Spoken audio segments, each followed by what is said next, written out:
Hi, chat. Guess what I did right before I started stream? Just guess. Hi, Sir Pip. Hi, is it Karu? Welcome in. Welcome in. Thank you for coming over from TikTok. Hi, Dragonside. I stubbed my toe on my desk right before I started stream. I'm off to a great start today. Good morning.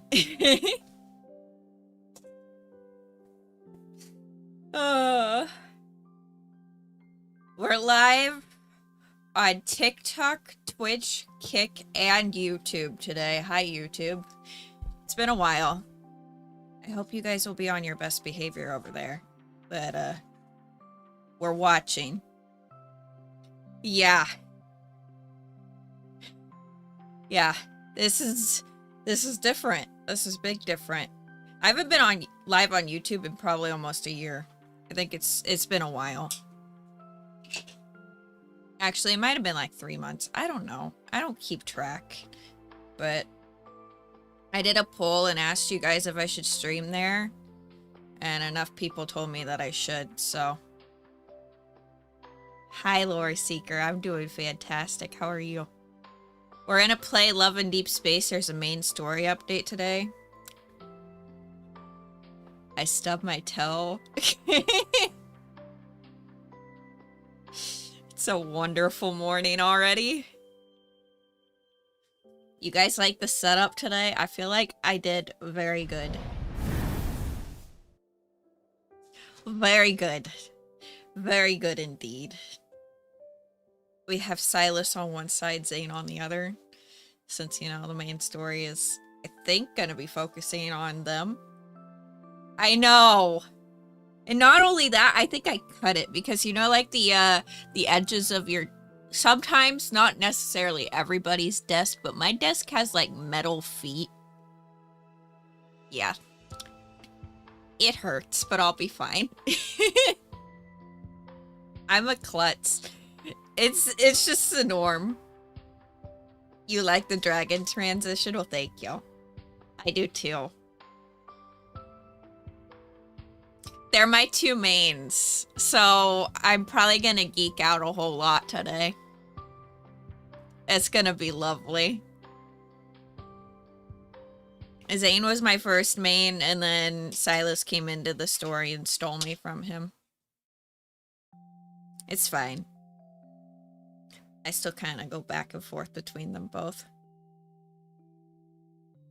You saw a reel of someone wearing steel-toe socks? Shit, maybe I need those. I'm so clumsy. I'm constantly hurting myself. It's a problem. There ain't no way he's coming home. Damn it, I wish he would.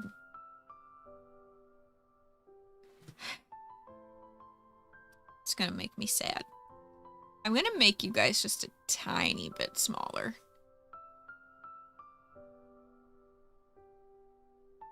I ain't even gonna try and pull Lore Seeker. I only have 210 diamonds. And I think this rerun's only for a week. Not even a week, 6 days.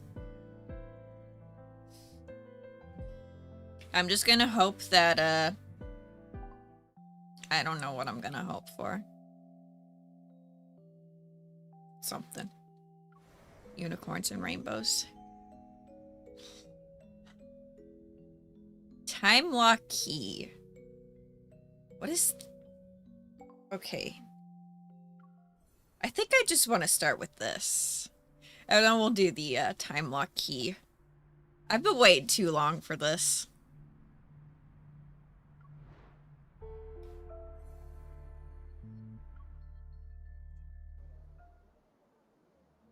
Are we saying goodbye to Caleb?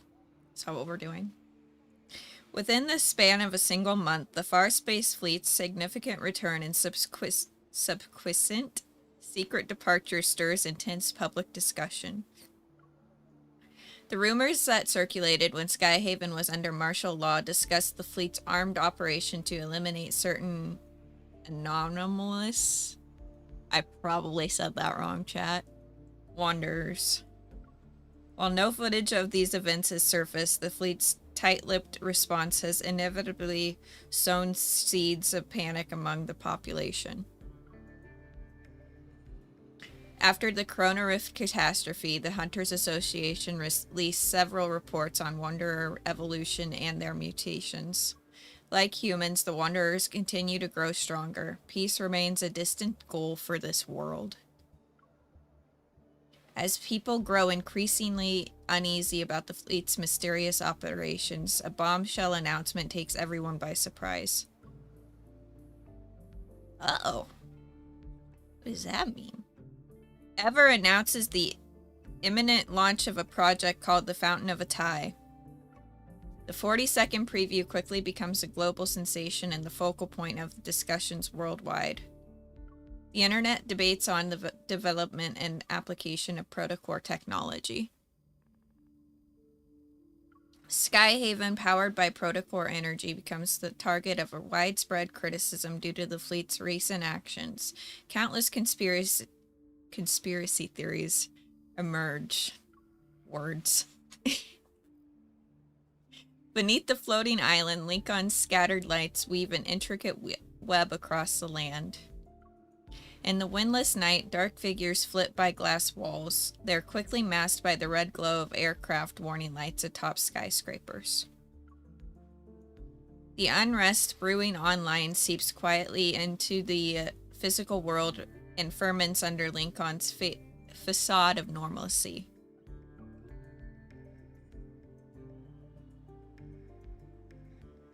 Waves of controversial topics stroke the growing public outrage.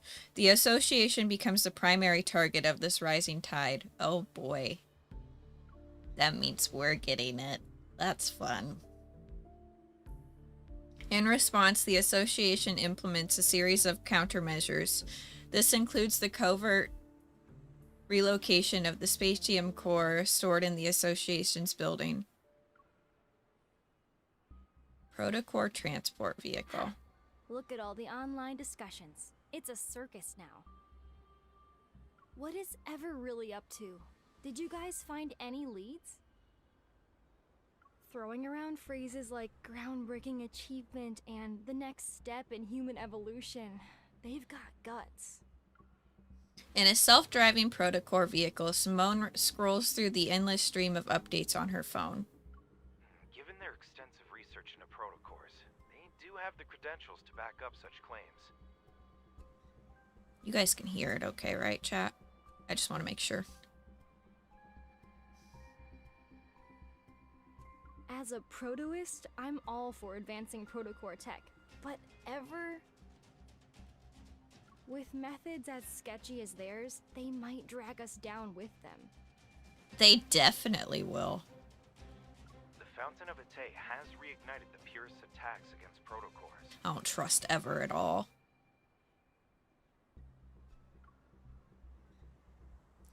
At their core, the protoist and the purist represent two opposing viewpoints: support for the development of the protocore technology and the opposition to it.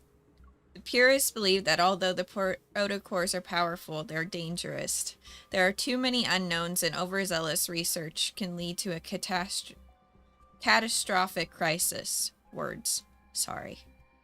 In earlier years, they urged humanity not to be blinded by profit. They argued that using Earth's natural energy resource was the only way to ensure civilians survived in a stable condition. Our latest missions have been targeted by their radical members. That's why we need to transport the spatium core in secret. Both of you need to be on high alert. If those purists dare to cause trouble, they can say hello to my protocore particle cannon. Simone has a cannon? I love her so much. We shouldn't be too hostile. While they're traditional, certain prototypes can be just as extreme. That's amazing. After all, we've only researched less than 10% of a protocore's potential. There's nothing wrong with maintaining a healthy respect for the unknown. Wow, Andrew. A deep space hunter like you is defending the purists? They're the ones trying to stop our technological progress. Haven't the purists been quiet for several years now? That's because our protocore tech has developed so rapidly and successfully these past few years. The stuff's been integrated into every aspect of our daily lives, big and small. The purists always insisted that humans shouldn't develop protocore technology, but the reality is humanity can't live without it now. Facts speak louder than words. Improving a person's quality of life, fighting wanderers, and helping humanity explore the deep space tunnel and secrets beyond our universe. The Prototist's vision for the future is being realized one step at a time. Without concrete evidence to support the purist claims, it's only natural that they lost ground. What about you? Whose side are you on? I don't know. What's this? She's... I side with the limited edition chocolate pie from the Association's cafeteria. It's delicious and replenishes your stamina. The vehicle passes through the tunnel, which is the last highly dangerous point of our designated route. The secure vault is at the end of the road. Metaflux levels are within a stable range. Begin storage intake procedures. We really worked hard today. Since this is our last shift, let's finish strong. Late night snacks are on me. Does that mean you're getting me chocolate pie, Simone? I would love that. Wait, there's a massive surge of metaflux heading straight for us. It's coming in fast. The readings are normal. You guys. Uh-oh. Not another explosion. At that moment, a truck wreathed in flames and crackling with powerful metaflux comes barreling towards us from behind. It's going at full speed. As soon as Simone and I jumped out of the cargo hold, our transport vehicle is violently thrown into the air. An explosion releases searing heat behind us. We have an emergency transport vehicle, I think it might be IO9, is under attack. Coordinates are being transmitted requesting backup. Before we can find our footing, there's another explosion and, yep, it went away. Protocore particles drift around the overturned transport vehicle. Through my blurred vision, I see several disordered figures emerging from the flames. Go. You're free. Who's that? An unfamiliar voice is masked by crackling flames. My ears are still ringing, but I can't tell if what I'm hearing is real or just in my head. It's a shame we're seeing each other again when you're in such a pitiful state. Did Josephine ever mention our time together at the Gaia Who is this Research lady? Center? Who is this lady? Who are you? I guess not. Excruciating pain tears through my entire body as my heart begins to tremble uncontrollably. Who I am doesn't matter. The real question is, who are you? No, who are you? I need to know that, ma'am. I want to make sure all the chats are working. I'm paranoid, sorry. Okay. I'm using like a multi-chat. She did. She did dodge a question. She suddenly grabs my throat and sharp pain pierces my neck like 1,000 needles just stabbed me. I feel like I'm suffocating. As I lose control of my limbs, my heart pounds violently while a chaotic force stirs within my body. Blood trickles down my forehead. Through my crimson-tinted vision, I can see the container holding the spatium core roll into view. You were born in the depths of deep space. You were supposed to be ours, a one-of-a-kind, precious creation. Without the key, the fountain of Ate will only remain a poor imitation. My bad. Dazed, I hear something faintly crack. Suddenly an unprecedented power surges through my veins and bursts forth with a brilliant light. The key belongs to no one else. You are the one who holds all of its secrets. I want to know who she is. Transporting the Spatium Core was a classified mission for special operations. The attack wasn't revealed to the outside world. After spending 2 days in the hospital, Simone and I were ordered to suspend all of our missions and focus on resting until we made a full recovery. Afterwards, Jenna secretly visited us to reveal the truth. The association president, as well as others, suspected there was a high-ranking mole in the association. Since Simone and I were now known to the enemy, we needed to lay low. Our temporary suspension was to protect us as we serve as a smokescreen.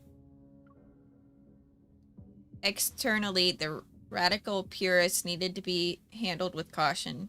Internally, dealing with the mole would inevitably disrupt their plans. Jenna didn't really talk about the Spatium Core. She just gave me a look that told me to be patient.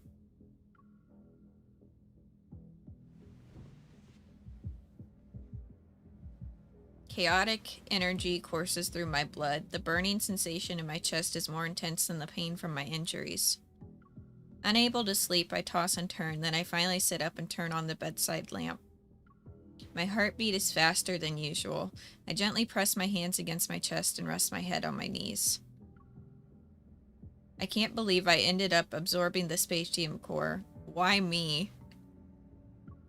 Another sharp pain strikes my chest as several strange energy streams are torn apart. They proceed to merge together and create an endless, restless turbulence. Did Josephine ever mention our time together at the Gaia Research Center? The key belongs to no one else. You are the one who holds all of its secrets.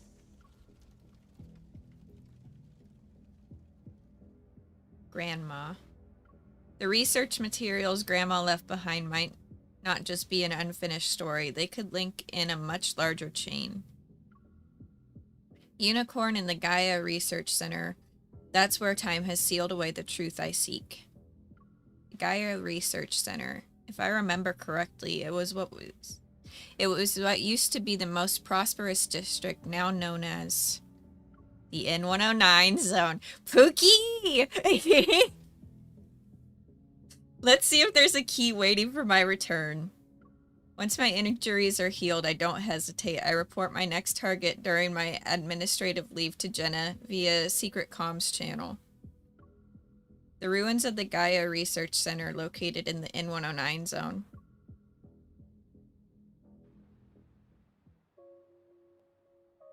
The Arctic.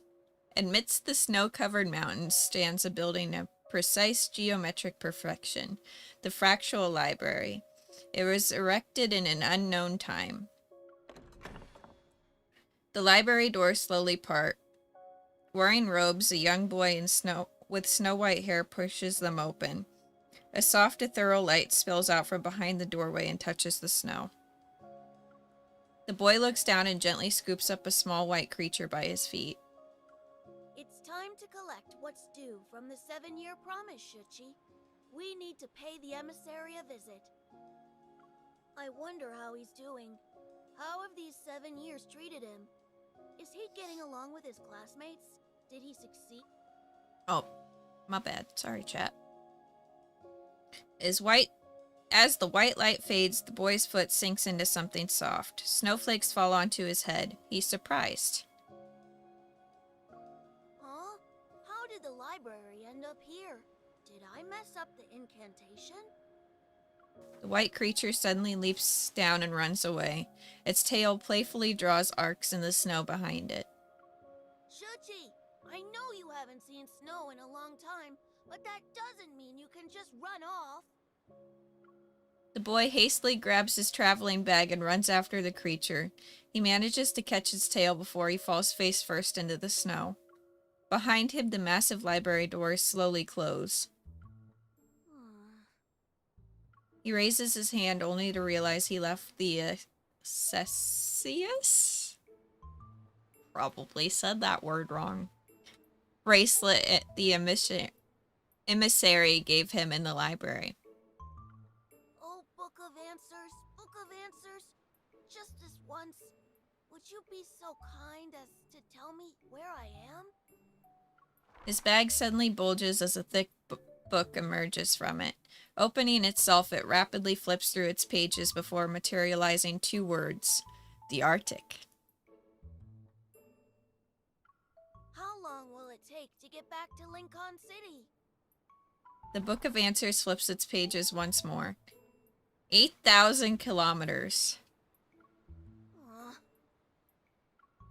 In the desolate Arctic, a boy and his companion silently drag their luggage, their figures gradually vanishing into the endless expanse of white.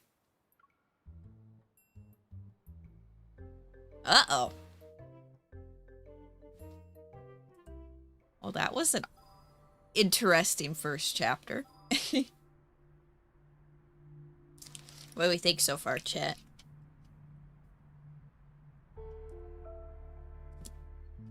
I'm pretty sure we're gonna reunite with Silas.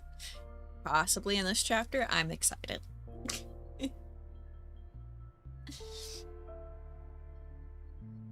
Alright. Chapter 2. Sharon? I think?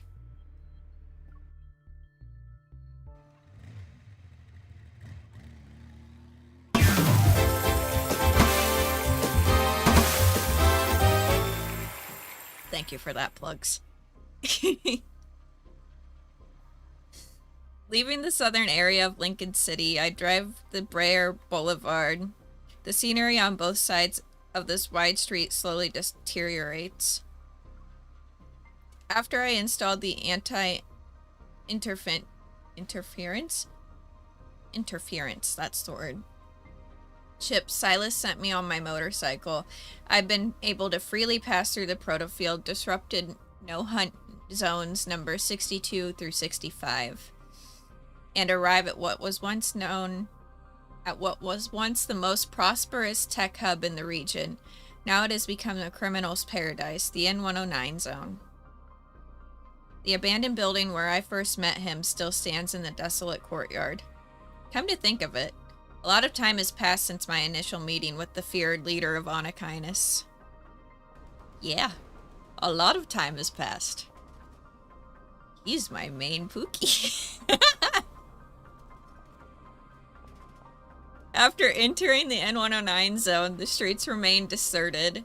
Not a soul could be seen, but it becomes livelier as I approach the central district. A river of people flows through the streets. They surge with me towards the same destination.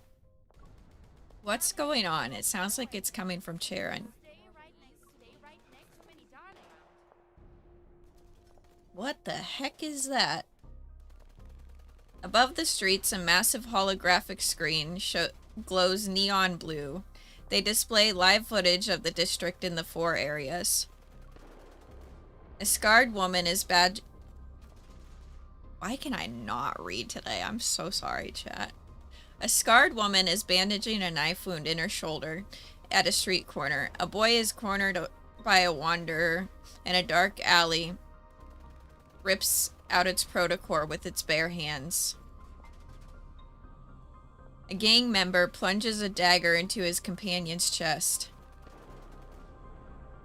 What is happening? Isn't Charon supposed to be a trading hub? Why are they fighting? At the top of the displays, rows of names and numbers flicker rapidly. Old ones are erased as new ones appear in their place. Is this some kind of competition? Nothing that happens in the N109 zone surprises me anymore. I turn my attention from the massive display and keep trying to call Silas. When I visited the odd workshop, its owner knew Grandma. They were probably colleagues. I want to find out where the Gaia Research Center was located. He probably has some leads. Come on, Pookie, answer your phone. Silas had raced the words. Silas had raced through the streets to get to the odd workshop, and I was unfamiliar with the N109 zone back then. To find it again, the most effective way would be to ask Silas. He's not answering. Fine, I'll just fetch him from the Anakinus' base. Driving my 270 HM, I make it past I'm about to make it turn into the alley ahead when a bullet whizzes past me. It grazes my temple. My body lurches to the side as I dodge, but the momentum sends my bike sliding until it crashes into a corner. It's completely wrecked. I barely regain my footing when another bullet tears through the air. It's heading straight for me. Uh-oh! Clink. Cane flashes before me and deflects the bullet. It ricochets into the wall and leaves behind a smoking hole in it. Watch your step, kid. There are places you shouldn't wander into. At my feet, a thin orange-red laser stretches across the street to the buildings on both sides of the street. Caron is hosting its Caron. medallion hunt right now. That's right. I remember now. Beyond that line is in the I remember. killing zone. I was obsessed with that word a few months ago. Caron! I'm done. One step is all it takes for the surveillance drones to lock onto you with their multi-lens systems. Then they'll automatically register you as a participant. Every criminal in the N109 zone is waiting to hunt down the lost lambs who walk in. I dust myself off and get up. Who are you? The man before me appears to be in his 50s or 60s. His white hair is neatly combed under a gentleman's hat, and he's using an old-fashioned cane as support. He stands in stark contrast to the chaos of these streets. I'm just a ferryman on the river Styx. I help travelers cross. Are you planning to cross Caron's river? Like a king surveying his domain, he turns to look at the eastern and western districts of Caron that are surrounded by orange laser barriers. Shall I be your guide? Why are you making me pick? You know, I'm gonna say thanks, but no thanks, because I think my Pookie is gonna be showing up, and you know, yeah. His offer seems harmless, but that curious glint in his eyes makes me hesitate about accepting his help. Experience has taught me one simple lesson. When someone becomes interested in you, trouble isn't far behind. Thanks, but I'll take a different route. The killing zone spans across 8 streets, and the arena in Caron's central district is its epicenter. Ambushes like the one you experienced can happen at any moment. Taking a different route might not be the best choice. Right before my eyes, he steps over that orange-red boundary, but the attack I expect to happen never occurs. I cross my arms and study his gaze, which seemingly shines with goodwill. Are you trying to make me ask why you weren't attacked? He reaches behind his ear and produces a round chip no bigger than a fingernail. This is an ID camouflage chip. If you have one, it masks your biometric data so you can't be traced. As long as you're within 3 steps of me, you'll be within its range of concealment. I take the chip and examine it. My eval doesn't detect anything suspicious, so I hand it back to him. Alright, I'll trust you for now. With my biometric data masked, I follow this unfamiliar elderly man into the devastated eastern district of Caron. Caron. I said it wrong again, but it's fine.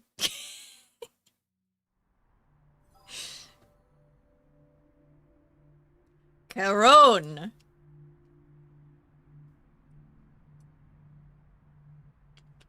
Why do I like that word? It's fun to say.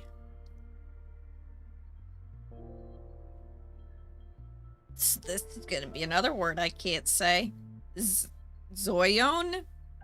Zoyon Hunt, Chapter 3.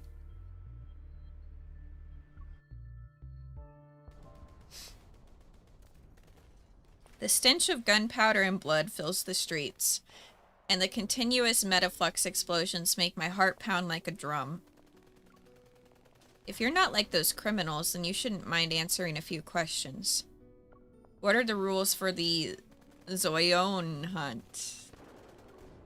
Probably said it wrong. A cold wind sweeps past us as three humanoid wanderers crash into a roadside shop. They grab and tear a person's limbs apart. Okay. But then a sudden protocore explosion engulfs the storefront. They're like that. Hunts of the primal variety. People become hunters and prey to fight for a gold coin. With it, they'll be granted one wish from the Lord of Caron. At the very end, whoever enters the central arena with the coin and remains the last one standing becomes the winner. I'm gonna be the winner. It's gonna be me. From the upper floor of the shop, a drunken man leans halfway out. He quietly raises his gun in our direction. You can use evil weapons, protocore weapons, and your own fists.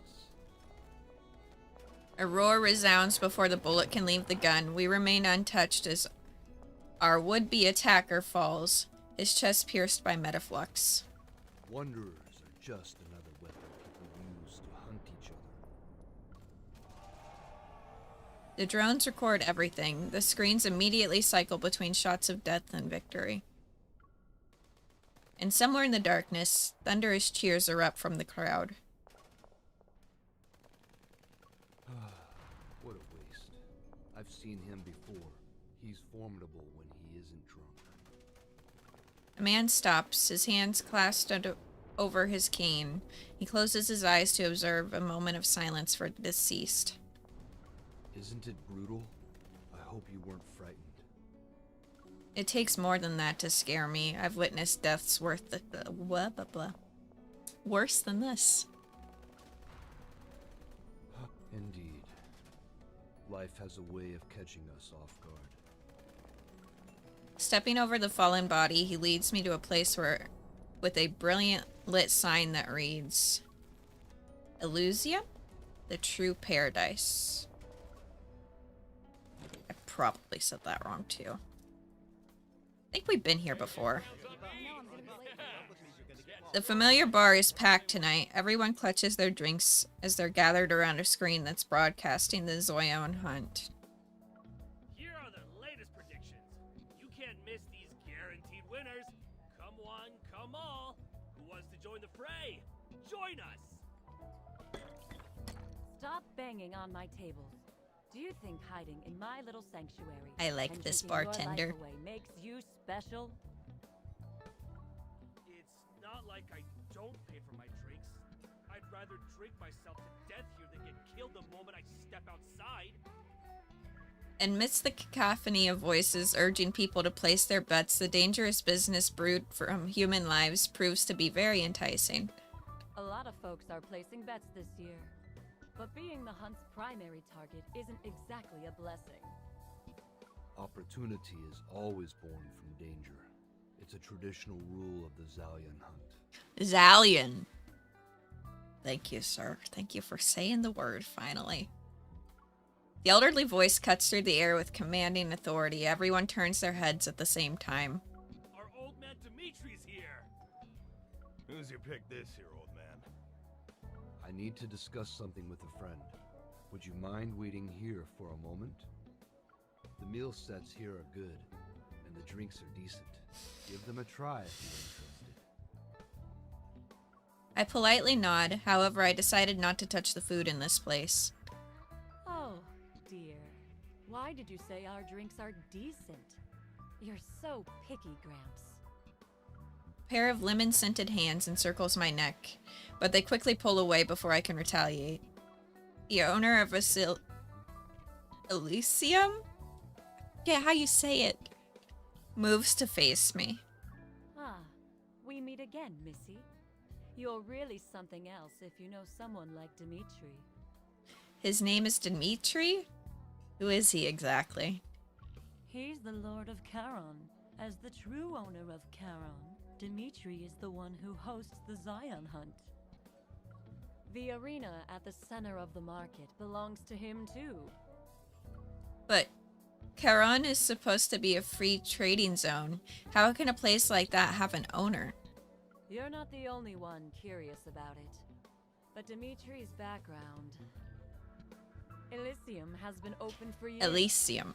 But I haven't heard anything about his past. Even Silas, the leader of Anakina. Well, then I don't want to be near Dimitri. If Pookie thinks that Dimitri's a threat, I don't want to be near this old man. Give me my man. Give him to me right now. Come to think of it, Silas hasn't mentioned him before. Since this isn't our first meeting, let me properly introduce myself. Aslin. That's my name. Aslin? Kiori. Would you like to order something? I'll pass. I didn't bring my wallet. Aslin's lips curl into a mysterious smile. Elysium doesn't always collect payment in cash, and our services extend beyond just filling empty stomachs. Before I can ask for details, Dimitri returns and gives me a nod. Go away. My Pookie doesn't like you. I don't want to associate myself with you. I've finished my business. Come here. I'll escort you out. Behind the counter, Aslin lowers her voice and winks at me. If you need anything special in the future, ask for the connoisseur's menu. I'll give you a 20% discount. Thanks. Bye-bye. Come back soon.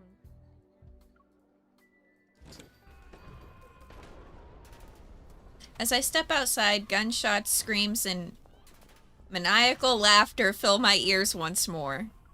It's hard to believe that this refined elderly gentleman beside me is the master of a hellish domain. So I heard you're the Lord of Charon. Why are you hosting these death matches?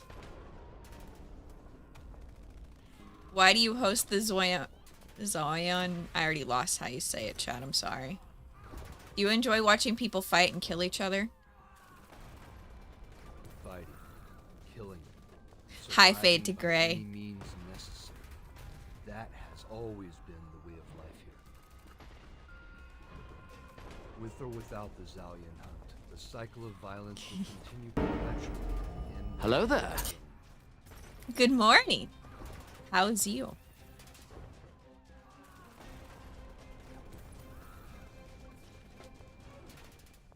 We're over here struggling to say words, you know? Just normal words are hard things.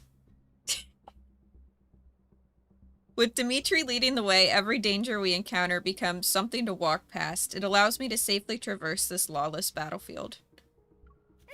Mephisto! Where's my Pookie? If my crow is here, Pookie's here somewhere. Just as I'm about to step over the thin orange-red laser, a familiar crow breaks the silence. Across the street, Mephisto perches on a lamppost. He looks at me and tilts his head. Hi. Your friend is here to pick you up.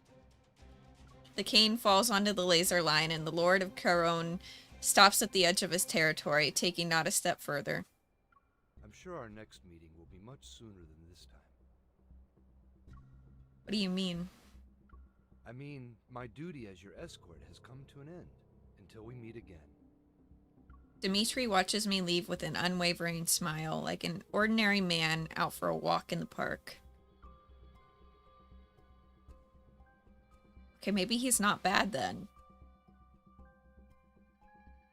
I don't know. I don't know how I feel about him. But I think he brought us to Silas. The Match, Chapter 4.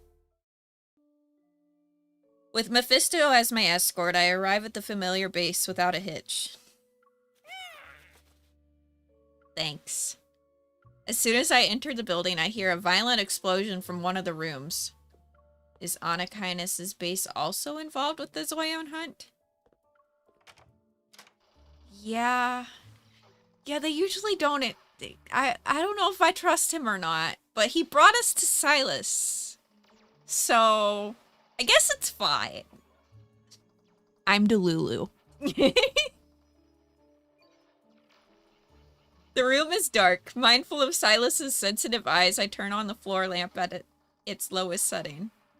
In the center of the room stands 4 egg-shaped gaming pods. 3 of them are rocking back and forth. Their surfaces covered in LED lights pulsate in tandem with the explosion sound effects. Are Luke and Kieran playing video games with Sylus? Is that what we just walked in on? I walk up to Sylus's gaming pod and knock on it several times. Sylus? Sylus? Mephisto's been caught. The base is surrounded. They're after you. Absorbed in his virtual world, Sylus doesn't respond. Oh, come on. I walk away and settle into the 4th gaming pod, the only one that's empty. Inside, the surrounding screen transforms into an endless expanse of stars. Realistic sound effects immediately fill my ears. I fire up my spaceship and set off to pursue Sylus's fleet. I lock onto the engines of the first ship I see. I grip the controls and open fire. Who was that? That's I brutal. knew they were all playing video games together. Pressing home my advantage, I target the next ship. It's immediately destroyed. Poor Luke. And just like that, only one ship remains in the game aside from mine. It must be Sylus's. Activate the ship AI and lock onto ship Q313. Target spotted. Would you like to initiate tracking? Divert all power to the engines. Don't let him escape. My ship's engines burst with brilliant blue light as I surge towards Sylus's vessel. Ship Q313 remains unfazed. It gracefully spins away from my attacks as I close in. Of freaking course it does. However, the elegant move proves to be costly. The ship's tail grazes a meteor, which triggers red warning lights in Sylus's cockpit. The simulation ends with the blaring alarms still echoing as the gaming pod slowly opens. Sylus emerges and removes his hologram helmet.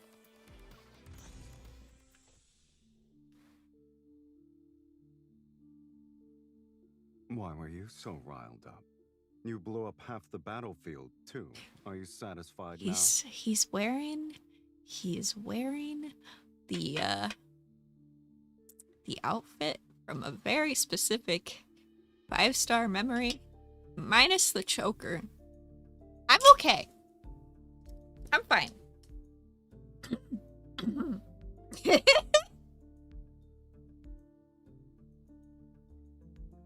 Okay, anyways. And I'm short on time. After I ask my question, I'll go. I expected him to make an excuse about losing the game. Instead, he furrows his brow while he stares at me. What? You had something nice to eat? No, I was just at his... Asylum? Chat, words are hard. I'm trying, okay? Yoder and I caught up. Playing dumb isn't very nice, kitten. I'm fine. As he speaks, he moves closer to me as if sensing something. A special protocore. Is it an ether core? Sylus' accurate assessment catches me off guard. While trying to keep the energy within me stable, I turn to look at him and respond with an inquisitive smile. What's wrong? Weren't you always hoping I'd get stronger? Who gave it to you? It's related to an incident. A few days ago, the Hunters Association Protocore transfer vehicle was attacked. I was on it. I heard. The association getting humiliated is an excellent source of entertainment for the N109. Fuck you too, Pookie.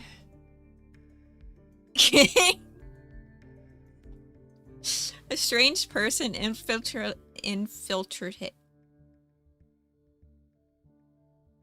A strange person infiltrated the group of attackers. She found me and started talking about these bizarre things.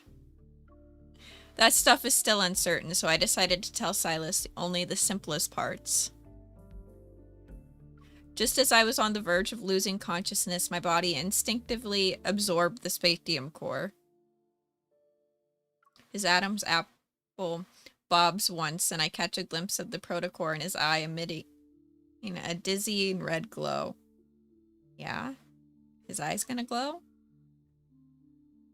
Before I can get a better look, he walks to the minibar. He downs a glass of liquor in one go. Pookie.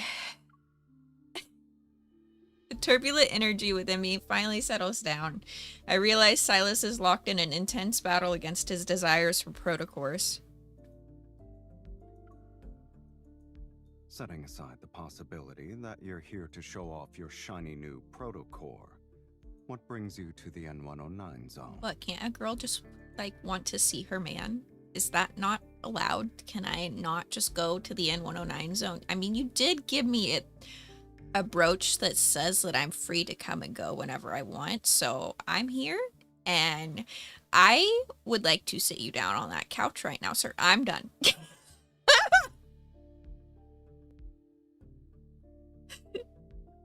I walk toward him and bring up the holographic map on my watch's interface. This map was created during Lincoln City's final field survey before the Chrono Rift catastrophe. Words. And as I continue to zoom in on the display, the words Gaia Research Center appear on the map. The person who almost killed me said I first appeared here during one of the Unicorn Research Team's experiments.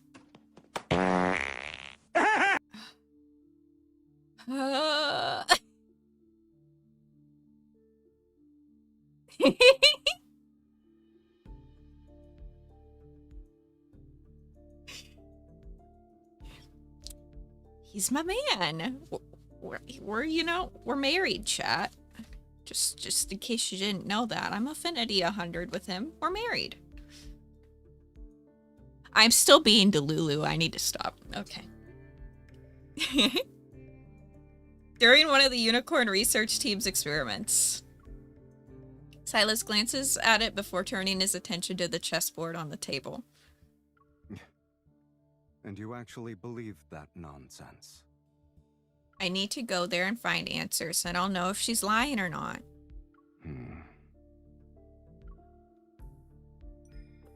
Please, Pookie. Please. Our last game ended in a draw, so I quietly closed the chess match, and Silas remains quiet. After surveying the chessboard, I move up my rook from the back rank. Words. Holy shit. When I was younger, I had doubts about my past. Later, I figured that so long as I was healthy and safe, none of it really mattered. But a human heart shouldn't contain a protocore. I need to find out who I really am instead of waiting for mysterious people to find me. As soon as I reach for another piece, Silas immediately captures one of my pawns. And then what? Do you actually believe that learning about your past will make things better? Well, yeah. I don't know. When I see people, whether close or distant, suddenly racing towards a destination, refusing to accept the unfavorable position, I look at the chessboard again. I take my knight, my only chance for a breakthrough. The one who seems to stay still may be left at a disadvantage forever. That's just what it looks like on the surface, kitten. As soon as you make your move, you give your opponents an opening. Sometimes the best move is not to make one at all. As he speaks, he taps my king. It's safe for now. but it's trapped in the setup for a pincer attack. There's little hope of escape. Forgive me, chat. I have not played chess in like 10 years, maybe even longer. So I don't remember all the lingo. What about you? Before he can pull back his hand, I quickly grabbed my queen and pointed at Silas's eye. Your fusion with the protocore couldn't have been a coincidence either. Is that a friendly piece of advice or a warning? In our brief standoff, he finally shows his first smile of the day. My situation holds no value as a reference point.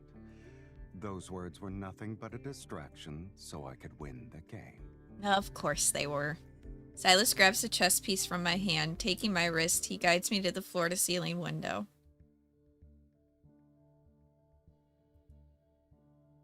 Pincer attack is when you cosplay a crab or lobster to distract your opponent.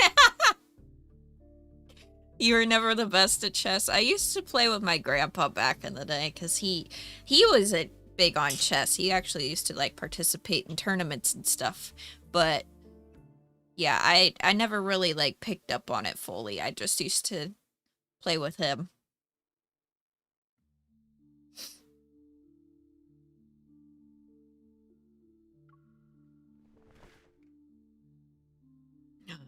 Is this a cutscene?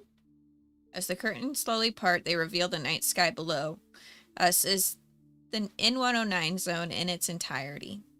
Since 2034, the N109 zone has undergone multiple rounds of reconstruction. Look at the outside world. Can you match any of these roads to that old map of yours? The once straight streets become a maze. Nearly all the landmarks have vanished.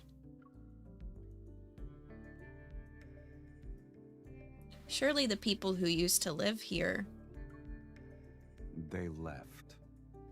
Ever's agent handlers for gathering intel? Dead.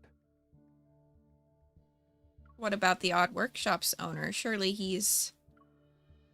Unfortunately for you, he just left town yesterday. He won't be back until next month at the earliest. I frown as my lead gets cut off before me. Do you really want to know? Even if I didn't, people keep forcing me to find out. He pushes me closer to the window, then I realize that the only person who knows the truth has been right here all along. There, underground. Following Silas's gesture, I see it, the massive holographic screen in the sky. It's the heart of the Zoyon hunt I experienced today, a paradise of bloodshed and revelry, the Sharon Arena. I have to say it like that, otherwise I say it wrong. I'm sorry, chat. Sharon! It's gonna become a thing where we just spam Sharon in chat.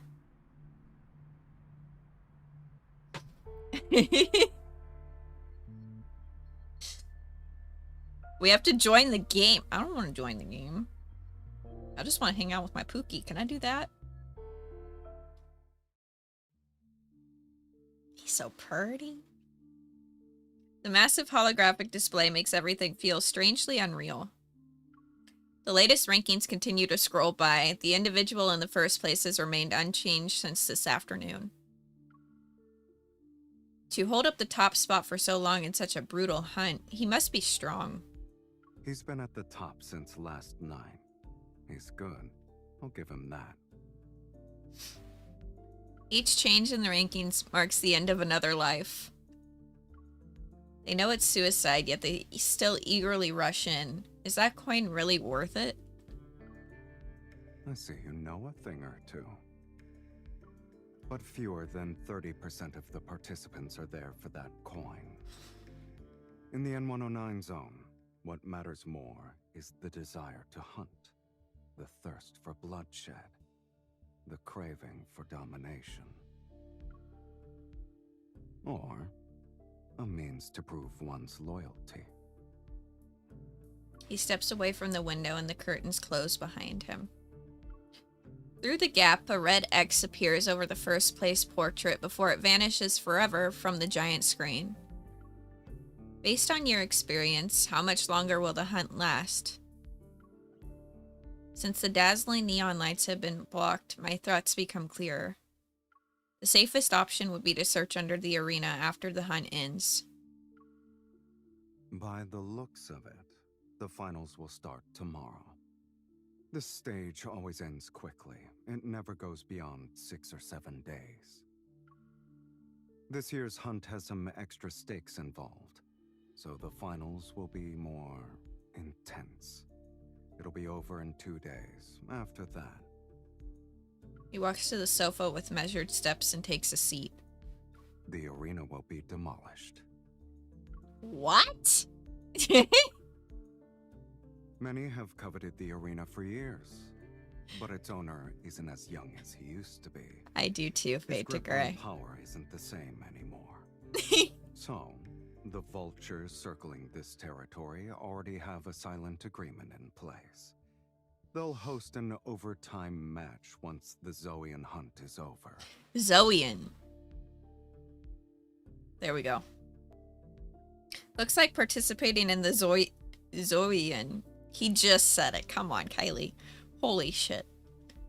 Hunt is my last chance to find the Gaia Research Center. Breaking into the arena by myself is no easy feat. Who knows what awaits in the ruins of the research center? I can't waste too much energy on fighting. Good grief! He's not! He's not. He's not at all. He's not. I need an ally.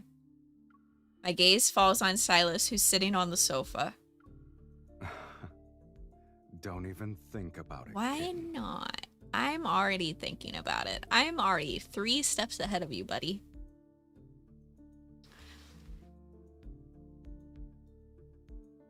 Without my glasses, looked like Zolan rhyming with colon. Yeah, I can see that. I can see that too. I can't say it. I'm over here struggling. I apologize, chat. Hi, Maddie. You've been watching the hunt unfold from the sidelines. Don't tell me you haven't been plotting something. Are you implying you're the one who has all the schemes? Oh. Pretending to threaten him, I playfully pin him down on the sofa. You said you don't mind me using you, and right now I really want to use you so I can get into the arena. It's not like you'll lose if you join. It's a win-win situation, right? If you want to drag me into this, flattery and tricks won't be enough. I'm afraid I'll have to disappoint you, kitten. I have guests to meet, so I can't join you in your gladiator game. How dare he? How dare he tell me no? Who? There's a knock at the door. Luke and Kieran, who had left the gaming pods, have returned. Their voices come through the other side. Boss, our people just delivered their report. We've taken care of all the goods ever brought this time. Leave a few alive. There's no need to be too thorough. Yes, sir. There are a few troublemakers in the area, boss. Can we... Do as you please. Thank you, boss. Your guests are from ever? They came all the way here, saying they have a profitable deal to discuss. How could I not play the role of a gracious host? You're planning to take them all down? Is it a bad idea? Well, I mean... It's great, actually. With one graceful stride, he helps me stand, grabs my shoulders, and turns me around. Come. It's not like you're busy. Let's see what kind of presents they've prepared. Ooh. After our high-speed ride, we find ourselves before some ruins. They're shrouded in mist and gun smoke. The air is thick with chaotic energy fluctuations. Frowning, I kick aside some unidentifiable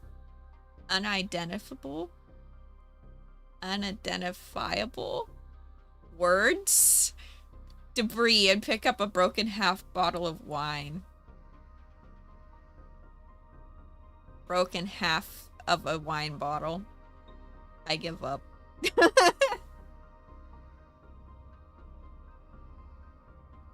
100-year-old wine, empty jewelry boxes. Don't tell me these are your welcome gifts. Silas casually responds as he slowly circles the area and takes in everything. They know I won't show up, yet they're still playing a game of pretense. Would you like to guess the reason, kitten? Either Ever is confident enough to think you'll accept their deal, or the deal is just a front and they're hiding something that can be used against you. I'm gonna go with that option, because fuck Ever. That's why I won't sit around waiting for them to make their move. People only show their hand when they're backed into a corner and desperate to survive. Silas stops walking, picking up a broken gun stock still containing traces of protocore energy, and crushes it. I prefer a direct, efficient approach. Yes, he does. I run my fingers along the energy residue on the wall, using my evol to sense the fluctuations in the air. Various energy signatures are intermingled. Although they're erratic, they're not particularly strong. If these were meant to deal the killing blow, they're underwhelming. The real trump card is... Well, that ain't good. Nearby, a metal wall suddenly collapses from the dust and debris. Multiple armed figures emerge. Their silhouettes are arranged in staggered formation. Uh-oh. As electrical currents flicker to life, they reveal how the lower half of each figure's mask is made of mechanical components. It's integrated into their bodies. Their energy readings are changing. In a blink of an eye, dozens of thin blue beams simultaneously lock onto our foreheads. They finally shown... Oh, that... finally shown themselves. Never mind, that was Silas. Just before the beams could pierce us, Silas grabs me and pulls us back. The spot where we once stood is reduced to scorched earth. I'm just about to catch my breath when the beams converge on us again. Get behind me. A black-red mist spreads out like a net. It lunges at the blue beams that are attacking us.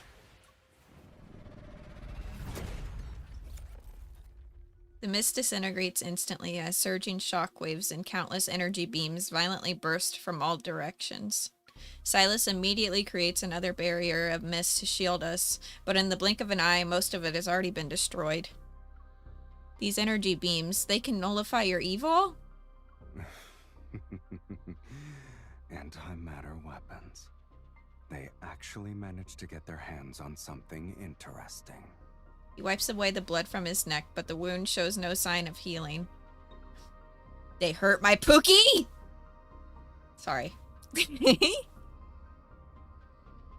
The figures raise their weapons at the same time and take aim again. Yet Silas responds with a smile instead of being angry. He gathers more powerful energy storm in his hand. This isn't good. They'll wear down Silas at this rate. Spotting my motorcycle nearby, I quickly dash towards it, using the scattered cover for protection.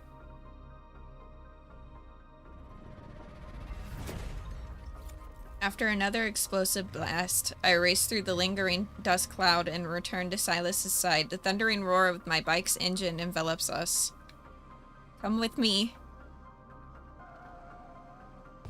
How dare they hurt my Pookie. Motorcycle roars at full throttle as we weave through the N109 zone. The sound of gunfire is hot on our heels. I duck and dodge the explosions around us while Silas sits back in the passenger seat. He wields his protocore weapon as if he's playing a shooting game. Are those really antimatter weapons, Silas? Were they specifically designed to take you down? They're just cheap knockoffs, kitten. Keep your eyes on the road. Besides, A group of shadowy figures closing in on us fall as Silas's evault strikes them down. I'm not alone. I have you. Two motorcyclists in black close in from both sides. They're trying to slam into me at the same time. I'm just a driver who follows the traffic rules. Already at full throttle, I make a split-second decision to step on the brake. I let my motorcycle fall back to dodge their coordinated attack. They're putting up quite a fight. How are you planning to shake off these guys? They don't have the energy fluctuations I'd seen from those monsters, nor do they show any sign of being modified. But their movements are mechanical and rigid. It's as if they're following someone's command. We don't have much time. We'll reach Sharon in 2 blocks. You better not forget to turn. Let's not crash into it, kitten. The boundary of the killing zone is ahead. The last untainted street marks the line between Sanctuary and Hell. A perfect foolproof plan quickly forms in my mind as I push my motorcycle's horsepower to its limit. True, entering with the leader of Onychynus. Amidst the wind, wild is the word. Amidst the wild howls of our pursuers, I charge towards the laser barrier. Hi, Shaz. Well, that means I might end up... I'm over here struggling to read now all of a sudden. Hold on. Okay. I got this. Maybe. Well, that means I might end up being a target with you. Time seems to slow down as the orange-red light sweeps over the front wheel of my motorcycle. It washes over my bike and Silas, who's behind me. How's GTA? It's great. Clearly aware of Sharon's rules. Our masked pursuers stop just before the boundary. They're forced to watch us slip away.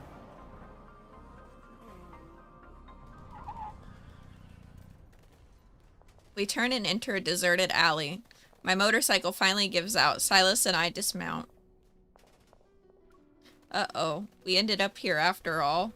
Oops. But I at least helped you shake off those pursuers.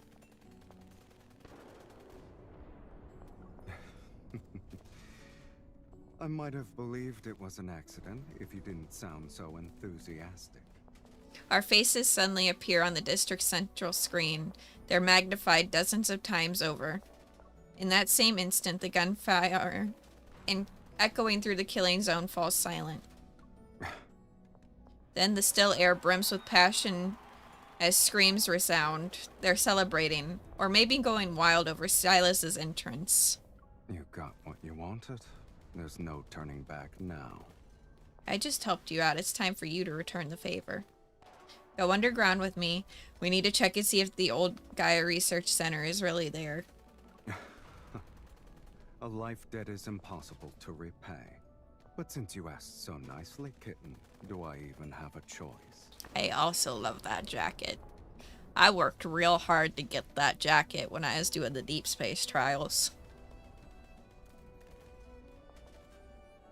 With Silas's laughter still in the air, I navigate through the alley, debris, and barricades and make my way towards the Charon Arena. Wait a minute. I'm starting to think you were planning to swoop in during the finals and catch everyone in your trap. I would never do such a thing. Yes, you would. I'm not nearly as clever as you are. Yes, he would. He would.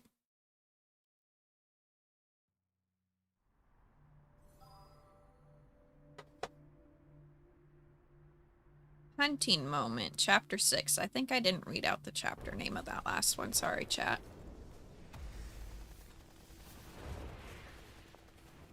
Countless bullets whiz above our heads as I take cover.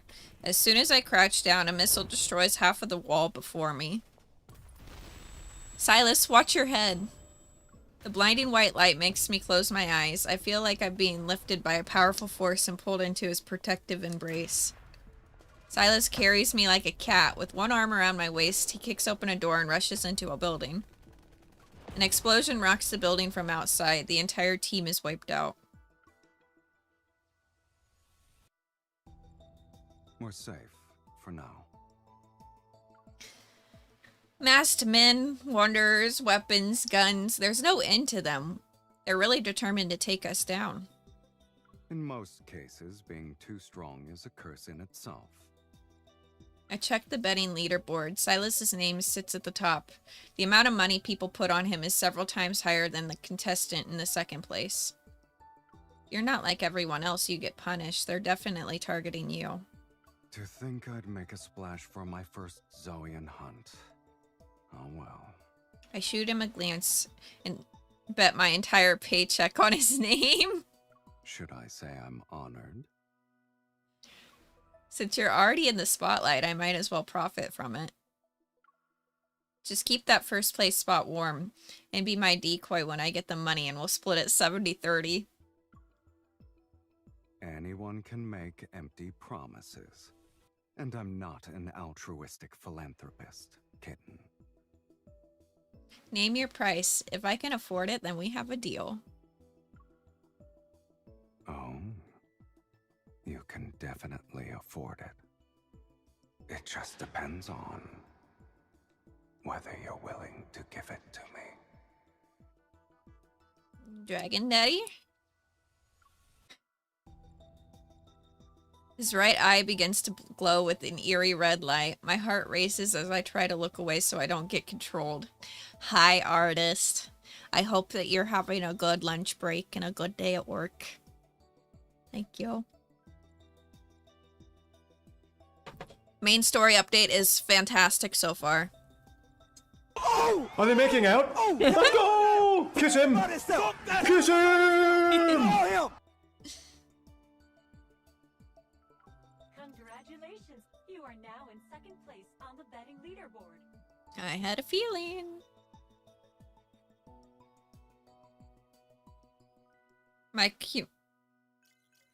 My communication device vibrates just as Silas fiddles with his phone. It's followed by the melodic notification sound of a successful payment. He just bet on us, too. What are you doing? I placed a bet on you. Now you have the highest odds in the game.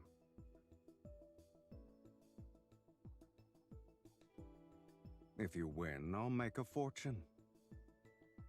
Pookie, I don't like that. Match my wager?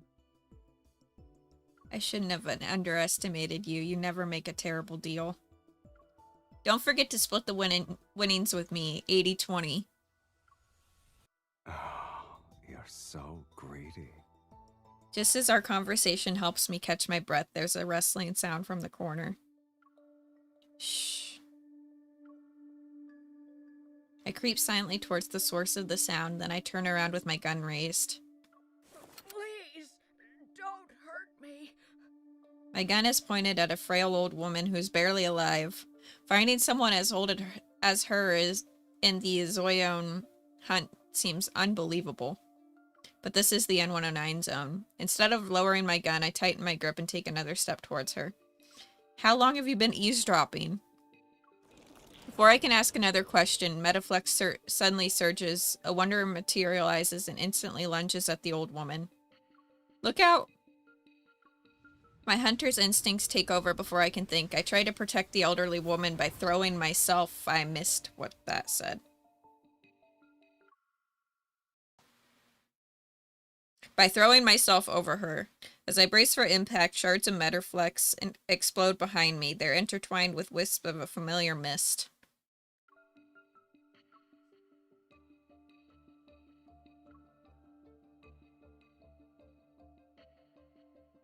I turn around to see Silas standing behind us. He flexes his wrist while traces of his evol linger around his hand. I take my eyes off you for 1 second and you just rush in. The association definitely trained you well, kitten. I'm grateful that you rescued me and gave me a backhanded compliment. Just as I try to push myself up, a sharp pain shoots through my entire body. I look down. A dagger pulsing with evil energy is lodged in the lower right of my abdomen, and the old woman's trembling hand clutches its handle. You. I didn't mean to. I was trying to kill the Wanderer. You're the one who got in the way. Silas picks me up as the old woman releases her grip on the dagger and flees. Fool. A black-red mist starts chasing after her, but I hold back my pain and press down on Silas's arm. I shake my head. Let's take care of my wound first. I grab the first aid kit from the shelf and sink on into the couch. I open it and search through its contents. Let me do it. It's fine, I can handle it. You slipped several times already. I don't think you can handle it. It's not that bad. Hey.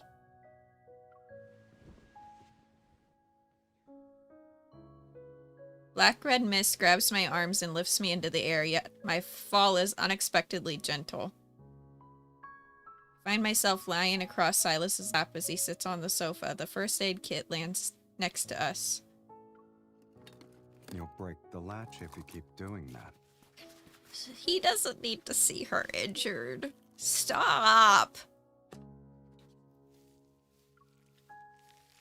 The medicine sends a sharp pain into my wound. Trying to distract myself, I stare at the tangled cables on the ceiling. Have you counted how many cables are up there? Shh, don't interrupt me. I only got to 27. My attention shifts and I meet his watchful gaze. Does it hurt? Yes, it really hurts. This is a special antiseptic from Charon's black market. No one has ever claimed it doesn't hurt. It's extremely effective since it makes wounds heal 10 times faster than normal. Really? Then the pain is worth it. I lied. It's just a saline solution. Silas discards the cotton ball after he finishes cleaning the wound. He holds the hemostatic? I hope I said that right. Dressing between his palms, then he pauses. You seem distracted. Are you thinking about that old woman? Yeah. Are you mad?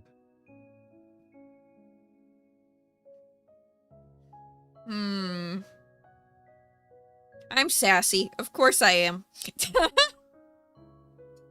Of course I am. I tried to help her and she literally stabbed me.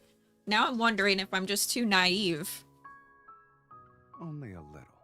Aren't you going to comfort me? I know you already learned your lesson. In a place where only the strong survive, you can't judge people as you usually do. Kindness is a rare quality. Save it for when you're back in Lincoln. Most people here are foolish. They run after their desires and never realize the treasure they were born with. Don't tell me you're talking about their lives when you said treasure. I'm referring to their soul. Silas tilts his head slightly and points to his eye. Even at just 21 grams, the soul is one of the most precious gifts the universe has given to humanity. When you collect souls, are you basically stealing from the universe?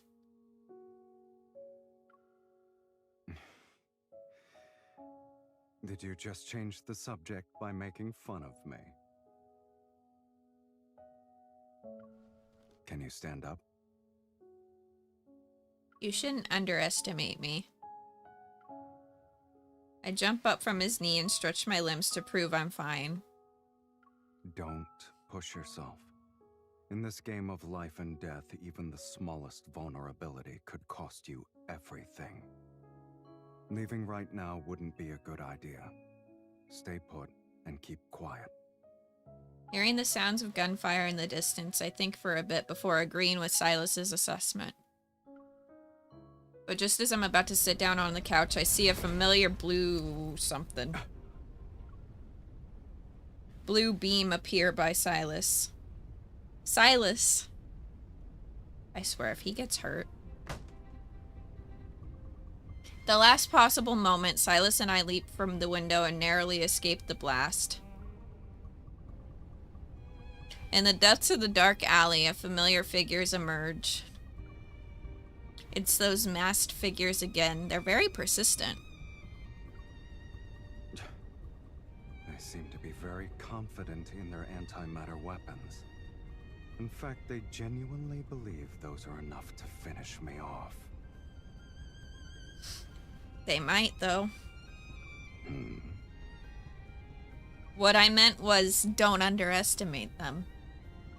I glance in their direction while I speak. There are 5 of them. The alley isn't a dead end, so we go left and flank them. Silas, draw their attention. I'll intercept them. You already planned everything out, huh?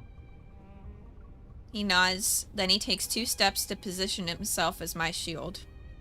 Move quietly, and watch out for the other hyenas who are lying in ambush.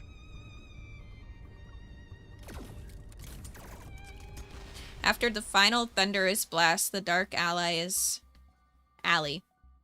once again swallowed by the nighttime fog and deathly silence. Yeah, I'm anxious right now, Chad. Are you okay? You stole the words right out of my mouth. Silas quickly checks my waist for any signs of bleeding, then he turns his attention to the broken weapons and lifeless figures on the ground. The numbers don't add up. Almost 10 of them are missing. Hopefully they're already dead somewhere else. They won't die that easily with weapons like those. They're most likely in hiding and waiting for another chance to strike. Hi, Lavender Rose. How was you? How did they know we were here? Did our popularity give us away? Silas takes my wrist. His fingertips brush against my inner arm. My fingers curl out of reflex. What are you doing? He releases my wrist and holds up an almost transparent chip between his fingers. Oh. What's that? Silas crushes the item and drops its internal components to the ground. A tracking device. Well, that ain't good. I try to think back to everyone who could have planted that on me, but there are too many possibilities. Dimitri. Is this why Dimitri, the Lord of Charon, offered to help me of his own accord? But what does he want in return? Regardless, this place isn't safe anymore. Come along now. Silas takes my wrist again and leads me out of the alley. Told you, chat, I didn't trust that old man.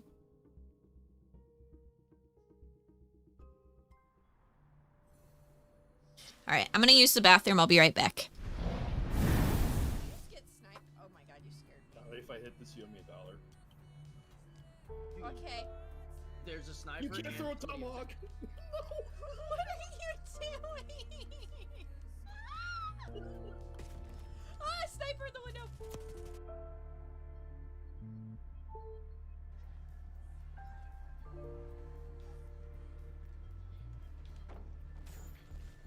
Oh, I love being a controller gamer. Controller gamer things. God damn it! No! Hi, Dylan. How are you? God damn it. That was going so... I've got you, trust. Oh.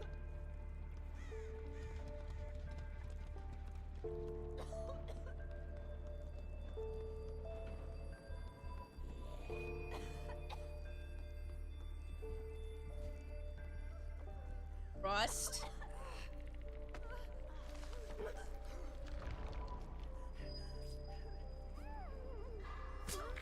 Oh shit.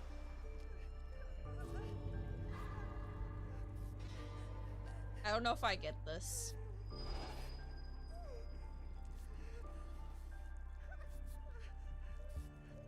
Okay, you go for the door. I have a plan.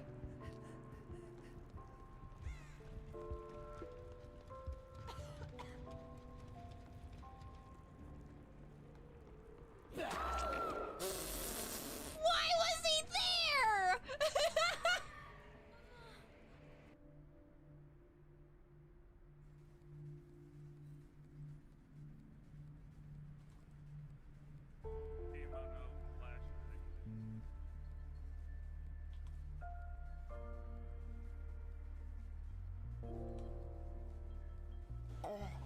I'm overstimulated so bad right now.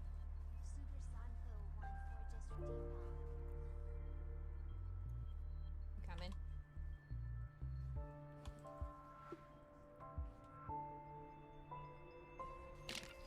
Hubris is. Yes. Oh, oh, he's here. Oh, he's on me. Oh, I'm dead. Bye. See you later. Oh, I spun into that. I'm gonna fucking cry. Bye. All F4ing. Oh my god. Oh, what is happening? Dude. Dude. Dude, stop. Stop. Oh my god, oh my god, oh my god, oh my god, oh my god. I'm panicking, I'm panicking, I'm panicking, I'm donezo. Ah! He has glitter on him too. He sparkles. It's the best thing. I love him. He's my prized possession. I love him so much.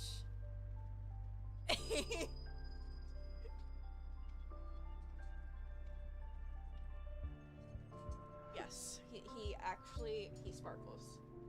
I don't know how well it's gonna show up on camera. Yes. I love that. That's my only Twilight doll I have too, so he is very much my most prized possession.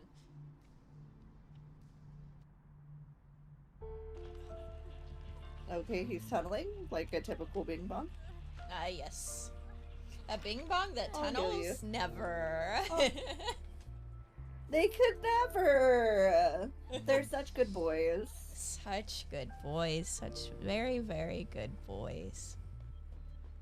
So good. So very good. You guys don't hear sarcasm in our voice. Us? Be sarcastic? Never. Never. Oh shit.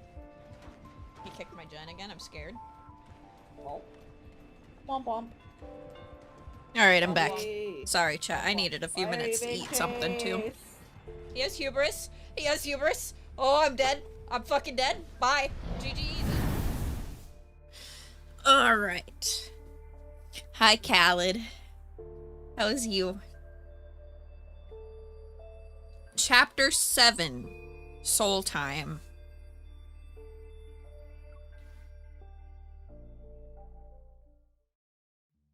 Oh, that's a pretty car.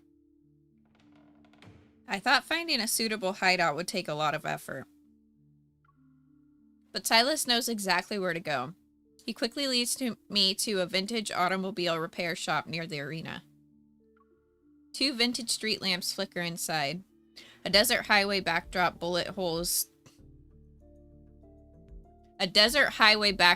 bullet holes decorate the entrance. It's quite fitting for our situation. After making sure we weren't being followed, I breathe a sigh of relief and pull up a chair to ease my pain. Ever just won't quit. Isn't there a way to deal with them once and for all? The arena fights are bad enough as it is. The ones we took out were only minions receiving commands. For signals to be distributed simultaneously, there must be a leader carrying the central control unit. Take out their control unit, and we can disable the entire group. Speaking of which, I detected an unusual metaflux fluctuation when I encountered them. Silas turns to look at me. What makes it unusual? I'm not sure how to explain it. Maybe it's connected to that control unit you mentioned? They've really been busy behind the scenes. They're using protocores like they're toys. Silas averts his gaze and turns away. He walks to a corner of the shop. Change of plans. We need to step up our game. What? Find the leader, neutralize them, and extract the control unit. We're going to do reverse tracking? That might work. I'll use those unique fluctuations to locate them. Silas crouches down by the decorative bar counter along the wall. The sound of rummaging soon fills the air. What are you doing? Oh, are you looking for weapons? I'm hungry, so I'm looking for food. Oh, okay. I sit up, my interest piqued. Is this place one of your properties? Maybe. It is. Those with refined tastes know how to seek out places that match their standards. The vehicles outside are enough to prove the owner's discerning eye. I spoke too soon. After retrieving a bag of food from the cabinets decorated like wooden crates, Silas returns to a small table, a look of displeasure on his face. These are emergency rations. If you're not picky, try to eat as much as you can. Canned food? That's not too bad. I thought it'd be much worse considering how you acted.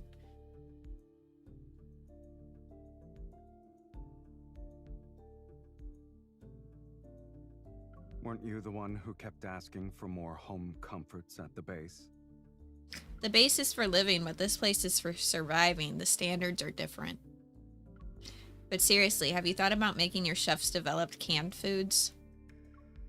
With their skills, we could have gourmet canned food experience. We could have a gourmet canned food experience next time we end up in a situation like this. While I keep rambling, the cans are opened and arranged. Silas gives me a look but doesn't argue. What? How's your wound? No amount of talking will change that pain. I'm starting to think the medicine wasn't normal. It hurts even more now that I've stopped moving. I take a huge bite out of the canned luncheon meat. I try to distract myself from the pain by chewing. As I reach for the energy drink, his hand hovers above the can. He sprinkles some medicinal powder over it. I stare in disbelief. Did you just spike my drink right in front of me? Are 2 painkillers going to be enough to knock out Lincoln's finest hunter? No. I know you want to stay alert. You're worried the extended release painkillers will slow your reactions. Keeping you safe for half the night will be easy. I'm here, which is more than enough. He picks up the can and moves the luncheon meat aside before setting it down in front of me. The small table becomes a chessboard once again, but this time my opponent sends his pieces into my territory to supply his queen. As for whether you want to let your guard down for half the night, that's up to you, kitten. Just drink it. Come on. Since you put it that way. Under his watchful gaze, I alternate between sipping my drink and eating. I'm going to trust him. He's my Pookie. He wouldn't hurt me. I quickly replenish my energy after consuming 3 cans of protein-rich food. The pain gradually dulls. Looking at my leftovers, I notice that Silas has barely touched his food. With a questioning look, I wave the can at him. I'm full. You were full after eating 1 slice of meat? I don't want to eat. I don't like it. You're the one who said you were hungry. Stubborn man. In the dim lighting, Silas fidgets with the can opener. His gaze lingers on a particular vehicle and his interest is evident. The last Slavernos in the world. This shop's owner really knows how to hide treasures in Carol. Sitting with a full stomach only makes me drowsy, so I get up to follow him to the maze of vintage cars. A distorted figure flashes in my peripheral vision. I turn around to see my reflection in the glossy black car door. The Phantom Zero, produced 60 years ago. Comfortable seats, spacious in the back. Thinking I'm interested, Silas turns back to stand beside me. Our distorted reflections merge on the car door. This model was always popular with young dreamers. Are you one of them? First of all, those young dreamers from 60 years ago should be elders by now. Secondly, this car is cool. I won't deny liking it, even if you make fun of me.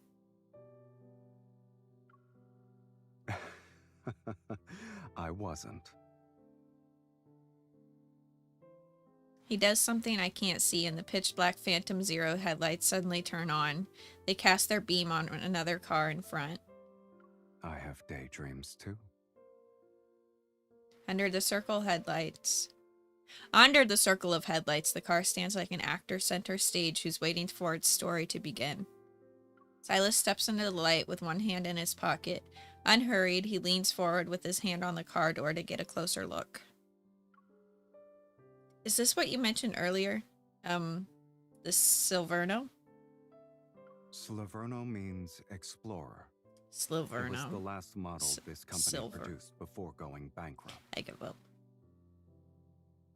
Sounds like they were exploring different methods to escape their desperate situation. Curious, I peer inside. A fine layer of dust has settled over the interior. Their exploration might not have ended well, but at least their name shows they never gave up hope. You have a knack for spinning inspirational tales. He looks more relaxed as he's leaning to the side. Against the car door, he looks at me. In reality, there was no tale about surviving despite the odds. It was just an ambition that withered before its time. In their final moments, they poured their last defiant breath into crafting this car's body and soul. What stands before you now is an embodiment of ambition that died 60 years ago. The car's headlights illuminate one side of him. They're almost blindingly bright. Looking at his reflection in the car window, I can't help but think that if this car had a soul, it'd be just like Silas. I understand what he's trying to tell me. The essence of exploration is desire, and desire in turn fuels ambition. It pushes us to explore beyond our limits. Just like you. You've always been chasing after a certain future. Really? That's the feeling I get from you sometimes. There is a future you know the ending to, but you're still determined to reach it. And you're insistent on taking me with you.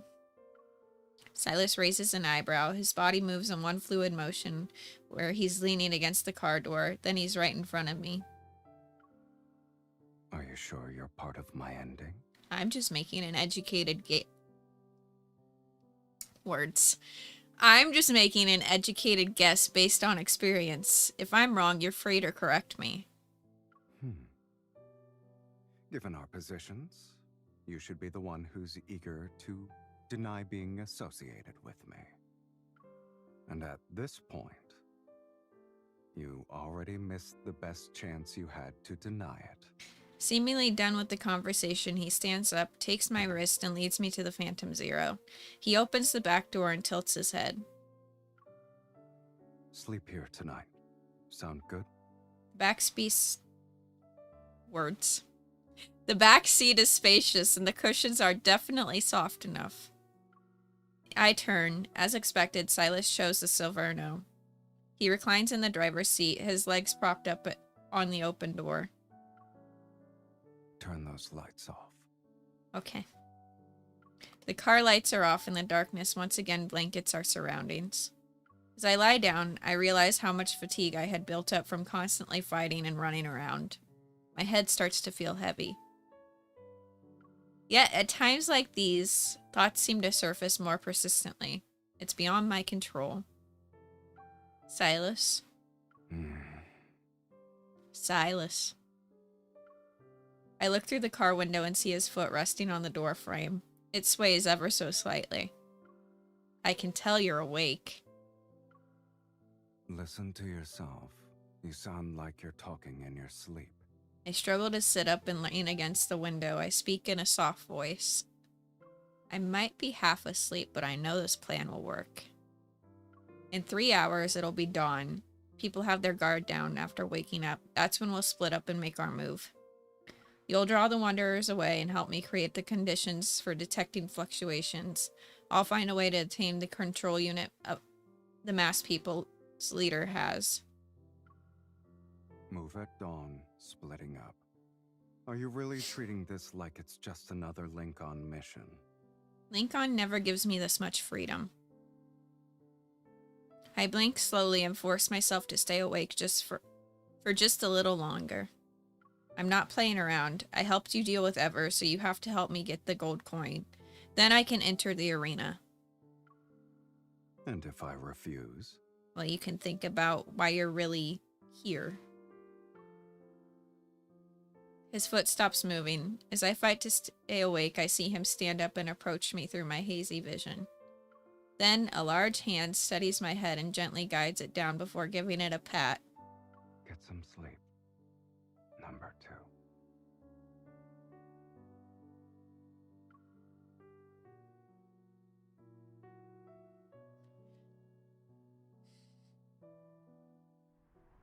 Number 2!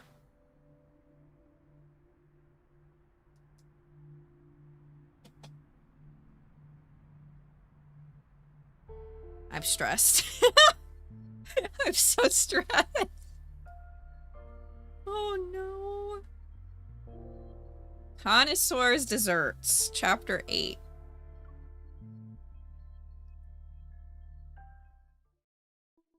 Three hours later. Fog seeps into the abandoned factory as I nimbly leap onto a shipping container. I'm getting closer to the energy fluctuation I detected.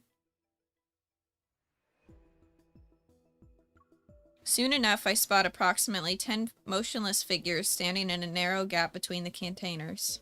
6, 7, 8, 9, the rest of them are all here. According to the plan, Silas is dealing with the other contestants and Wanderers to obtain the arena entry token, a gold coin. Meanwhile, I'm tracking down those masked figures, and that's why I'm here. I'll take down their leader first. Once I find out who's in charge, the rest will be a piece of cake. I close my eyes and attempt to channel the Spatium Core's energy. From my heart, warm energy surges and envelops my entire body. My racing heartbeat is warning me that I might experience an energy overload if I continue. There.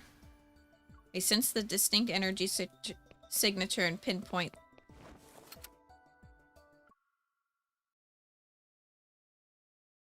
Gotta find it again.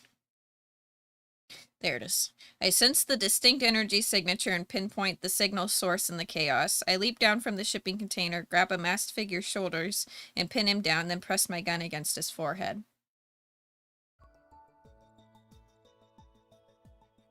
With inhumane reflexes, he flips over and knocks me away. His chest doesn't rise or fall as he breathes. Instead, intermittent electrical currents crackle from within.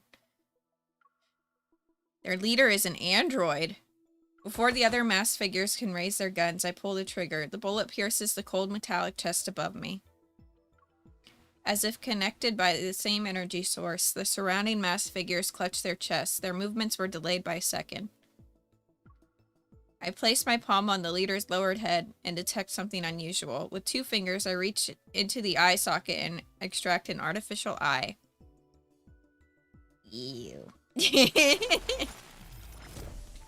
Sparks fly from the severed wires as As the machinery, still functioning, freezes.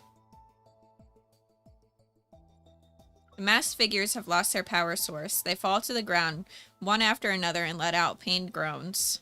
I hold up the artificial eye to the moonlight. As suspected, the protocore particles within its shell emit a faint glow in the darkness. I'll be taking this.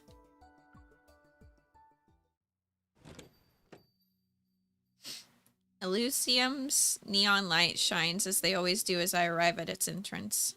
Well, won't you look at that? Someone's still alive. Hey, I'm ranked second on the leaderboard. I can't let all of these people lose their money because of me. You're too kind.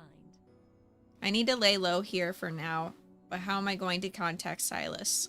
I see something's troubling you. When you have a lot on your mind, you should treat yourself to a good meal. The body knows what it needs. I sit down at the bar and remember what Aslan said about offering services beyond filling empty stomachs. I might as well see what this place is really capable of.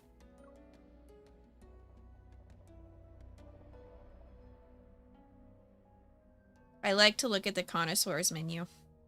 The menu is promptly presented to me. The gaze sweeps across the peculiar dish names one at a time until it lands on the last item. Sweet Evil Trap. Every dish in the connoisseur's menu tells a story from Description, I'm waiting for you. But the story behind this one hasn't started yet. It's waiting for someone to order it. In fact, it's been waiting for a long time now. 10.5 grams of soul.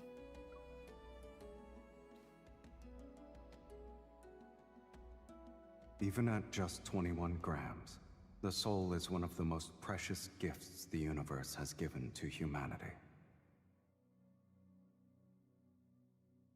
Silas practically has, "I prepared something for you," written all over his face. I close the menu. I'll order this one then.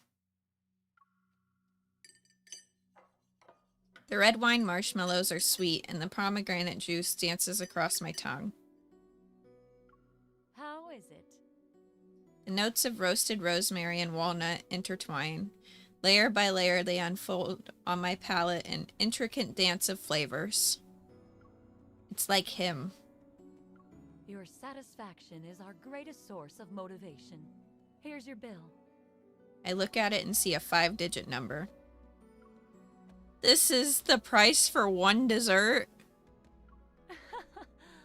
I guess it can be if you're willing to pay that much. Try putting these numbers into a map. Okay. I was like, whoa, that's expensive. Doesn't the arena block signals? There's always an exception. I follow Aslan's instructions. A red dot appears on the previously inactive arena map.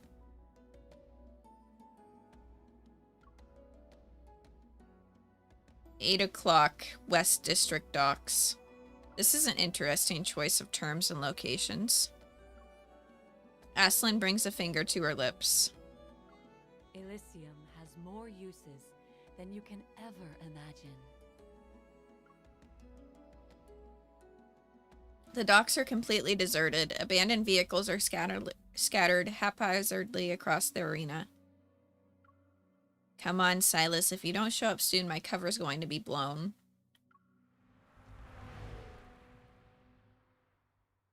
Is it time? It's time.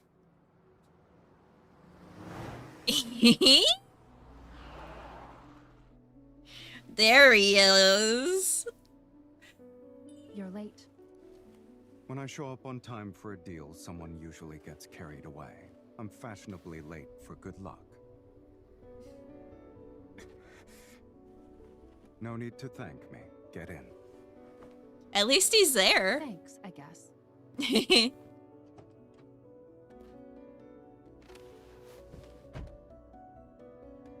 Where is it? Oh.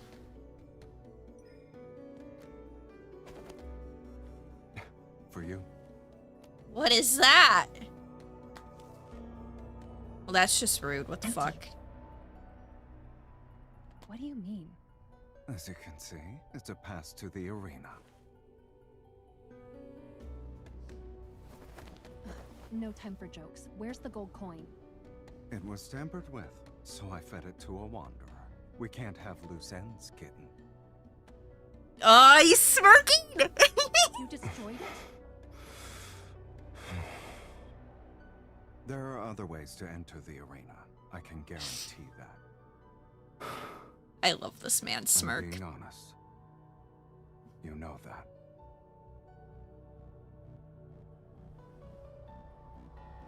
Don't move. What? We're being followed. We're going to have to fight if we want to leave. Why don't we call a temporary truce? Okay. We don't know how many are still in hiding. What are the odds? With you, guaranteed victory. Hold on.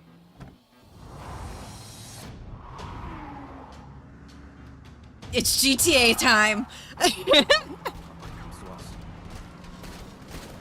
Am I supposed to? Oh, I was like, am I supposed to shoot?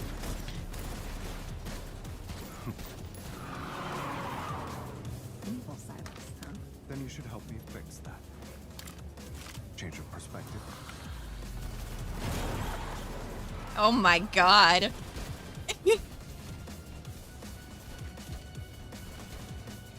I'm charging extra for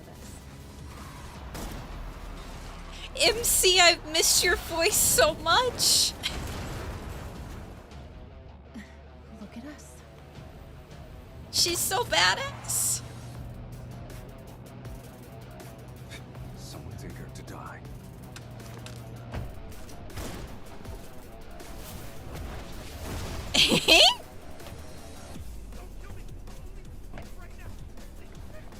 It's too late for regrets. Nice control. You're good at driving. Where did the coffee come Never from? told you that your driving stability needs some work? Any suggestions I don't consider are filed under never heard of it.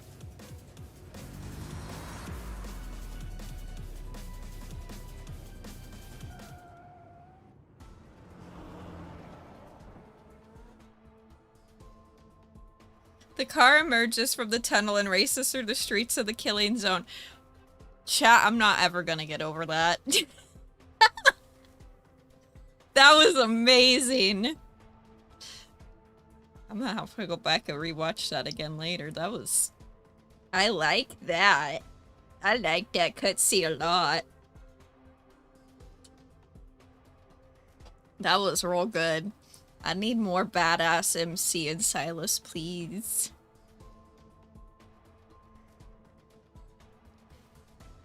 The car emerges from the tunnel and races through the streets of the killing zone. Please don't tell me you went for a joyride earlier. I didn't. I just grabbed a bite to eat. You had a meal? I couldn't get what I actually wanted, so I had to settle for the next best thing. Come to think of it, I rarely encountered any wanderers while searching for the masked people. I guess someone was helping me from the shadows after all. But Sylus doesn't look like he enjoyed his food. How were the wanderers? Delicious? They were so unpalatable that it's not even funny. Aww.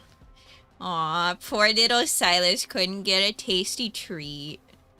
Not only am I picky, but I have an enormous appetite. I playfully shake my milk tea. Even though you were starving, you still bought me this.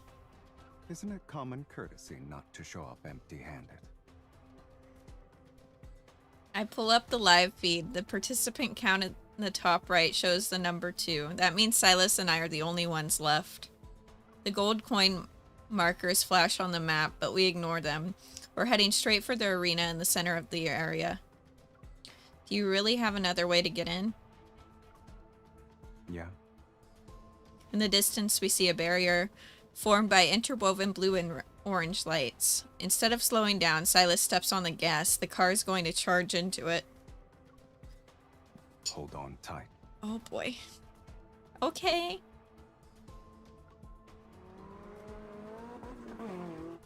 As soon as we hit the barrier, its violent energy tears our vehicle apart. It's going to be turned into heavy chunks of scrap metal.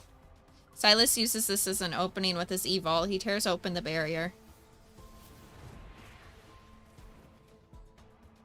Your other way in was crashing into it? What? It worked, didn't it? Silas pulls me to my feet with one fluid motion. I take a moment to steady myself before looking at our surroundings. The arena is bathed in dazzling blue and orange lights, the same ones that were a part of the barrier. The spectator stands are filled with floating holographic screens. A luminous path extends beneath our feet. It leads to a central area where several metallic platforms stand beneath the floating crystal structures. There must be some kind of mechanism here that will let us go underground.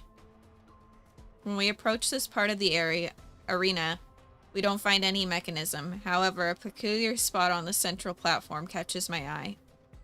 Under normal circumstances, the gold coin would be the key to go underground and meet our Lord of Charon. But this can't be considered normal circumstances. There's always more than one way to beat a game. Besides, it doesn't matter if you had the gold coin. The Zoian hunt stopped being fair a long time ago, kitten. He taps the ground with his foot. Listen. I can't hear anything, but I sense faint metaflux fluctuations. Maybe we can do this. Black-red energy particles seep into the ground. A few seconds pass before the metaflux readings suddenly spike to dangerous levels. The ground rumbles and a horizontal crack appears in the central area to reveal a massive creature underneath. It quickly opens its eyes and leaps. It's a wanderer. The wanderer is encased in a massive shell. It instantly releases a powerful I'm so sorry, chat. The wanderer is encased in a massive shell. It instantly releases a powerful burst of metaflux.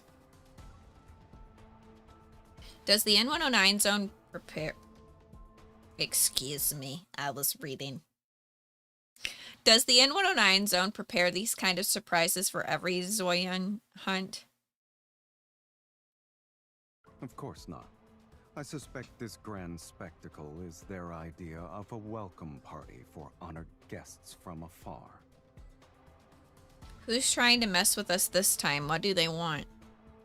I don't care. I've had enough of this game. And its endless amount of rules. He stands at the edge of the raised platform. As black-red mist spirals up from his arms, it engulfs his entire body. Let's end this once and for all.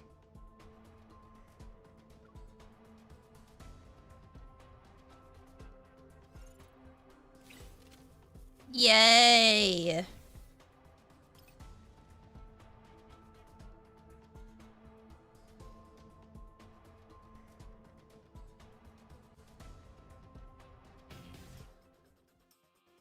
It looks slightly. It's gonna be real laggy though, chat. I apologize. We shouldn't underestimate it. Let's attack it together. You can decide when. I'll make sure they're dead. I guess it's gonna fight dirty. That's more like it. It's your turn. Okay, if you say so. Actually, it's not lagging too bad. I'm kind of surprised. Let's settle this in one fell swoop. Let's attack it together. You can decide when. It's your time to shine. Silas. It can't escape.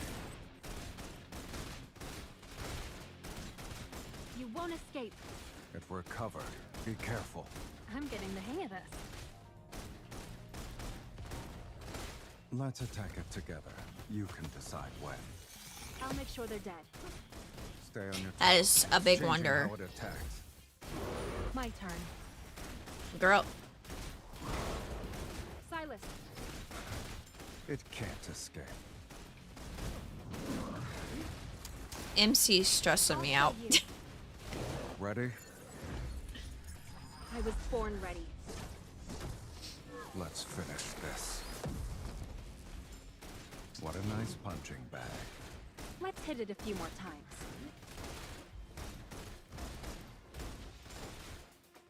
Let's attack it together. You can decide when. It's your time to shine. It's time to meet your maker. My turn. You put up a good fight. Good job. Hell yeah. We did it. We just get to stand back and watch Sylus, and that's, you know, that's always fun. I don't know if there's gonna be another one.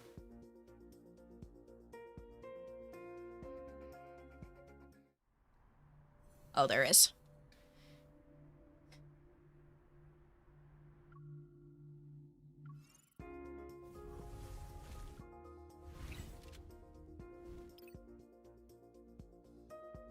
Yay, I get to use my own memories this time.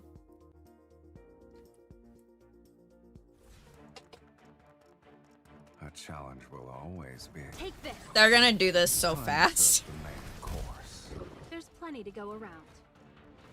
Bring it on. This is only the Like, It's your turn. Okay, if you say. Are you up for a joyride later? Where do you want to take me? Guess. yes.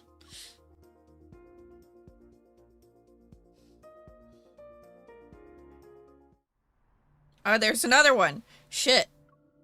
My bad.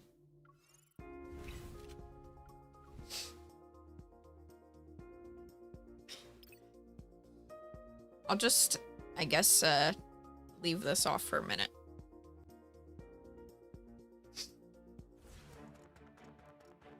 It's time to get moving. Take this. It's time to serve the main course. There's plenty to go around. My turn. It's your turn. Okay, if you say so.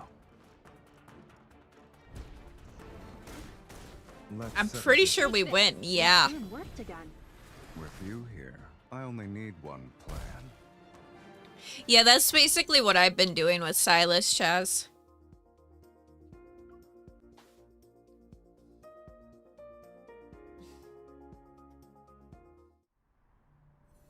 Dude, there's so many.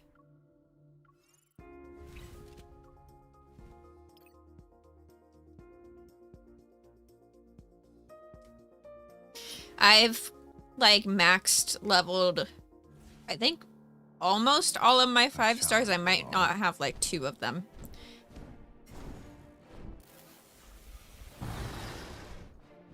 Are you prepared? Take this. It's time to serve the main course. Are you up for Easy a joyride peasy. later? Where do you want to take me? Guess.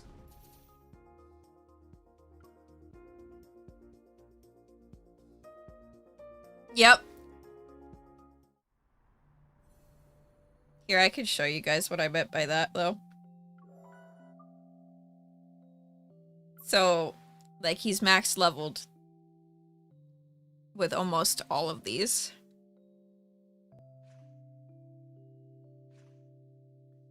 I can't download them because then I won't be able to update my game, so. This one I still need to level up protocores on.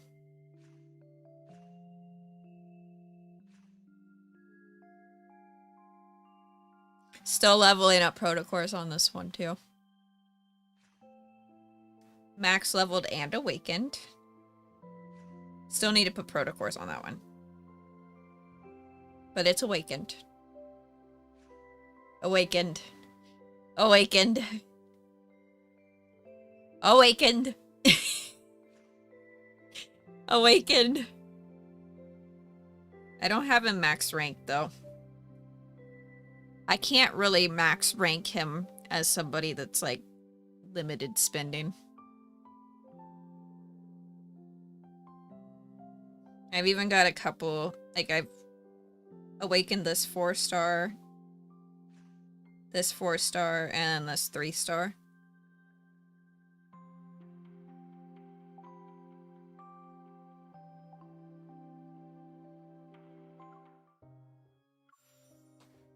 I'm still missing his newest force. I haven't bought the promise yet.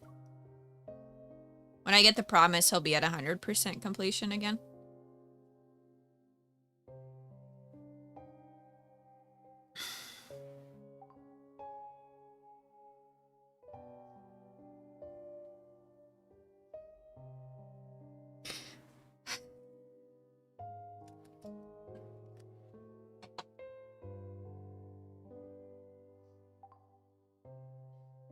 We almost there.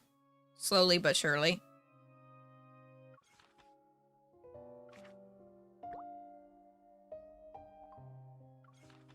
Ooh, we got a new thing about him. During his free time, he plays space combat games with Luke and Kieran at the base. He also seems to have quite a talent for interstellar warfare as well.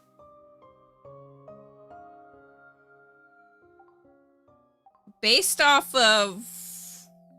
Where do I go? He's gonna talk to me. You have something urgent to discuss. Right underneath Silas, it says coming soon. I'm pretty sure we are gonna have another love interest. I just don't know when. And it said that before Caleb came into the game. Caleb just came into the game a few months ago.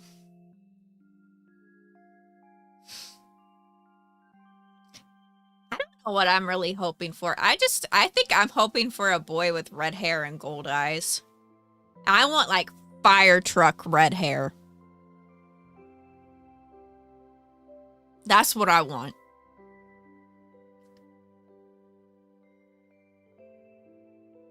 I don't care what he is. I just hope he has red hair.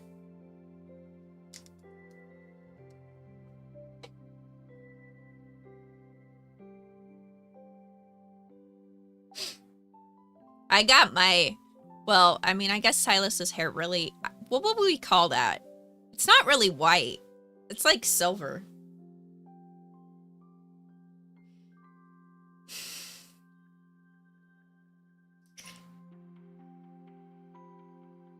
Granted, if he had black hair, I'd still love him.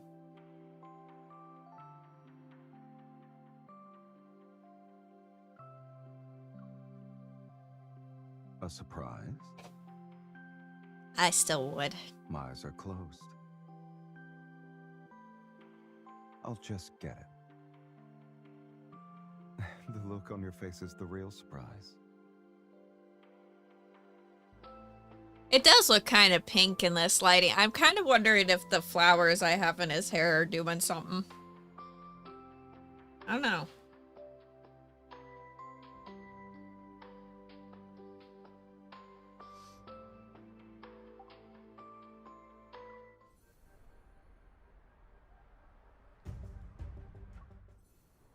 Excuse me. Okay, I was gonna say. That stressed me out. I thought I just, like, all my progress went away. Welcome back. As the protofield dissipates, the massive wanderer vanishes with it. Modified shell is still present when I fall to the ground. Thud. The arena's floor gives way because of the impact. I plunge into the boundless darkness along with the debris. It's like, where's my mouse? I found it. We're good. My descent ends with a violent crash. Clouds of dust billow out around me. My entire body feels shattered. Waves of pain slam into me. My right arm, I can barely move it. Please don't be broken. Touching my stiff right shoulder, I squeeze through the cracks of the broken shell. The beam of light streams down through the hole above. It illuminates my position and reveals I'm in the middle of a towering corridor. Where's Silas? The floor was completely destroyed. I wonder if he also fell down. Silas? Silas? No response. I hope he's okay. He better be okay. Suddenly, I feel a faint tremor in my chest. I whip my head around towards the end of the corridor. Its source is there. The vibration is soothing, and it gradually syncs with my heartbeat. My feet start moving on their own. It's as if someone is pulling invisible strings. I'm drawn towards the darkness that lies ahead. Active life form detected. Verifying identity. Verification complete. My headphones just about fell off my head.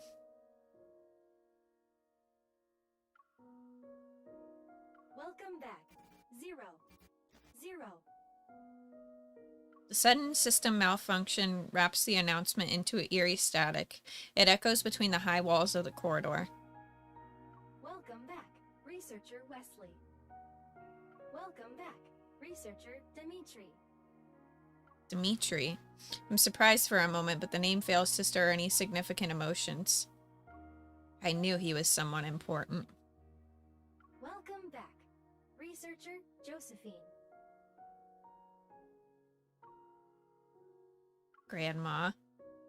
As each name is announced, the system voice becomes gentler. The empty corridor is seemingly filled with the shadows of people walking around it once again. Congratulations on regaining consciousness. Subject 001. How are you feeling today?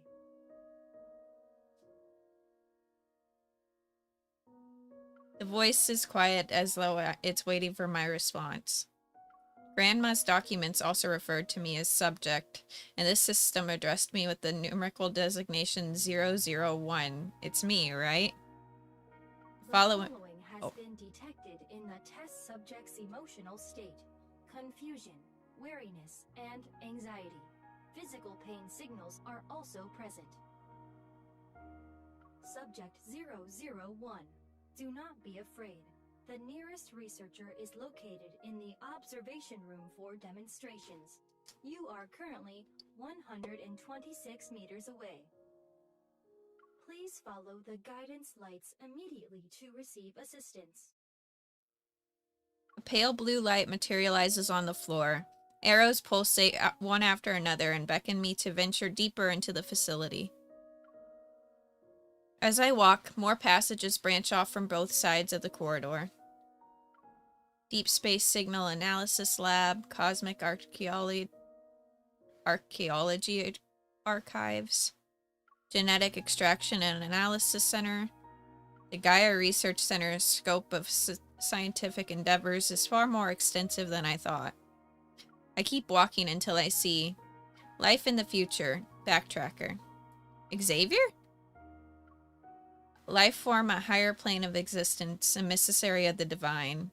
Life from the ancient ocean, Lemurian civilization. Don't tell me Raphael is also. The labels point to different corridors, and each corridor houses a unique, specialized research team. Finally, I spot the sign for the Unicorn Research Team. It's pointing to the most prominent door at the end of the corridor.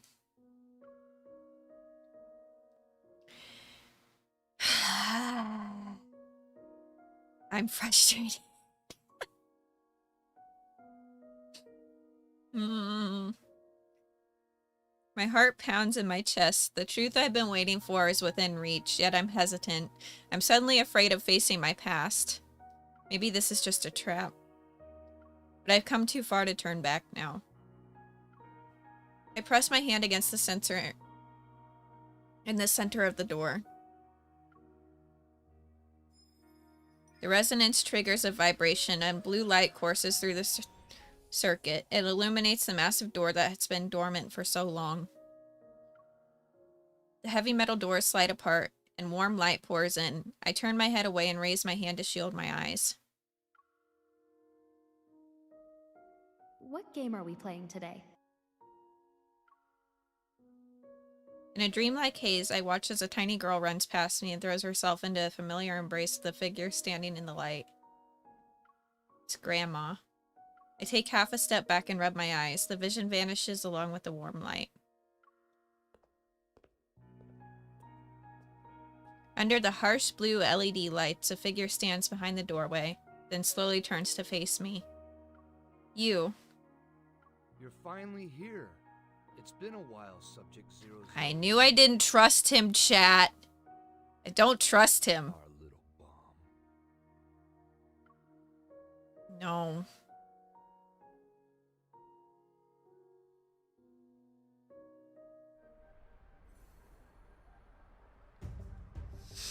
Oh, main story's about to get real good.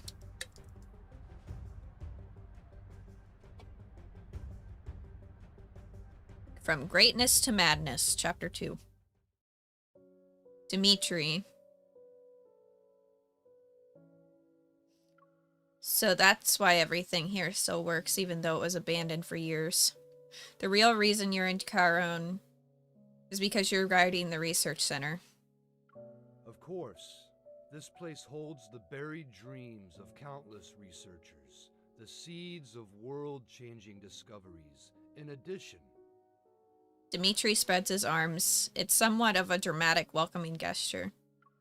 it's where you were born, your first home in this world. I tighten my grip on the gun at my waist. I'm waiting for the next outrageous revelation. Back then, the research team accompanied you every day. We raised you as if you were our own child. We believed you represented humanity's most intimate connection with deep space. A flickering hologram appears behind him. Fragmented faces of figures huddled together manifest before dissolving into light and shadow. I don't recognize any of them, yet a warmth wells up from the depths of my heart. After the Chrono Rift catastrophe, our team was disbanded. Many of us disappeared without a trace. I'm the only one who stayed here to keep watch. I knew you would return one day. I've been waiting for you for a long time. You already knew who I was when you saw me at Charon. Why, of course. I can recognize our most precious treasure anywhere. Your power is unique, after all. He unconsciously moves half a step. Upon seeing me back away warily, his voice becomes even gentler. Don't be afraid, my child. I've been waiting for you this whole Don't time. do it, MC. Don't fall for I it. must atone for the sin I left behind. I know you have many questions. Go ahead. Ask them. I'll tell you everything you want to know. Seeing the sincerity in his eyes, I hesitate. Should I ask him a question? I might be close to the truth this time. I need to hear what he has to say. He's gonna lie to you. He's gonna lie. It ain't worth it. Where's Silas? You said I was born here. Why don't you tell me what happened back then? While not an ancient beginning, it was still sacred nonetheless.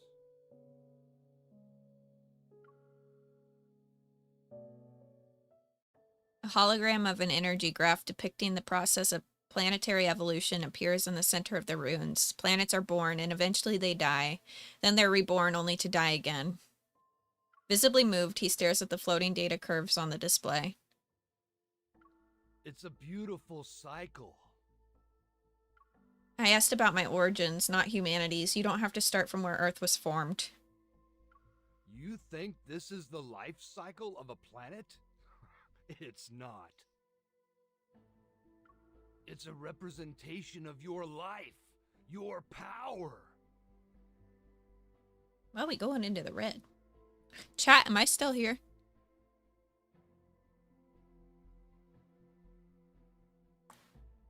I'm dropping frames, I think. Oh.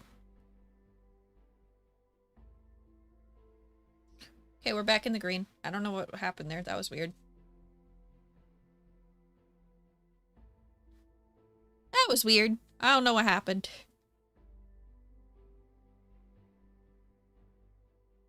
Is he crazy?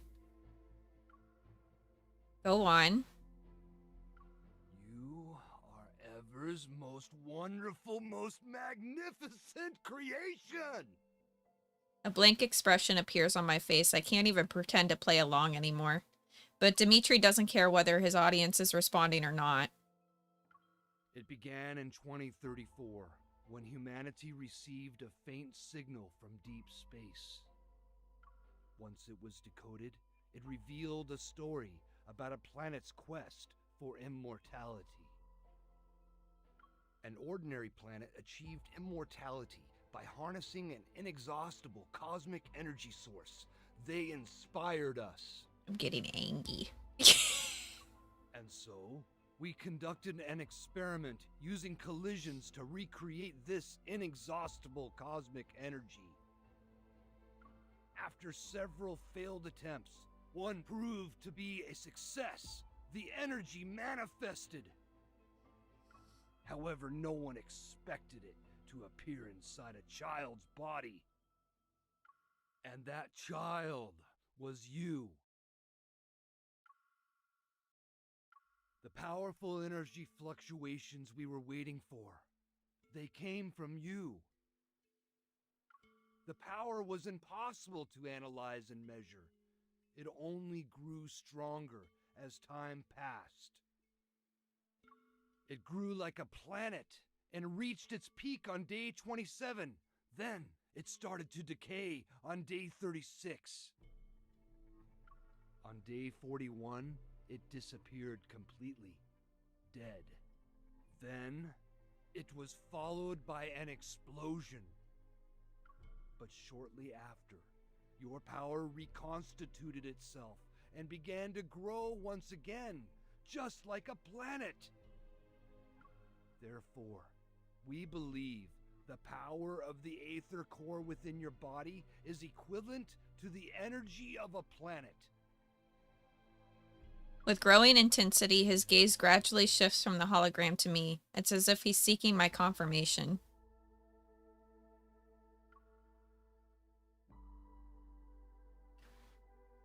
You're not sick in the head, right? In the dim lighting, Dimitri's fanatically contorted face becomes the very embodiment of his obsession, ugly and deeply unsettling. Despite my best efforts, I can't help but carefully phrase my next question. You're not sick in the head, right? I'm not trying to insult you, I'm just genuinely concerned. I believe the part about you being a member of the Unicorn research team. As far as I'm aware, Ever has been systematically hunting down their former members over the years. My grandma and other researchers were among those they killed. It's understandable that years of internal and external pressure have affected your mental state. You live alone in a place like the N109 zone. It's okay to get therapy. Dimitri's outstretched arms are slowly lowered as a look of dejection appears on his face. I don't blame you for being skeptical. Even we who witnessed your birth firsthand were at a loss. We didn't know if we should let you grow up like a normal person or use you as a resource. Would this immense power lead to catastrophe? Ah, there goes the caring facade. Took you long enough. Referring to this place as my first home and talking about a magnificent creation, in the end it was about making a massive profit. Even the ramblings of a madman, fragments of truth lie hidden beneath insanity. From his words I can piece together whatever wanted to obtain via Unicorn. They desired a new kind of energy that was far more powerful and plentiful than Earth's natural resources and protocore energy. Maybe that was when Ever set their sights on the Ether core. You have no idea what kind of temptation lay before us back then. While Dimitri is engrossed in his fervent monologue, I keep an eye on his unstable state. I use this as an opportunity to examine the laboratory. We had countless debates. The Chrono Rift catastrophe struck when we were in the middle of our endless back and forth. And then it happened. It will always be the most regrettable thing I've ever done. I can never make up for it in this life. My career, my dreams, my colleagues. Those days we spent to achieve our goals. Something's wrong with him. My gaze quickly shifts to the control panel and some distance away from Dimitri. I discreetly get ready to use my evol. It's over. It's truly over! Seemingly drowning in penitence, Dimitri falls to his knees and triggers a hidden mechanism. A surge of energy rises from below the large laboratory and begins to shake as the rails rattle. Wait, it's not the laboratory that's shaking. Sensing movement beneath my feet, I quickly back away but slam into a wall instead of finding the door. A massive curved glass panel has silently descended behind me. Its cold surface blocks my escape route. I barely pulled out my gun when curved glass panels previously suspended above diagonally in front of me descend. The panels are about to create the perfect cage, and I'll be stuck inside the spherical chamber like an insect preserved in an amber. It's a mechanical trap, and I've walked into the jaws of the beast as soon as I step through the laboratory's doors. Go on now! Fix our mistakes! Go on! Go! With steady hands, I slip a small explosive charge into the last remaining glass before the glass panels. Wow, words. With steady hands, I slip a small explosive charge into the last remaining gap before the glass panels seal themselves. Then I get down on the ground as fast as I can. Shockwaves reverberate throughout the spherical chamber. A strong force strikes my head. In spite of the pain, however, I hear the rails get jammed for a split second. I charge towards the explosion site without a second thought. Using my momentum, I smash my gun against the area where the glass panels meet. The impact forcibly opens a narrow gap, barely half a palm wide. I immediately raise my gun to shoot. The bullets hit the area near Dimitri's feet, but they failed to stop whatever switch he activated. I aim my gun at him. A familiar energy emanates from the darkness behind Dimitri. He stands up. My instincts scream at the new threat. I open fire. The bullets hit him, but he seems unfazed as he pulls out a weapon and aims it at me. The powerful blast sends me flying and crushes what little chance of survival I had been desperately clinging to. No!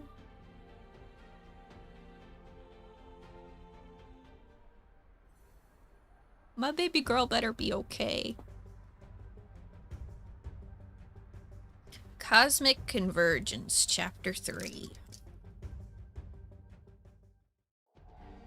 Chaos, agony, the freezing cold. My body feels like it's being crushed. I must have blacked out for a bit. That's the sphere she was in, I think. Fighting through the pain, racking my body, the taste of blood. I forced myself to get up inside the glass sphere. On one knee, I struggle to catch my breath. Below me lies the metallic floor made from an unknown material. Above me looms the inverted glass chamber. The familiar sight triggers a flood of memories.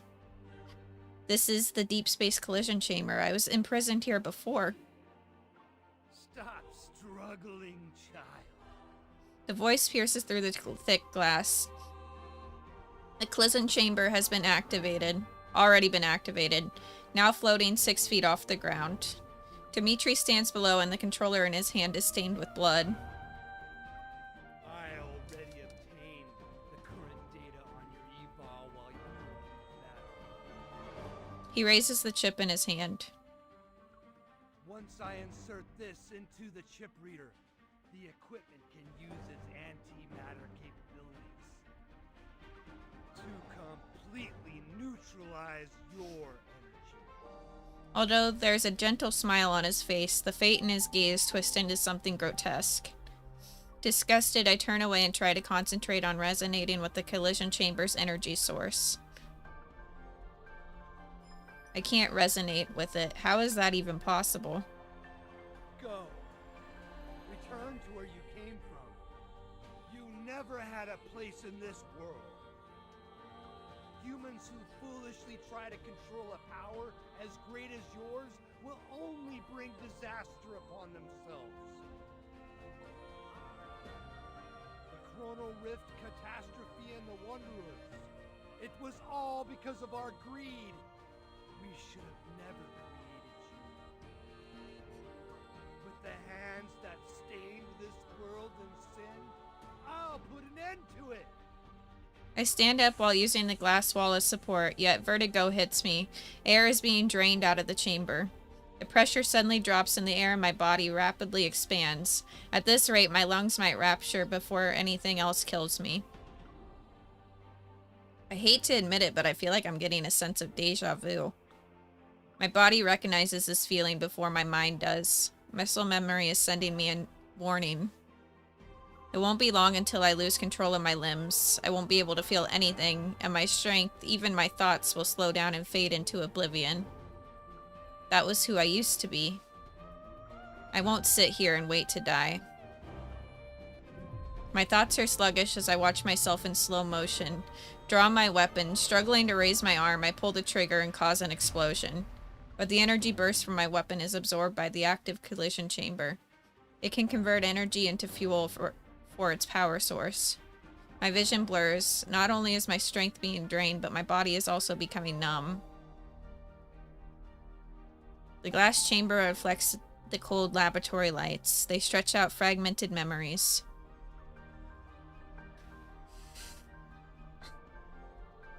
The same collision chamber that I was violently thrown into as a child. Those monsters and that cosmic void in the sky. It's all because of you. You are this world's calamity. We should have destroyed you years ago. Fuck you, Dimitri. I've experienced this before. It was him at that time, too. The contorted face of the young man begins to merge with Dimitri's weary, wrinkled face below. Then I lose my sense of direction. Since that day, I've been the only one who was determined to destroy you. I failed before, but time proved to me that I was on the right side of history. I will finish what I started and atone for my past failure. This lunatic. Be gone! Go back to where you came from! Just die already! I refuse to let this maniac kill me. A powerful resonance resounds and builds within the chamber. It syncs up with the tremors deep within my heart. I desperately try to maintain control. I'm attempting to seal the weak spots the echoes create, but I'm fighting a losing battle. The resonance energy hums and shatters invisible chains. My consciousness breaks free from its physical cage and my soul rapidly surges forth.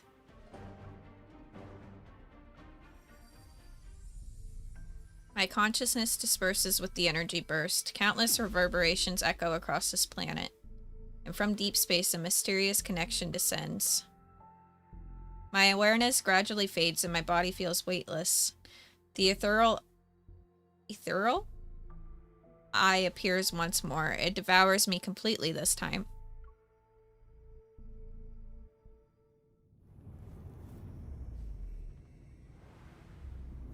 What am I?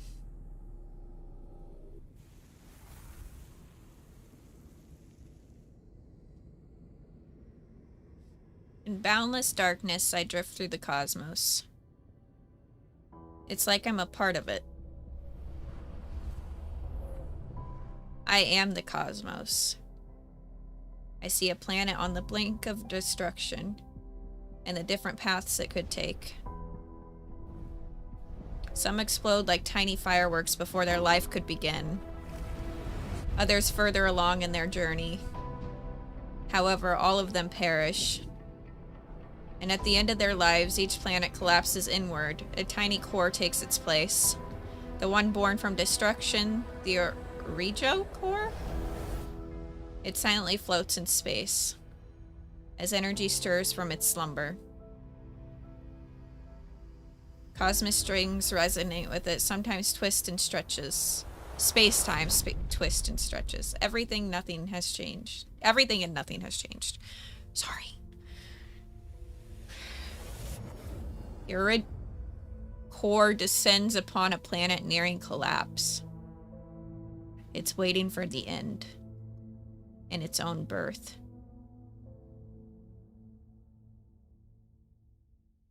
Ooh.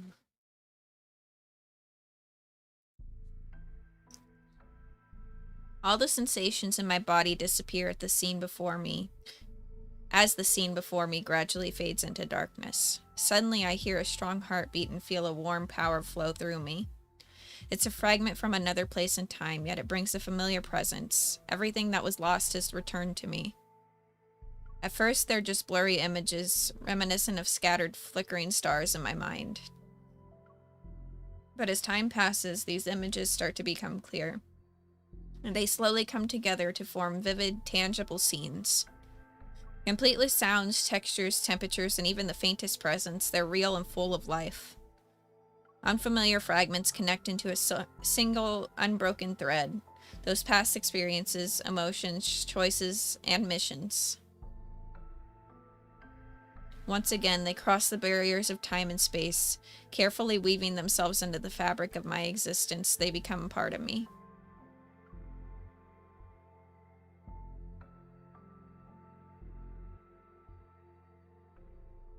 I'm having a hard time figuring out if MC died again.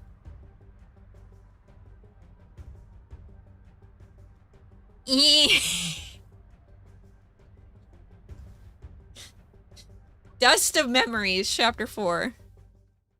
Oh my god, Pookie! I suddenly break through the downpour of my memories. My vision refocuses. I don't think she died, chat. I think we're good. That familiar black-red mist envelops the area. I'm shielded from the falling rocks and steel beams. Reading my stunned gaze, Silas relaxes his furrowed brow. An amused smile appears on his face. Nice explosion, little bomb. Silas. This place is collapsing. Give me your hand. The hand reaching out to me now overlaps with the memory of that same hand breaking through the barrier many years ago. Fragmented memories flood my mind, but there's no time to dwell on them now. I force my aching arm to move and grab onto his hand. Silas yanks me out of the wreckage in one fluid motion. He secures his grip on my arm as he crouches. Keep your eyes open this time, kitten. Watch how we escape and remember it well. An overwhelming power lifts him up and manifests behind him like a fiend that crushes all obstacles in its ways. Its wings have blocked out the heavens. We soar past the crumbling debris and fly away from the depths. Thunderous explosions echo below. Dragon Silas? Standing at the edge of the arena, I finally see the full extent of the destruction caused by my uncontrolled energy burst. The entire central arena has collapsed. Only a bottomless pit remains, its edges crumbling away. I leave Silas's side as that strange detached sensation gradually fades. Dimitri, bound by tendrils of black-red mist, is thrown down before us. Our deal is complete. Now surrender your soul. Monster! There are two of us here. Who are you referring to? His unfocused gaze can no longer locate his enemy as he desperately claws at the mist coiling around his neck. The terms of our deal haven't been fulfilled. I only agreed to bring her before you. Foolishness and arrogance aren't valid reasons to breach our contract. Silas violently grabs Dimitri by the collar and the mist swiftly coils around the former researcher's neck. You underestimated how much she's grown. Look at you. Thinking she's still the little girl whose life you held carelessly in your hands. Like every gambler who overestimates themselves, you are not as clever as you think you are.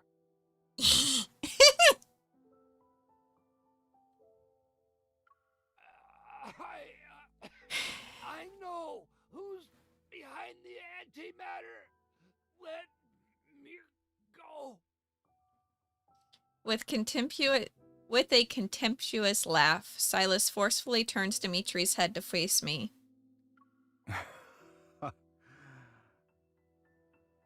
Get a nice long look. It'll be your last. And do your best to remember the person who brought about your downfall. Die with a smile for us. All right? I'm fine.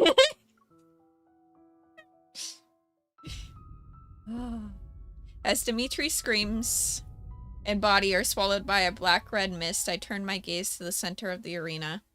One after another, muffled explosions resound underground. This place will be gone after today. It won't reappear anytime soon. The laboratory that was never meant to exist might hold a few childhood memories. I might have cried in some corner or laughed in front of a platform. Perhaps I made those researchers who saw me as an otherworldly specimen believe I was just a normal child for a moment. Or maybe none of that ever happened, but it doesn't matter anymore.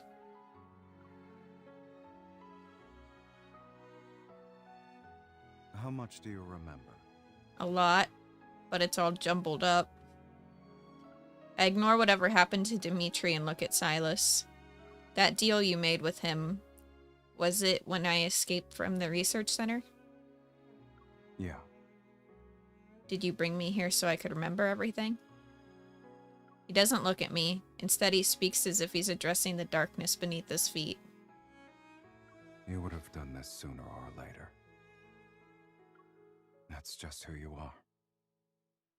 Then shouldn't you be worried about my power destroying you and this world? Should I be? I stare at his profile to emphasize my point.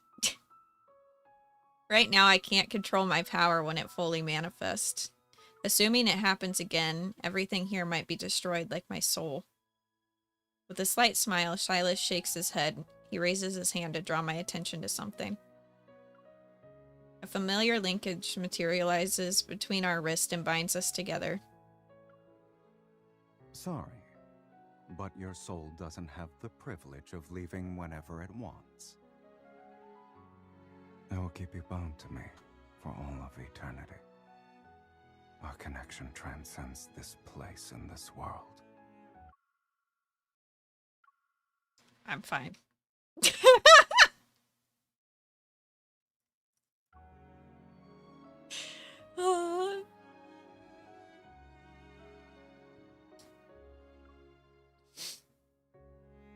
So, are you done looking around?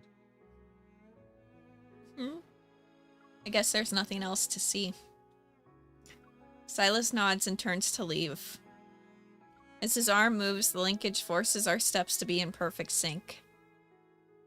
We're done here. Let's go home.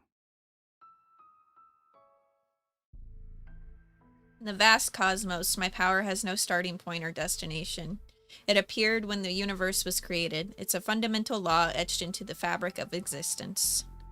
At some point, a force, weak yet unbreakable, began to bind me. And with it came an endless fall.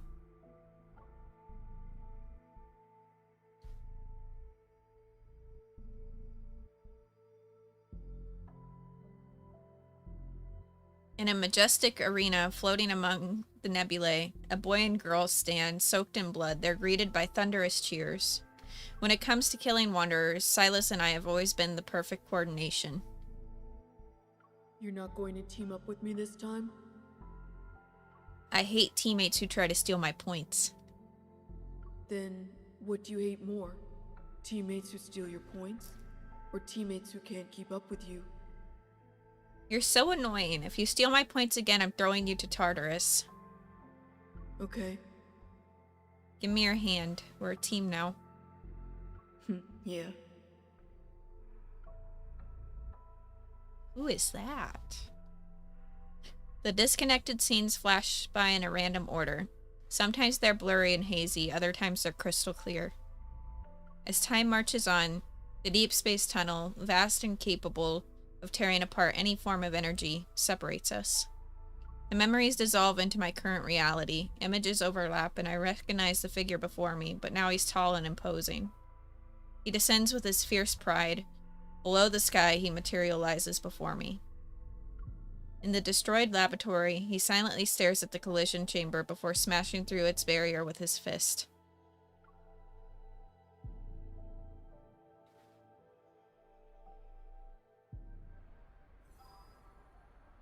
I feel like I should have read the other thing first now.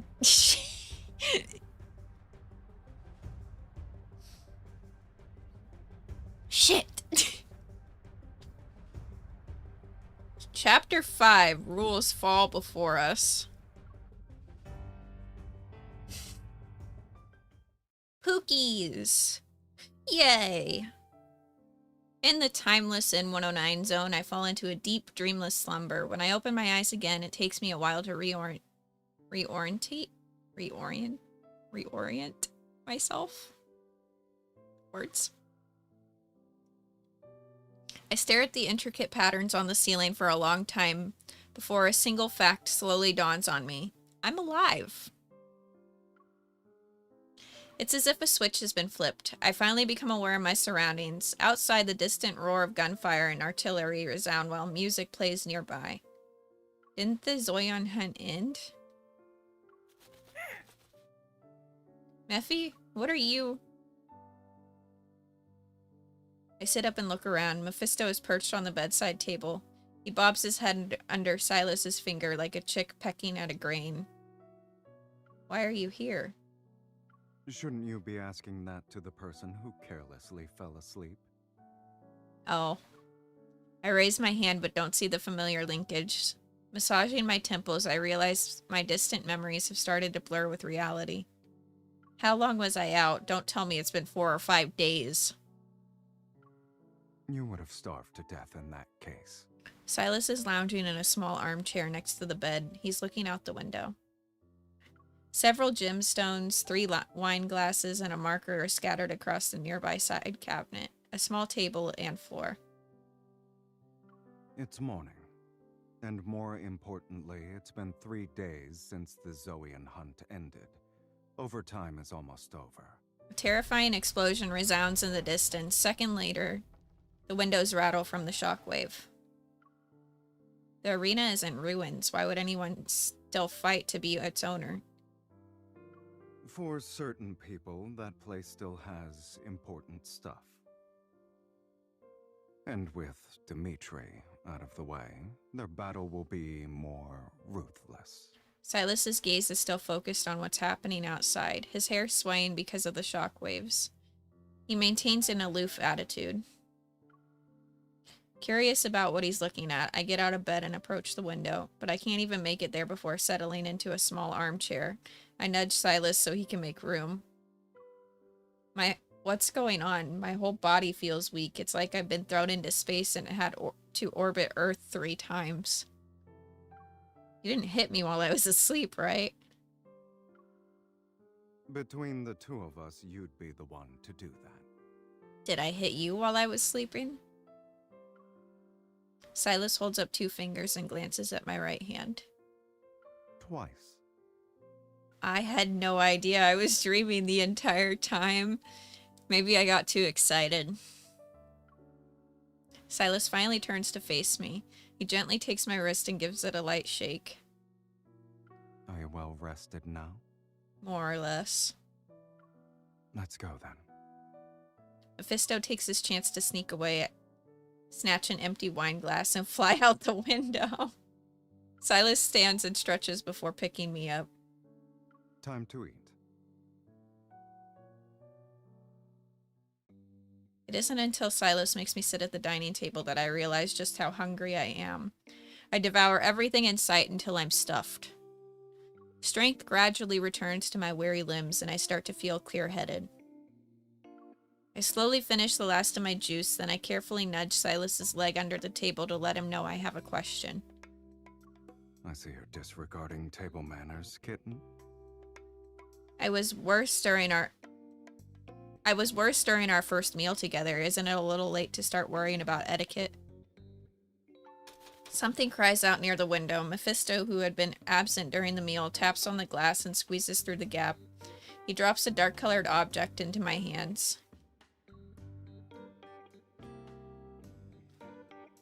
What the heck? What is this, a flash drive?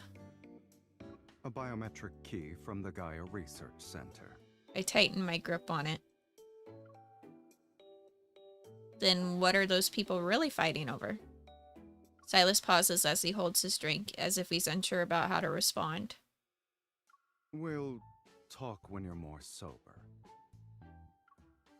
You're also one of the contestants doing overtime. When did you... Luke and Kieran are more than capable of dealing with those fools. The key shows signs of age, as if someone has scratched off its identification number. It's impossible to tell which researcher served as its original owner. Possessing the key means having authority over the abandoned Gaia Research Center, even though it's nothing but ruins now.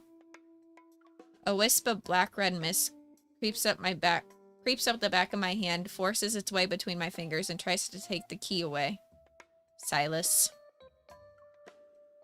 That's my trophy. Give it back. You're just letting me look at it? Silas stretches his long legs to push his chair. He leans back against it as he uses his index finger to guide the mist. It's still pulling on the key. Dismissing the idea of letting go, I clutch the key with both hands and lunge towards him like a sparrow drawn to a grain of rice. Your theft techniques are getting sloppier by the day. Are you going to headbutt me to death before you loot my body? Sit.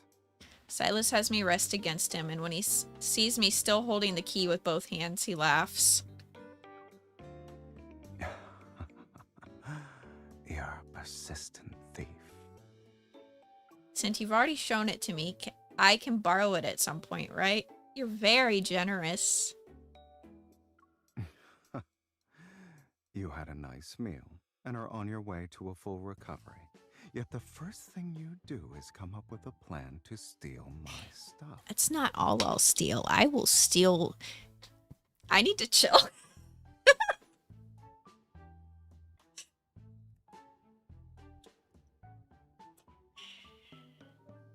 I'm gonna steal that armband around his arm. I need to stop. Okay. Hi. Hi. So, do I call you M? Is that okay? I mean, that is what your TikTok nickname is. How's you?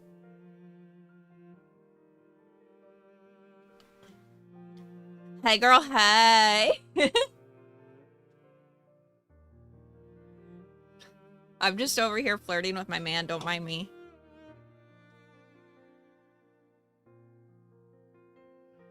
I'm not doing that.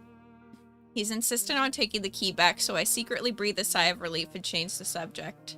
I've decided to talk more about my more recent dreams.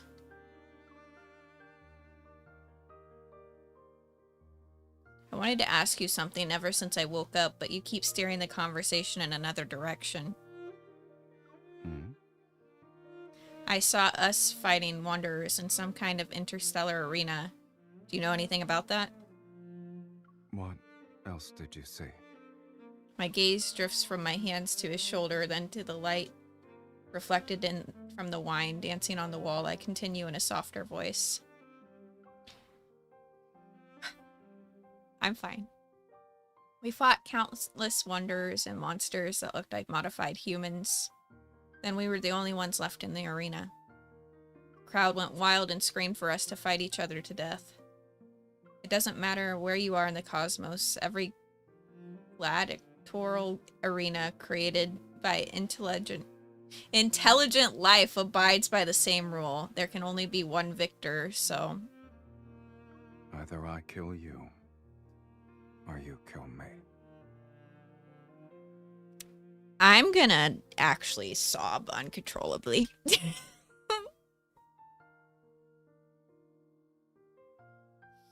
Can we stop reminding me that he's doomed? Please. I'm not okay.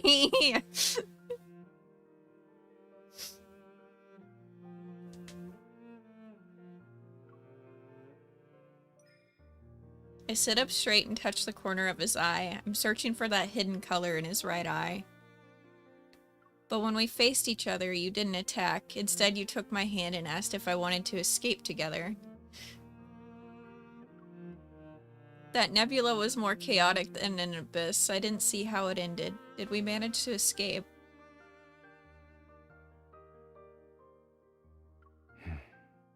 What do you think?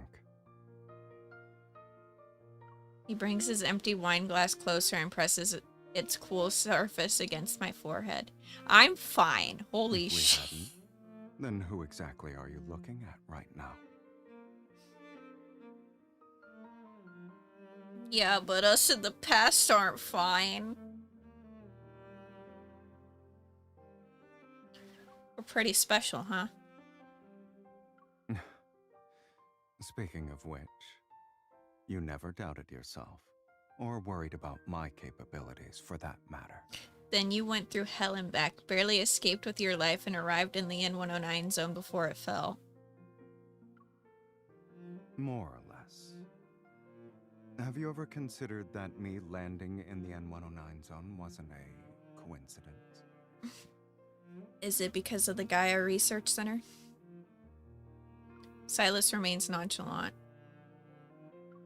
I found some documents in the corridor of the old facility. Sorry, chat. The Unicorn Research Team, or rather, the Gaia Research Center as a whole, was attempting to establish contact with Deep Space. The Unicorn researchers wanted to recreate a powerful cosmic energy source, which exists within me as an ether core.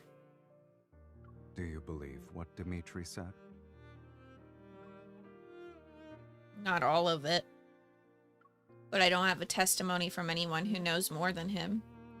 Strip away the outlandish claims and his message is actually quite simple. I possess destructive power. Trying to keep my thoughts from dwelling on Dimitri's fanatical declarations, I turned Silas's glass in my hands. Something weird happened in the collision chamber. I was about to lose consciousness. This planet, the starry sea above us, the depths of the deep space that are invisible to the naked eye. They all seem to have some kind of force that resonates with me. Were those things ether cores or something else? Now when I think about the deep space tunnel in the sky, I feel like I've gained an understanding that goes beyond what's currently known about it. It's not the source of all disasters. It's a bridge, connecting us to civilizations more superior than humanity's. Maybe Dimitri wasn't lying. It's possible I have the power to destroy everything. My thoughts travel through the darkness in the collision chamber and how I sink into an overwhelming strength. It's strong enough to erase the entire planet. What lies dormant inside me is powerful and uncontrollable. Suddenly a hand grabs my chin. My gaze lands on Silas's disinterested expression. When I pulled you out of the giant glass tank, you looked like you were in so much pain that you wanted to die. If it really hurts, then stop. Don't force yourself. And don't ever make that face again while you're at it. Okay, Pookie, I'm sorry.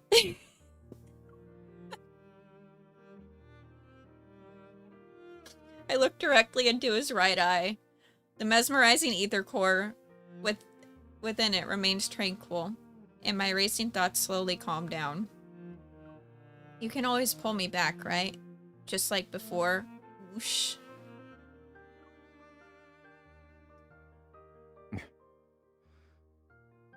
Are you mad? I didn't do anything. I look up at him expectantly. Silas stays silent for a moment, then he appears interested. Grabbing my hand, he leads me outside.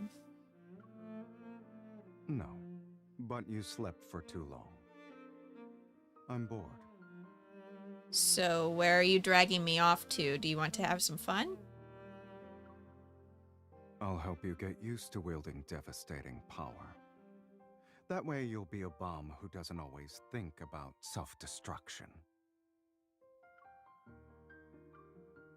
I don't always think about that anyways. What do you mean?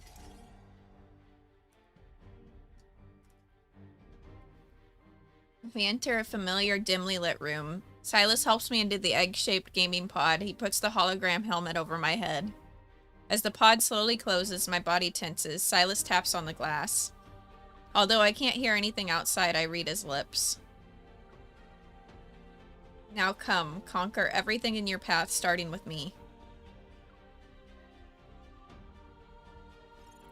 Oh, we're fighting. Okay. As in the game's fighting for me, chat.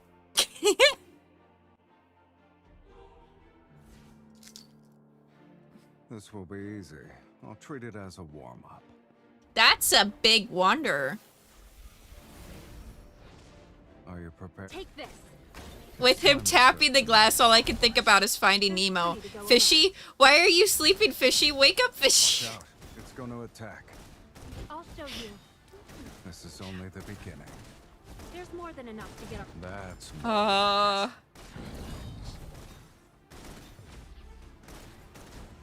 He was probably worried sick about her. Take this. It's time to serve the main course. There's plenty to go around. Bring it on. Its attacks are getting stronger. Move. Silas! Don't rush in carelessly. Damn it. I hate when the Wanderers do that spinning attack. I hate that so much. Take this. We got pretty like music playing in the background There's too. plenty to go around. I'll show you. It's your turn. Okay. Come on. Say so. It's time to get rid of some nuisance. It's time for an energy storm. Why are they... Why did it do that all? Oh, okay. He's wearing that outfit. Why am I not? You're too close. Did I miss something? It's my spot. I probably missed something. Aren't we becoming more in sync by the second? Wasn't it obvious?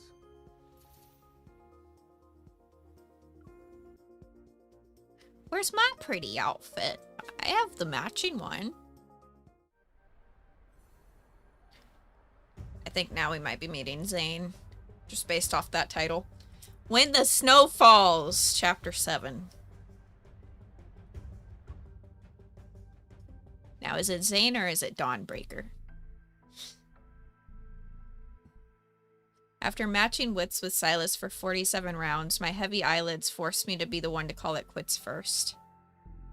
I slept so deeply that when I woke up, I found myself in my own bed. I had been moved there and didn't even stir once. Was I really that exhausted, or do I trust him too much? Baby girl, I trust him that much, so... That's your man's. I massaged my throbbing temples as I recalled the information I received during our break last night. Silas's curiosity was piqued by these mysterious antimatter weapons, and then he decided to investigate their origin. Luke and Kieran were equally thrilled. They rubbed their hands together as if to say, we finally have something fun to do. Given the usual efficiency of Onakindness's leader, that mysterious hunter will soon cross paths with an odd little group consisting of a boss man, 2 troublemakers, and their crow. As for the key found in the ruins of the Gaia Research Center, will it unlock the secrets of a hidden past or take me down another path that leads to an unknowable future? Either way, it's what I have to investigate next. I look around the room to find every curtain has been drawn shut with great precision. Not even the smallest sliver of light can get in. My place got turned into a cave, basically, and only he'd do that. I walk to the window. As soon as I pull back the curtains, blinding light floods my vision. As far as the eye can see, a cold radiance has engulfed the city. A blanket of snow covers every building. It's snowing in Lincoln?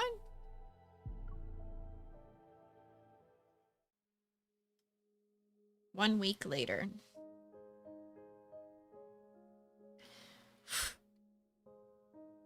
For a while, I've been investigating my past and uncovering ever secrets. And now this ever-changing, precarious world seems to face an unprecedented words. Crisis. I'm skipping it, chat. Protofield disturbances, climate anomalies. Now I feel like the one fish from Finding Nemo has. Some say Earth's climate system has broken down and a disaster comparable to the Corona catastrophe is imminent. Why am I struggling so bad to read now all of a sudden? Deep breath. We got this. Holy shit. I'm fine. Others claim Earth is on the verge of collapse. All tectonic plates will shatter and this human civilization will end. Yet among these discussions about the end of the world, Earth's collapse, and civilization's downfall, what actually descends upon Lincoln City is a silent snowfall that transforms the city into a pure white expanse overnight.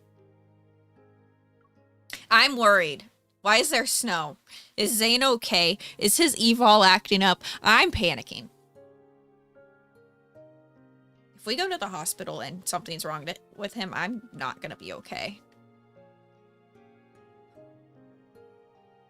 Backtrackers, Lemuria, everything is starting to make sense now. But what about the life on the higher plane of existence, the emissary of the divine?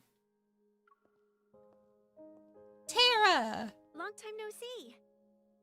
Hi. Back from your leave already? Captain Jenna said you had some personal matters to take care of. Is everything okay? For my administrative leave, only Jenna knew about my visits to the ruins of the Gaia Research Center in the N109 zone. After hesitating for a moment, I shake my head and smoothly change the subject. I'm fine. You could say I went back home. By the way, have you heard of the term emissary of the divine before? It's supposedly connected to civilizations on the higher plane of existence. Among the rampart doomsday theories, the concept of being watched by civilians with higher dimensional beings is actually the easiest to understand. It can mean a messenger who can communicate with godlike entities. Even if they do exist, finding someone like that would be harder than finding aliens. The sound of typing behind me suddenly stops, and when I raise my head, I see Nero has come over to join the discussion. And if those higher dimensional life forms aren't saying anything, well, even an emissary might not know they're one.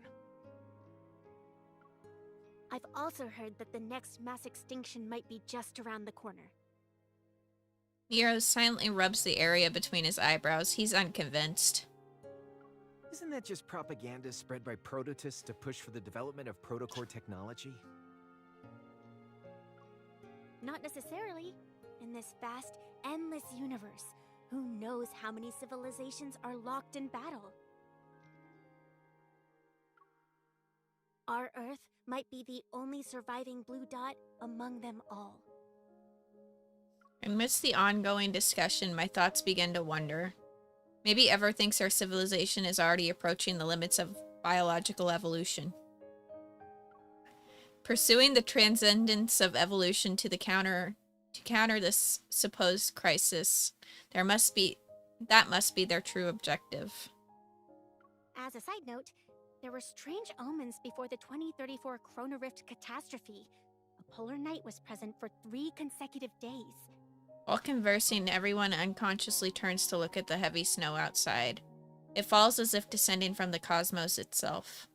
Regardless of whether Earth falls apart or the world ends, as long as the subway runs and wanderers exist. We need to fulfill our duties as hunters and protect this city.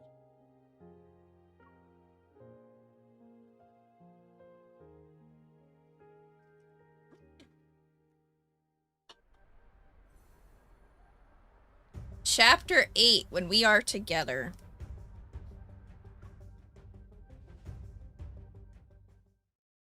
It's 5:00 p.m. and a lecture titled Life's Boundaries is underway in Lincoln's University's largest lecture hall. Aside from the medical students from other departments have taken a seat to listen. In the packed lecture hall, the speaker stands. His back faces a projection of a beating heart model, and his authoritative voice is steady. Zayne. Life itself is not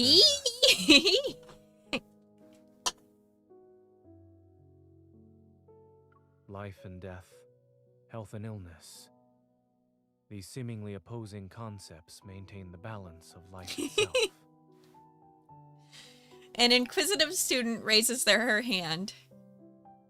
But with today's medical technology, we can potentially do gene editing, cellular regeneration, and even human modification. If immortality becomes achievable, why should we still accept death as the end of life? If we set aside morals and ethics, these technologies could make immortality possible. But this also means that our goal in the medical field has shifted from conquering disease to conquering death itself. Zayne's gaze sweeps across every face in the room, his tone remaining calm as usual. To conquer disease is to extend life, but to conquer death is to control it. Can we still call ourselves humans after being modified and losing human characteristics? How do we even define human existence? Hushed discussions fill the lecture hall. Zayne looks towards the back as someone quietly opens a door. A familiar figure appears. She quickly slips into the back row, her coat leaving a trail of melted snow on the floor. He quickly shifts his gaze and continues with his previous point. Life can be extended, but the cycle of life and death should not be controlled.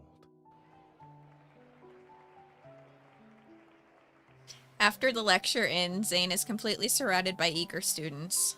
I sit in the back row and wait for the students to file out behind me. Did you see the news? How could they accuse Dr. Zayne of disregarding human life and abandoning his patients? They're saying he has no ethics.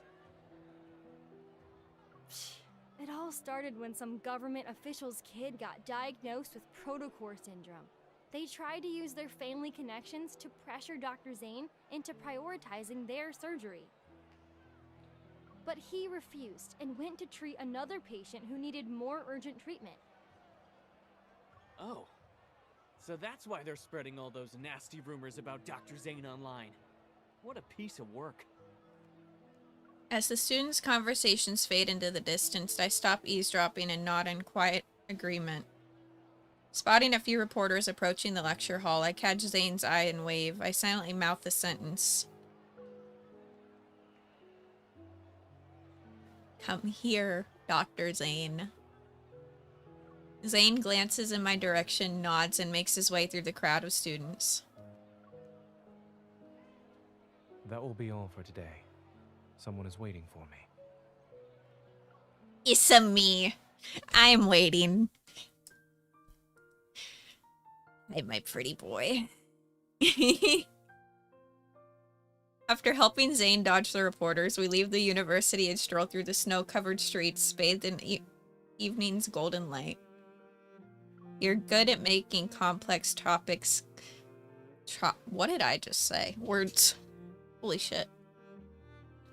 You're good at making complex topics clear and accessible, Dr. Zayne.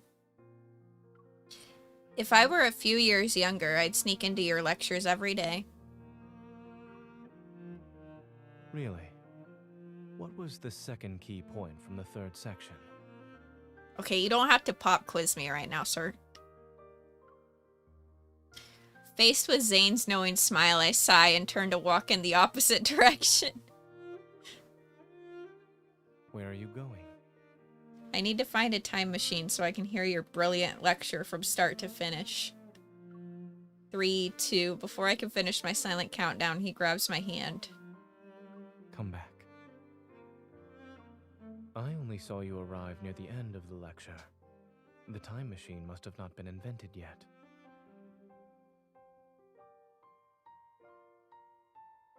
Coffee in hand, I sit down on the roadside bench as Zayne hands me a wreathed? Weathered. It's weathered. That's the word. Hands me a weathered envelope. Here's the information you requested. The wax seal on the envelope is still intact. The documents themselves have a small crease. Exchanging documents while sitting on a bench, we're like those secret agents trying to save the world in the 008 movies. Given what you've asked me to investigate, it is certainly a secret that concerns the fate of the world. I I vaguely remember Zayne mentioning Dr. Noah's Arctic expedition research, which might be connected. The cryptic patterns etched into the key seem to point towards the traces of primordial civilization. 14 years ago, That's him. a research team ventured into the Arctic to study life's boundaries. They made an unexpected discovery. I just cut him off. Sorry, chat. The pictographs they recorded in the ice cave bear a striking resemblance to the patterns on the biometric key.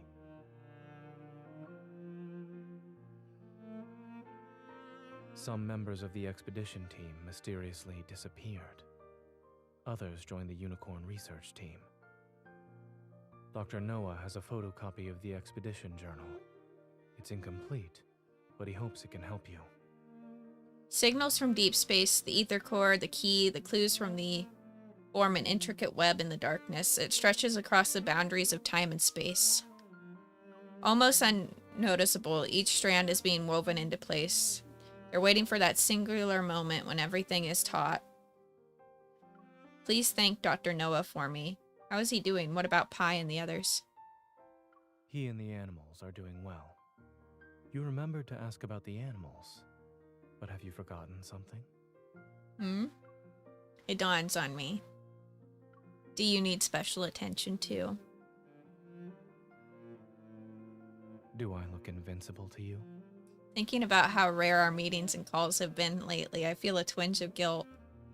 So how has Zayne been lately? Have you been sleeping well? Do you still have nightmares?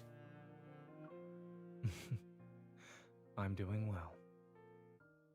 For some reason, my words elicit a soft chuckle from Zayne. You've already made time to pick me up after class.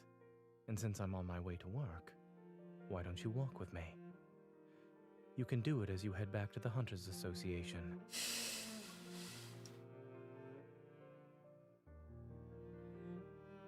Traffic is at a standstill during the evening rush hour. Fortunately, AXO Hospital and the Association are within walking distance, so we decide to continue on foot. Snowflakes dance through the streets as the intersection's traffic light turns red. The flow of vehicles stops. Pedestrians pause on the sidewalk, their heads tilted upward as they wait. They watch the massive holographic display flicker above the intersection. Ever has officially launched the Fountain of Ate initiative. In addition, we urge all citizens to stay safe while traveling. If there's an emergency, please seek immediate assistance from the evil police or Deep Space Hunters. Something happened at Azure Square in Imperial Ring Park. They're saying the Alterum appeared or something. Maybe I do, Dr. Gamer.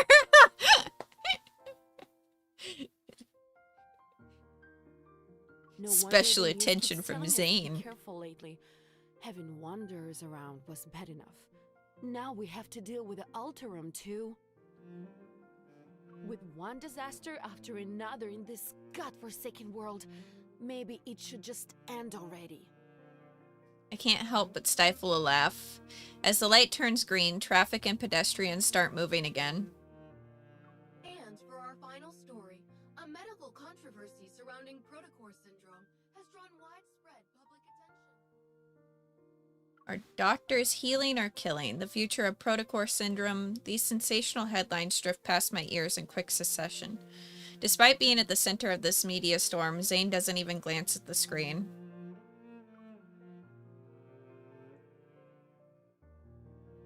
The news keeps using that same stone-faced picture of you from AXO Hospital's website. It's basically decades old at this point. What? Are you tired of looking at it? I was just thinking if Dr. Zayne had smiled even 1 pixel's worth in that photo, then maybe these rumors wouldn't have gotten far. Zayne tilts his head, as if he's playing along. He shows the tiniest hint of a smile. But no matter what challenges or criticism you face, nothing seems to shake your decisions or judgment. What about you? Although you're not saying anything, I can tell something is on your mind. If it's a long story, well, this path might be short, but we can always turn around and walk some more. Nothing ever escapes his notice, huh? After hesitating for a moment, I tell him about what happened to me in the N109 zone.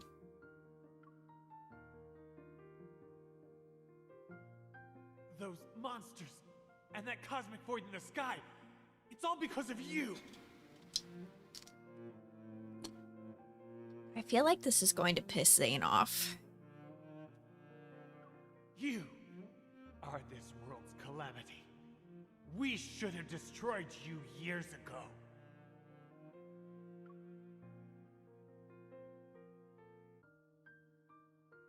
Give me Angie, Zayne, please. The Gaia Research Center, the Unicorn Laboratory, the Collision Chamber, and the Spectium Core I absorbed into my body. That man's final moments, filled with resentment and rage, remain vivid in my mind. I'm constantly reminded of one thing. I don't belong in the world that I thought I knew so well. So what you're saying is that they almost put you down in the N109 zone. You didn't have to phrase it like that. He wanted to dispose of me like I was some kind of medical waste. Zayne's lips curve into a slight smile as he tucks my cold fingers into his pocket. I'm walking down this path now. It's strangely surreal. Are you more lost now, or more certain?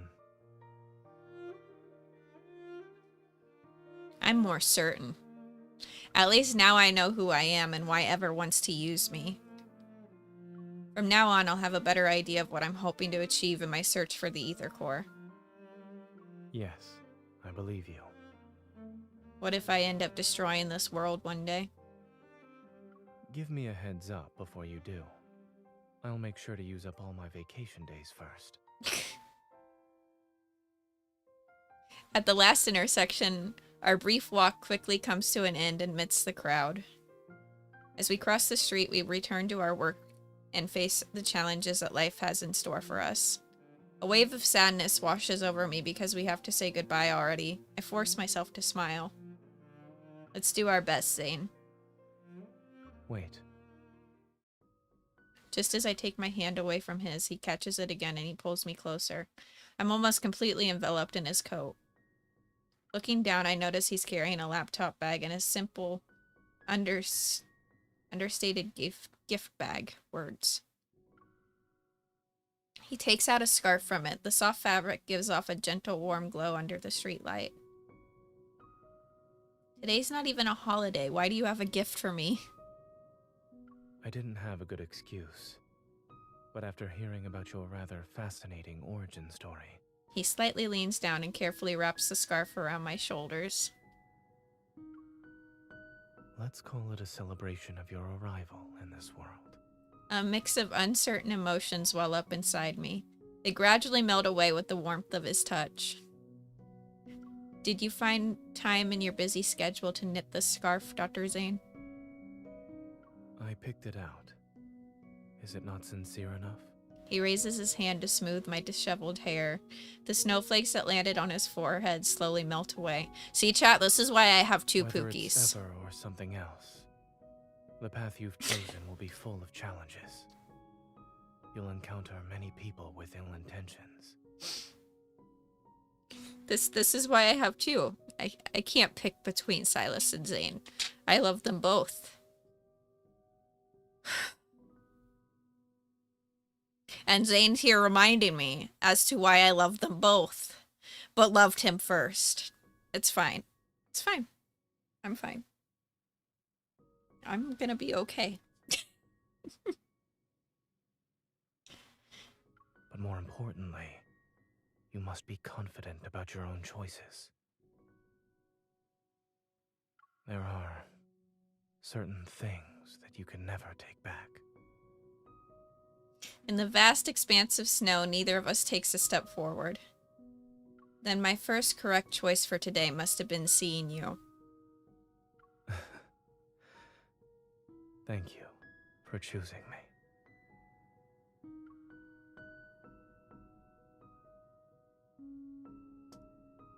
I'm okay. With 10 seconds left on the green light, he waves goodbye, his back turned before walking into the snowy, dusky blue twilight. I watch his figure disappear into the distance before tightening my grip on the documents that stick out like a sore thumb. Looking around the bustling intersection, I'm surrounded by a constant flood of noise and information. It seems every sound and flash of the screen pushes people towards their next split-second decision. With this key, I might finally unlock the secrets from 14 years ago. They all involve the ether core, or rather, my own secret. I take a deep breath and turn towards the street that will lead me to the association.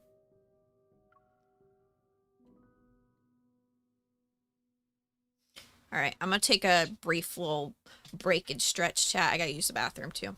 I'll be right back.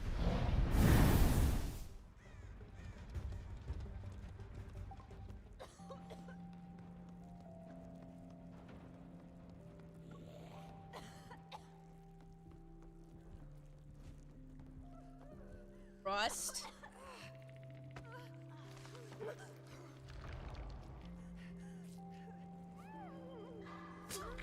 Oh shit.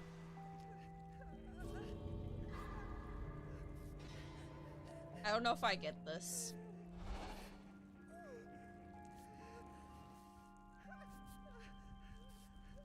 Okay, you go for the door. I have a plan.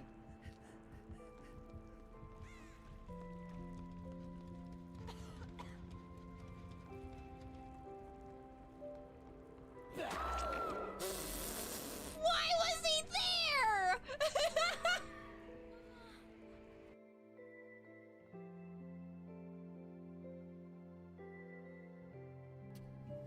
Today's date can also be considered a once-in-a-decade. He better come home. Cheers. He already better come home. Worth celebrating. Took you long enough. Oh, that's so cute. You'll know when my wish comes true. I never sneak off when I prepare something for the two of us. It's even better than what we planned. Watching the fireworks with Zayne. I don't want to go home. I don't want to leave you. I still have something to say. I want to spend the next decade with you.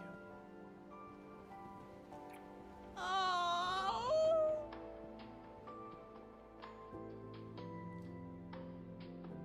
Hello?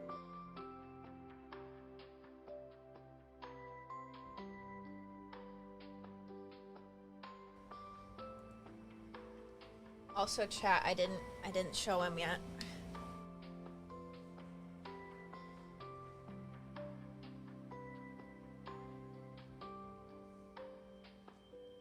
I love him. I love him so much.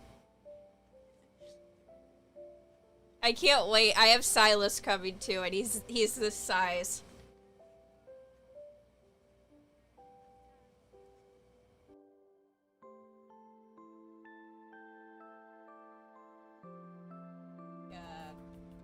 A bleed out game, probably. I don't even think I can get this.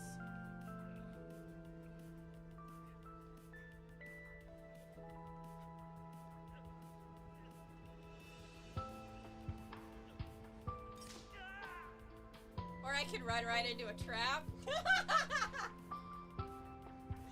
Damn it, it was going so good. No.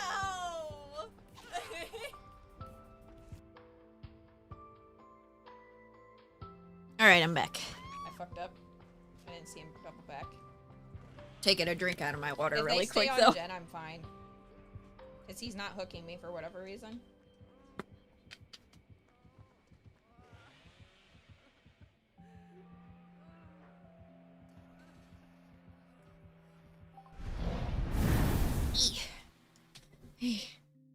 Welcome back, artist.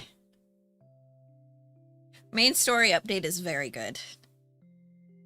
Do you have something you wanted to say to everybody, sir? You just stood up. Why aren't you asleep yet?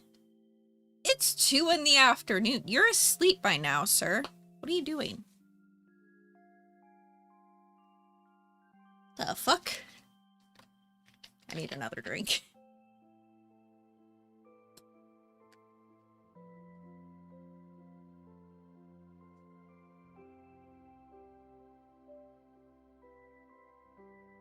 Watching me sleep might be awkward for you, but you insist on doing it anyway. Pookie, you don't need to tell chat what I do.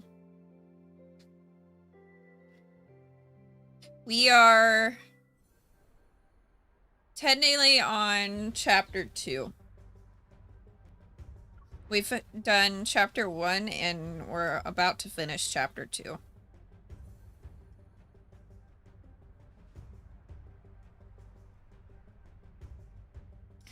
Chapter 9 of chapter 2, by the way, chat. Deep Night. We did just get to Zayne. Heavy snow falls steadily as darkness settles earlier than usual. Standing tall in the heart of the city, Axo Hospital remains brightly lit as always. Are doctors healing or killing? Exposing the dark truth behind Axo Hospital's division of cardiac surgery? What kind of ridiculous headlines are these? Did they change Grayson? Not as voice actor, but did they change his hair? I can't... I think they did, but I can't tell. Why am I kind of remembering him with, like, curly hair? Maybe no, I think maybe I'm thinking of Jeremiah.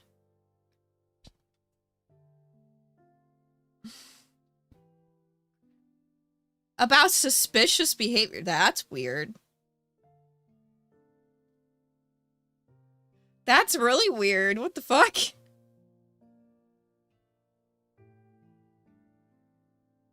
Oh, please. Dr. Zayne has plenty of connections. He's treated everyone from the mayor to gang members. Besides, Axo Hospital has plenty of friends in reputable media outlets. If it comes down to a media war, no one can predict the winner. Sorry, chat. It's allergy season and I'm feeling it. You don't appear to be very busy. Uh-oh. Everyone instantly straightens up like soldiers at attention once they hear the familiar voice. Nervous, they greet Dr. Zayne. Grayson, contact Dr. Joel at Chansha Hospital and ask him to send over the files for those Protocore syndrome patients. We need to develop a new treatment plan for the patient with abnormal symptoms in bed number 12. They were transferred from the ER.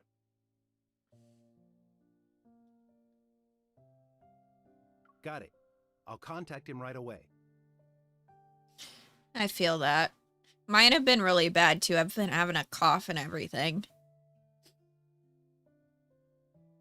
And when my allergies get real bad, my asthma also decides, hey, I fucking hate you.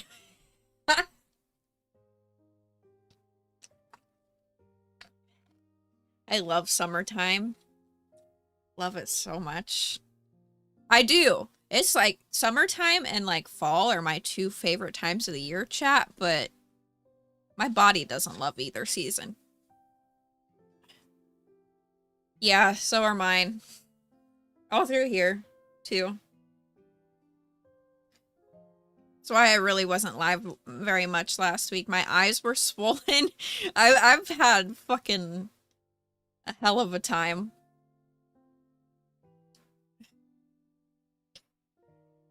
I don't blame you.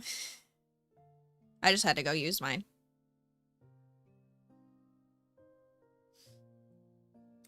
It's been rough. We might see more cases with abnormal symptoms. With patients being frequently transferred from the ER, everyone needs to be on call. Oh, hell yeah. Oh, no. No. Shit. I might have to pause for a few minutes, chat. Sorry. iPad's got a charge. It's on 10%. Just leave it there for now. Don't fall. It's gonna fall. Fuck. Ow. Was that my mic? I'm so sorry. Just over here being a nuisance. I apologize. Gonna let the iPad charge for a few minutes. If anybody's just now tuning into stream, it's on 10%.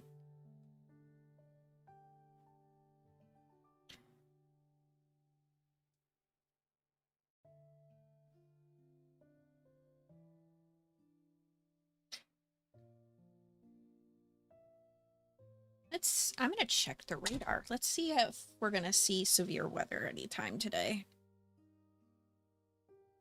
I don't think we have a tornado threat today, which is good. As of right now. Supposed to hit around like 9, 10 o'clock tonight. I already just did. I just got back from a break. I should have plugged my iPad in when I stood up. At 11 p.m. tonight, I have a 90% chance of thunderstorms. At midnight, I have a heavy chance. So, I guess we'll see how that goes.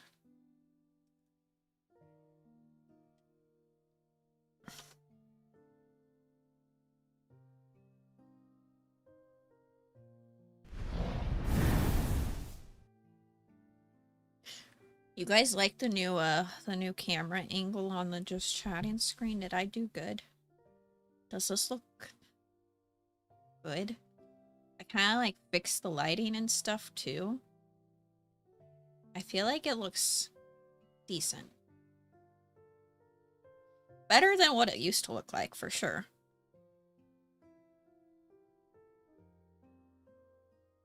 I also zoomed in my camera a little bit.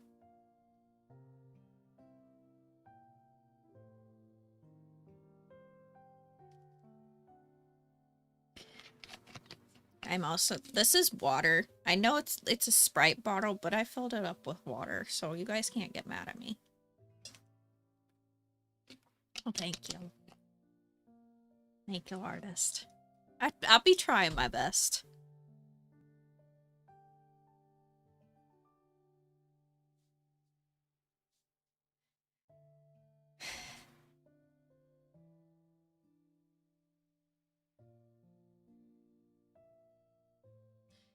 Checking all the social medias to see if the chat's still working, but I'm pretty sure it is. If anybody's watching on YouTube, could I get a 1 in chat? I just want to see if it's working. I have an overlay that shows me like every platform.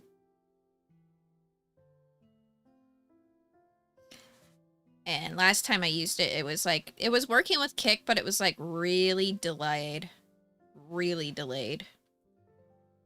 But I feel like this time it actually worked decently. Okay. I might be able to help. I might not be able to help, but I can try.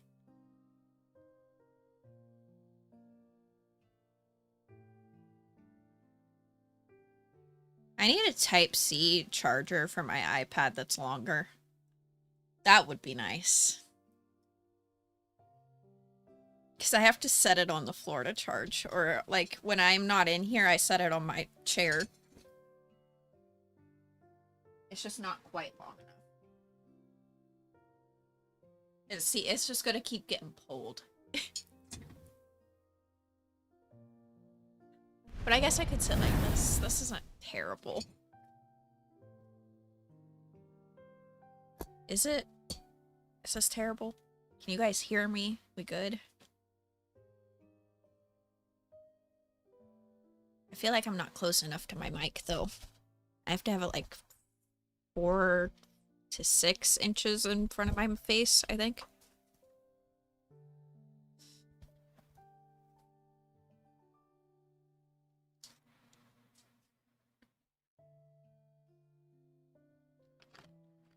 I has anxiety all the time.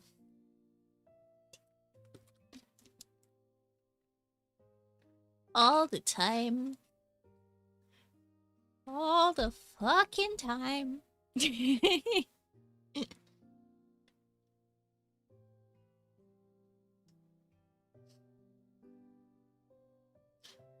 Sometimes it gets real bad and I just shut off and forget how to talk. How to yap. That's why when you have anxiety and you're an introverted person, it's always good to have at least like one extroverted friend. But I also have like the anxiety where like, if I suspect that a friend has even more anxiety than me, I'll step up and I'll go ask for ketchup at McDonald's.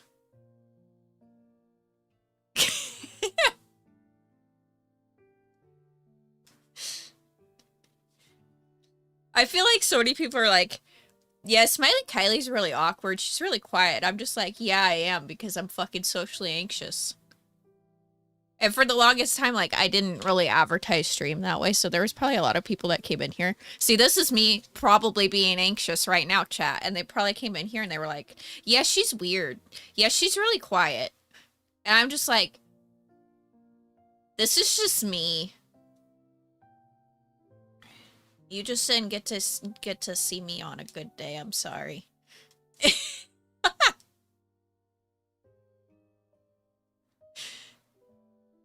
It takes me a bit. I warm up to everybody at, like, my own speed.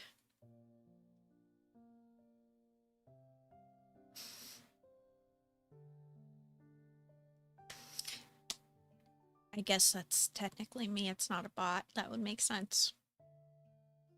Okay. Anyways, I'm, like, double... I don't even know. Words. After methodically delegating the remaining tasks, the staff watches as Zayne disappears down the hallway. Dr. Zayne's composure is something else. He's not that much older than us, too. How is there such a huge gap? I'm gonna cave and just make it smaller.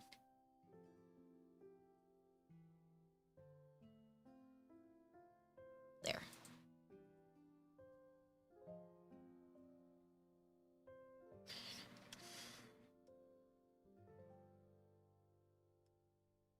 Streaming has helped with my social anxiety too. I definitely like feel comfy doing it, if that makes sense. Chillabytes. Thank you for the follow on Kick. Thank you, thank you. Welcome in. Doctors, that's not... Okay, we don't need to read that. It's like the difference between gods and mortals. We can only admire him from afar. Come on, let's get back to work. The best way we can help Dr. Zayne is by doing our jobs well.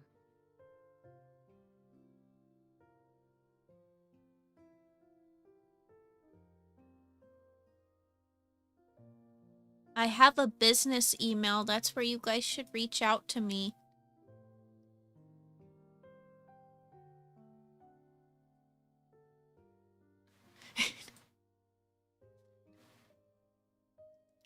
It's in my Beacons link. My media kit's there. Come on.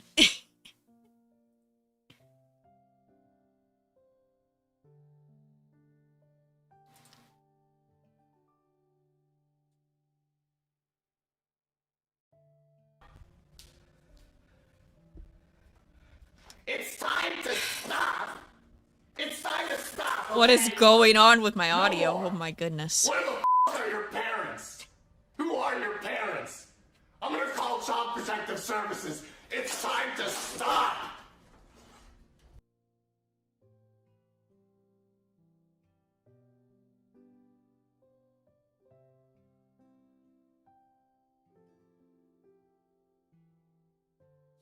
Anyways.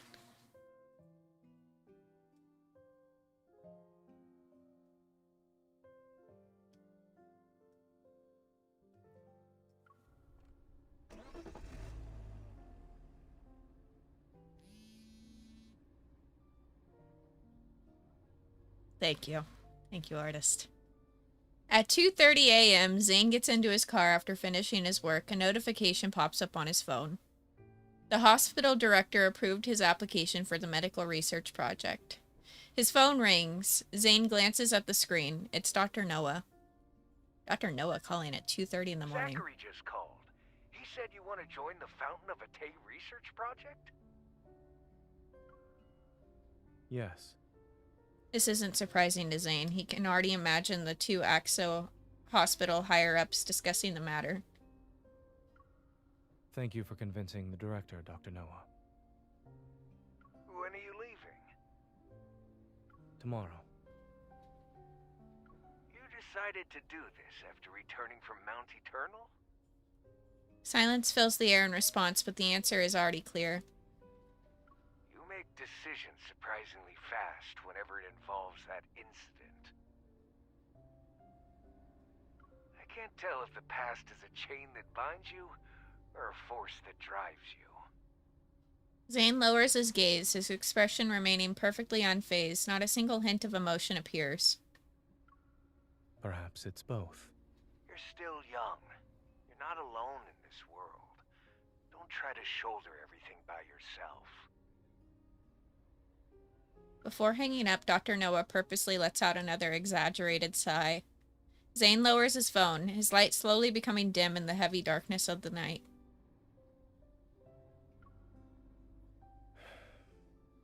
With so many people behind me, I should be the one walking ahead, yes?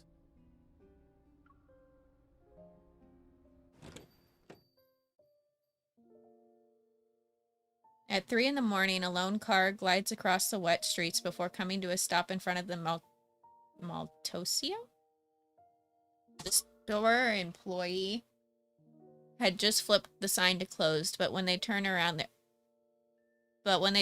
their final customer of the day greets them. You're just in time, Dr. Zayne. 1 minute later, and we would have been closed. I'm sorry for coming in so late. I'll have 1 sea salt chiffon cake and 1 dark chocolate hazelnut brownie, both of them to go. Ah, yes, for the next month, could you please deliver 1 dessert each day to this address? A whole month? You can't do it? We can. It's just that you've already reached our highest tier for award points. We can't give you anything else right now. Are you going on another trip, Dr. Zayne?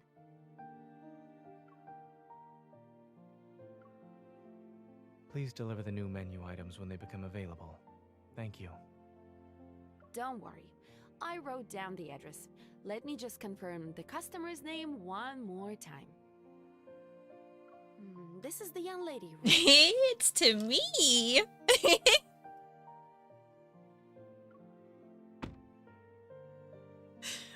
I'm getting sweet little treats for a whole month from Dr. Zayne. I'm spoiled.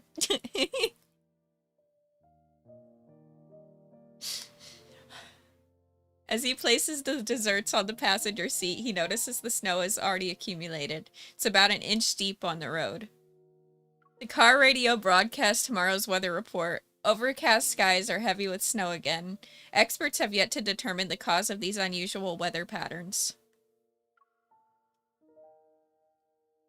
Zayne lowers his head, opens his recent contacts, and carefully writes a message about his departure. As he imagines her reaction, he embraces in reverie, his features softening with gentle tenderness. After sending the message, he opens the notes on his phone. The most recent entry was made at 4 a.m. the day before yesterday. First dream, second dream, Mount Eternal. Third dream, Mount Eternal, William. Fourth dream, chocolate potted jasmine, gravestone monster. 14th dream, too fragmented. I can't remember anything clearly. Dawnbreaker.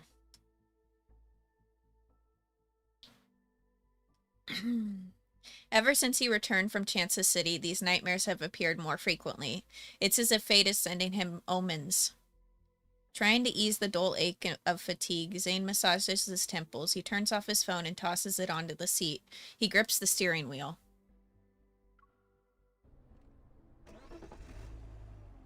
The windshield wipers sweep away the snow, but the snowfall grows heavier by the minute. He can barely see less than 50 meters ahead. When Zayne finally makes out the two white shapes as a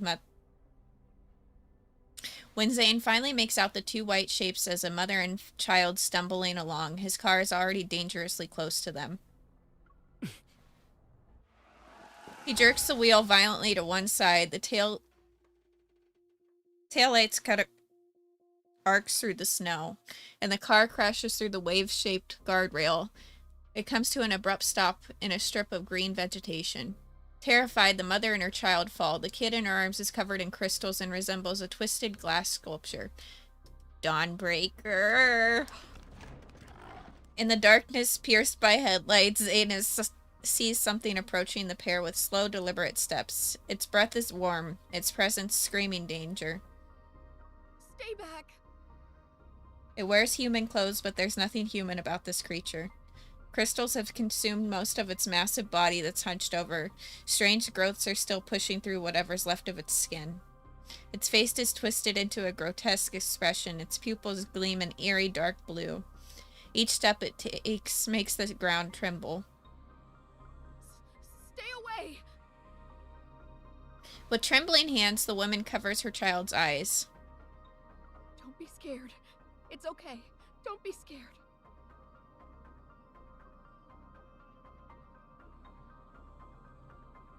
Inside the car, Zayne's nerves suddenly tense as the ringing in his ears, which has subsided, violently returns.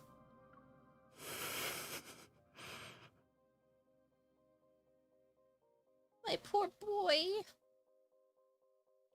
Sharp spikes grow from the ice materializing in his hand. Zayne raises his arm and aims the icy thorns at the monster. The colors of the night silently encroach into this power. I was reading that, Gabe.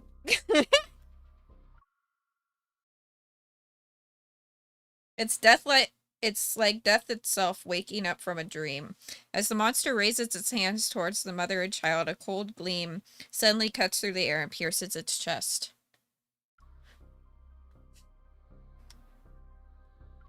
Fragmented ice blooms from the monster's chest and almost covers its entire body. The woman looks up in shock to see a figure step out from the car. Moonlight illuminates his cold, almost mechanical gaze.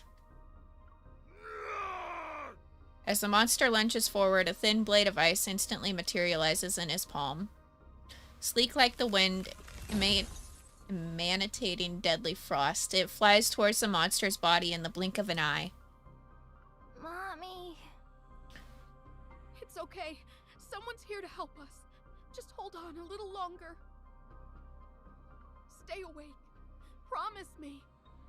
Amidst the shattering of ice crystals, everything seems to freeze in time. The monster falls to the ground and the snow flies everywhere. Obscuring all visibility, a white mist appears.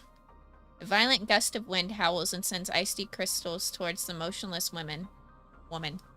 Words. Still dazed from the recent brush with death, she stares ahead. From the blizzard, footsteps approach. Each step echoes like a ticking of a countdown. Please, save my son. He hasn't turned into a monster yet. He won't become one of them.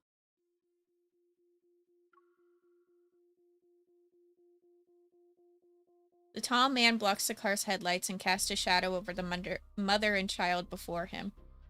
The woman shrinks back in fear, and the chocolate slips from the child's trembling hands. It falls onto the snow. Saving him would be pointless. How dare you! Ignoring her anger, Zayne bends down to pick up the chocolate and holds it out to her. Ice crystals fall from his fingertips, landing on the chocolate wrapper. They melt to wash away the blossoming bloodstains. He's beyond saving. No! He hasn't turned into a monster! He's still alive! He... Heart-wrenching sobs slice the darkness as clouds once again obscure the moon. Zayne's silhouette quickly dissolves into the snowy night.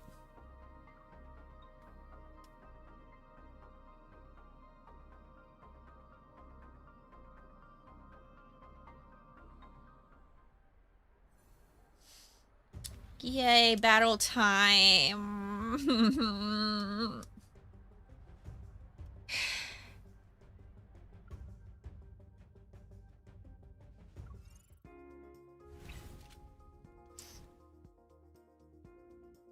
Oh, I thought we would be using Zayne, but I guess not. We're using Pookie.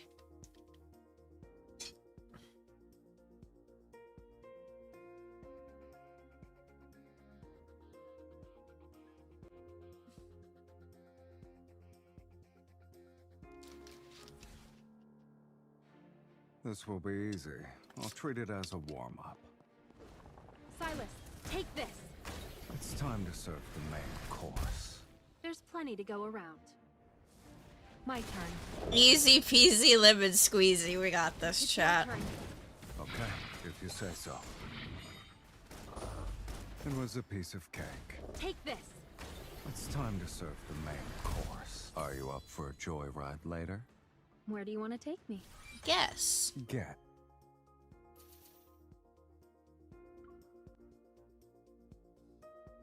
I don't know if it's gonna like cut us off after a certain point or if it will let us do the 4 chapters today.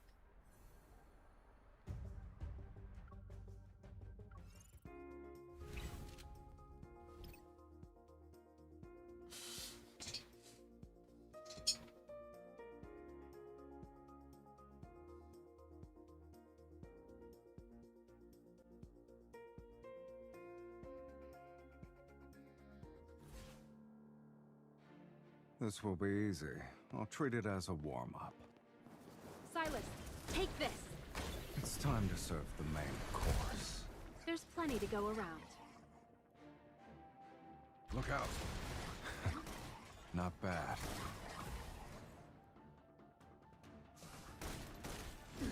You're too close. Don't rush in carelessly. Take this. Your plan worked again. With you here, He just I only need appeared one there. plan. That was lovely. I don't know if we have another fight. We do.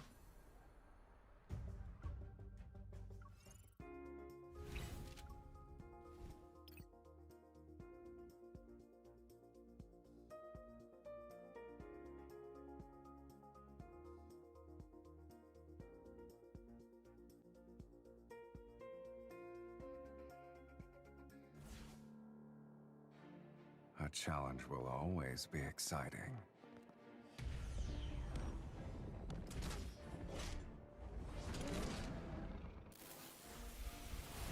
Are you prepared to keep up with me? Take this. It's time to serve the main course. There's plenty to go around. We're halfway there. Don't rush in carelessly. Yay! Are you up for a joyride later? Easy peasy lemon squeezy Yes. again.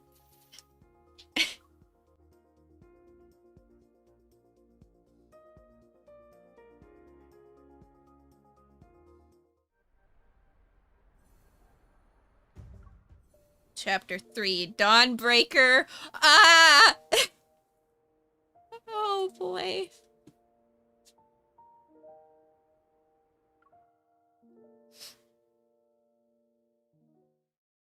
In the early morning, street lamps cast a bright, lonely glow across the snow-covered streets. It makes the city appear deserted. Barely able to keep his eyes open, a boy dozed off in the priority seat. He swayed back and forth during his trip until he finally bumped his head. It was before the bus stopped, too. Ow! Now arriving at Azure Square Station. As soon as he gets... Remember to take all personal belongings with you. As soon as he gets off the bus, cold wind mixed with snow hits his face. It washes away his drowsiness. He rubs his eyes. Upon realizing where he is, his gaze instantly lights up. Judgy, wake up! We're here! The journey between the Arctic and Lincoln City spans thousands of kilometers. Sorry. After several transit changes, he finally returns to his starting point. After hurrying to a secluded bench and making sure no one's around, the boy carefully sets down his backpack and gives it an admonishing pat. We're back. And you're not allowed to run off this time. Until we find the emissary, we need to stick to our usual plan. Pretend to be a regular dog whenever there are people around. You know, the fluffy kind that humans love to pet. Got it? I cut him off, oops. The boy waits for a long while but there's no response from the backpack. Should he? With a growing sense of dread, he unzips the backpack, only to find a hole with a few tangled tufts of white fur. The wind whistles through the gap. Uh-oh.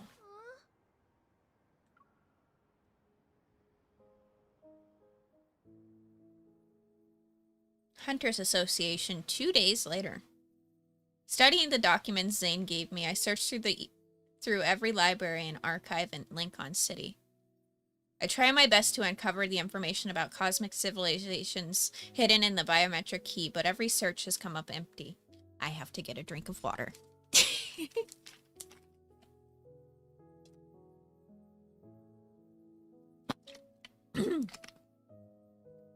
Sorry, chat. My voice was trying to go.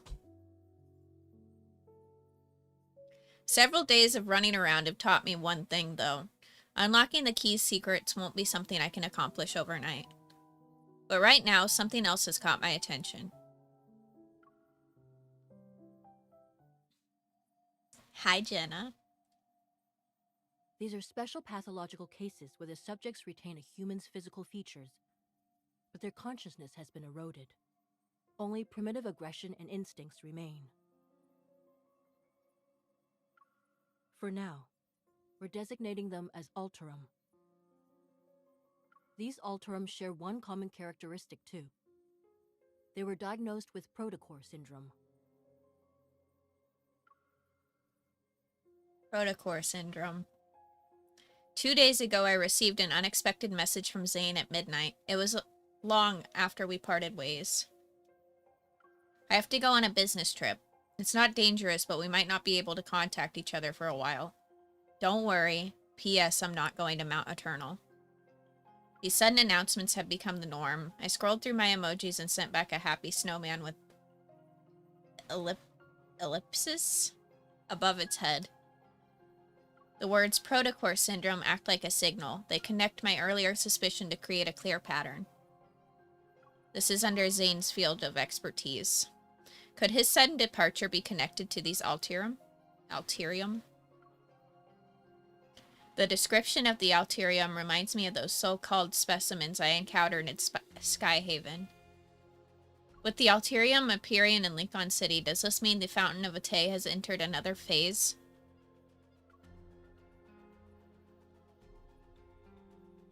But according to these forum posts, a mysterious figure has appeared these past few days.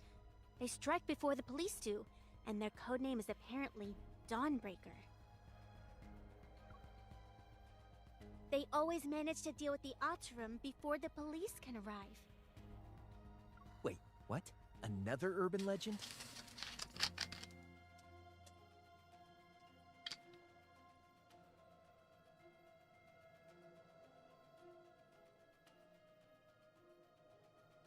Focus.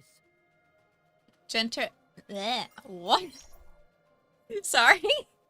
Jenna interrupts the off-topic discussion. The virtual display switches to show some photos from a crime scene.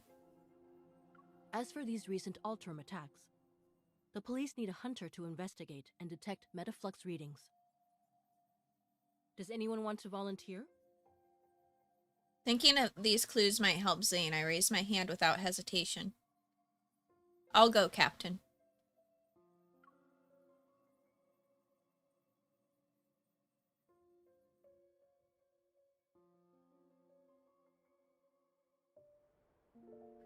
Chapter 2, Blind Spot.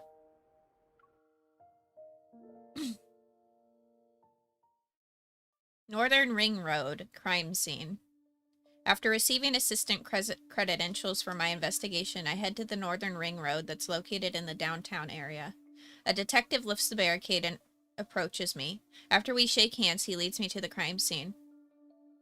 Thanks for coming out when there's all this snow. I'd like to say the same thing to everyone else who's here. I set up the precision scanner I brought on the ground and turn it on. Once the scan is complete, the data will be uploaded to the cloud that the association can access. Then a detailed report will be generated for police use. Perfect. We've received some of the restored surveillance footage, so we can take a look at it. The surveillance equipment was damaged by the cold, though. I'm afraid the video quality won't be great. I thought Lincoln City's outdoor surveillance systems were designed to withstand low temperatures. The temperature dropped far below the equipment's tolerance threshold.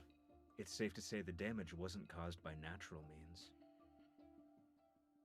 In the low-quality footage of the detectives In the low-quality footage the detective hands me, I manage to spot an unsettling figure lurking in the darkness.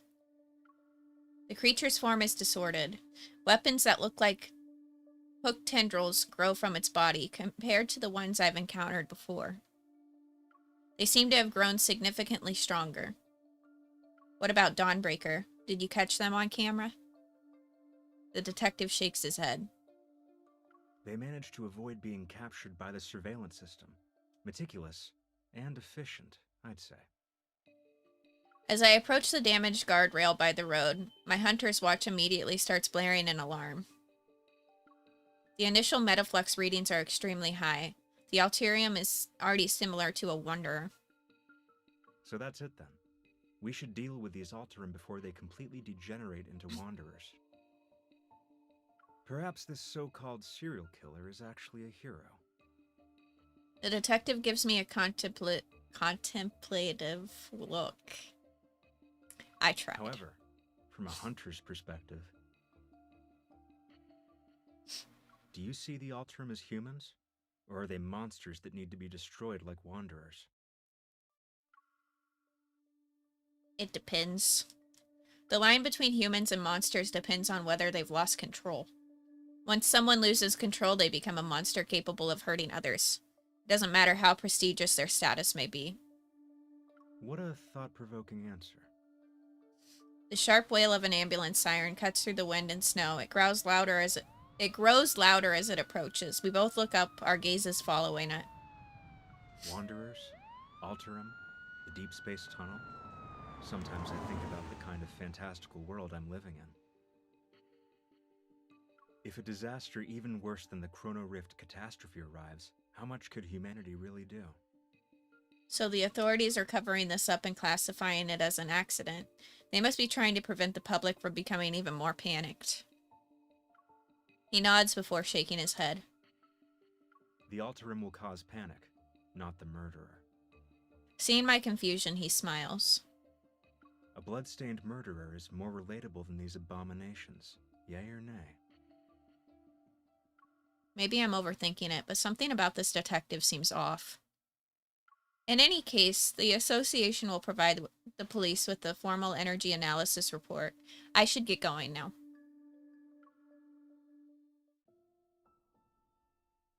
That detective seems sketchy. On my way home, I opened the forum post that Tara had sent me a few minutes ago. It's about Dawnbreaker.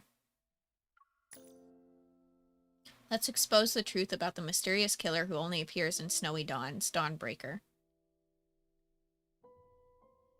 Has anyone else noticed that the Alterium in Lincoln City has been slowly disappearing these past few days? That's because of a mysterious killer has appeared in Lincoln City, the Dawnbreaker. They appear between dawn and sunrise, vanishing without a trace at daybreak, hunting the Alterium ahead of the police. Inside scoop, 100% legit information, but don't ask me which insider, I can't say more.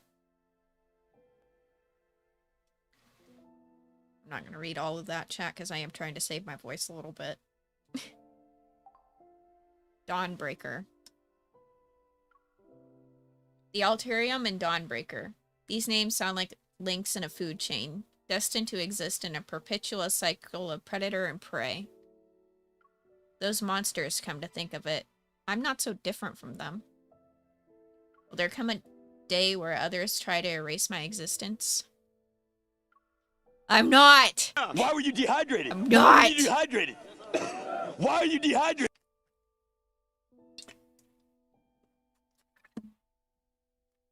She sips her water again. To be fair, I have been reading for almost... Actually, it has been 4 hours. Out loud. So that's probably part of it, but I'll be fine.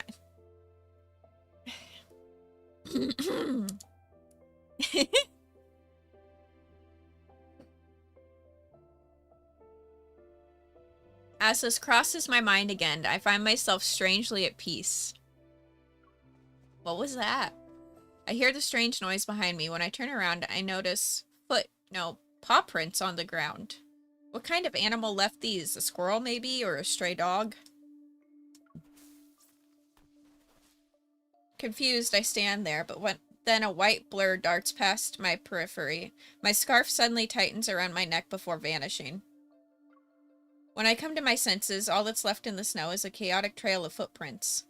The white blur has already vanished into the darkness around the street corner. My scarf! In the run-down, gloomy alleyway, only scattered spots of light fall upon the snow-covered ground. A dead end. A dead end. It took my scarf, too. Where did it go? Snow falls silently. My surroundings are so quiet that even the sound of my breathing seems jarring. Are you going to drag me back to the cocoon? I won't return. Wait. You're Dawnbreaker.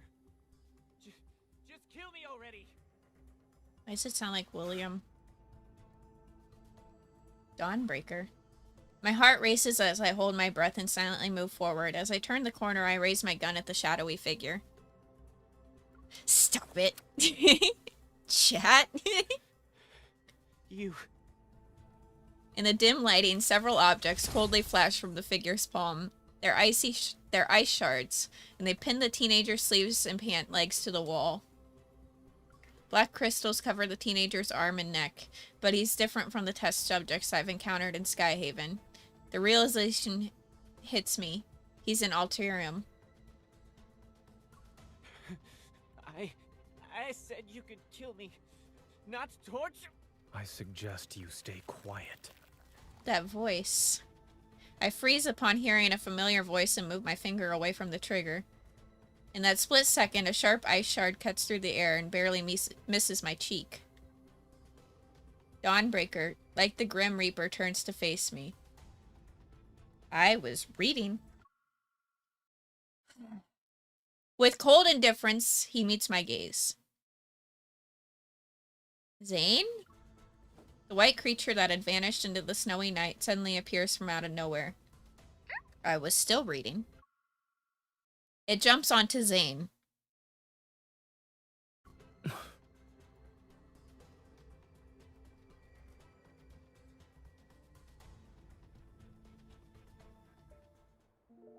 Pie? I think the white creature is Pie. The fox. I don't know if anybody remembers that, but... Taking advantage of Zayne being momentarily distracted, the teenager breaks free from his restraints and pulls out a knife from his waist. With desperate wild eyes, he lunges at him. But his wrist is caught and twisted again. The cracking of a dislocated bone echoes through the alley.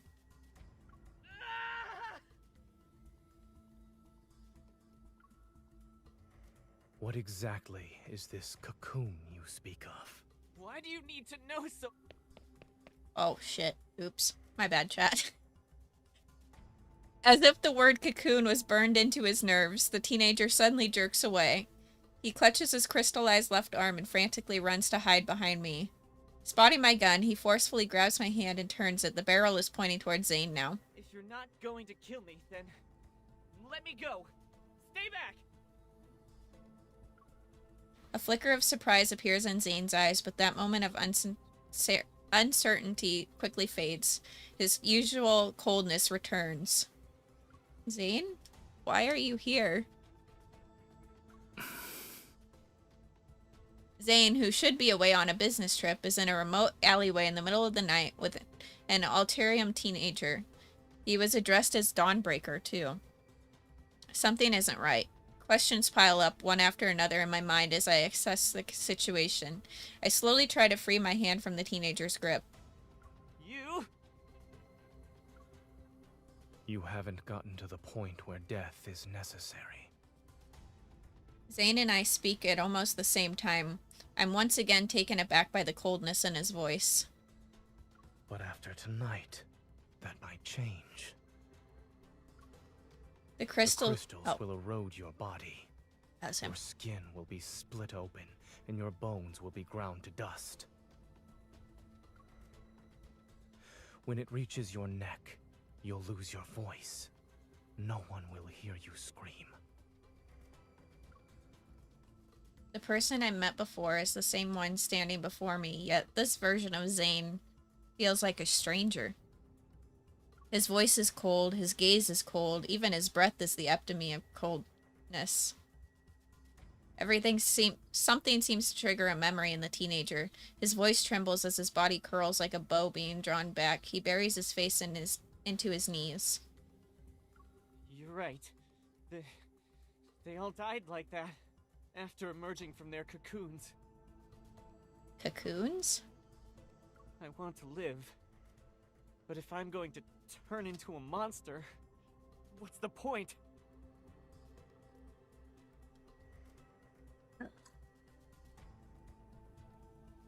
Rather than let the cocoon turn me into a mindless monster, I'd rather die. Zayne remains silent. He lowers his gaze as ice crystals silently form in his palm. Is he really going to do this? A dignified death doesn't exist. Thinking you're in control of the situation by choosing to die, you're only comforting yourself with a lie. Oh, he's... Did you escape just so you could die like a dog?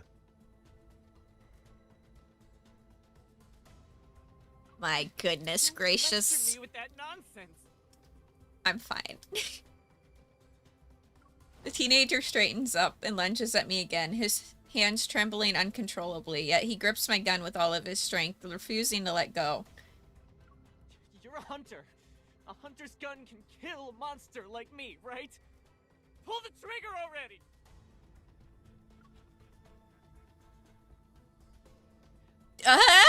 Don't make me do it!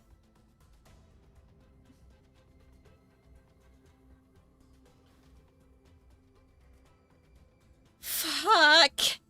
Chat, what do I do? Chat, what do I do? I don't know what to do.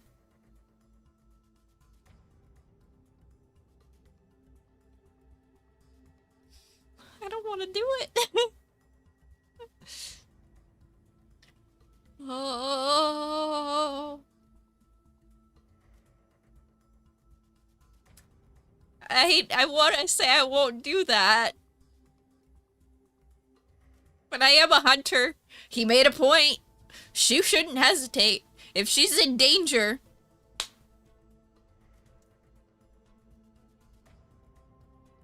But I also think MC has protocore syndrome, if I remember correctly. I am so conflicted. I'm not doing it. I can't do it. You can't be serious. With the flick of my wrist, I toss the hunter's firearm away and kick it out of reach. The teenager desperately lunges for the firearm, but Zayne catches him by the waist and pins him against the wall. Stay calm, focus on my breathing, exhale, inhale. You're trembling.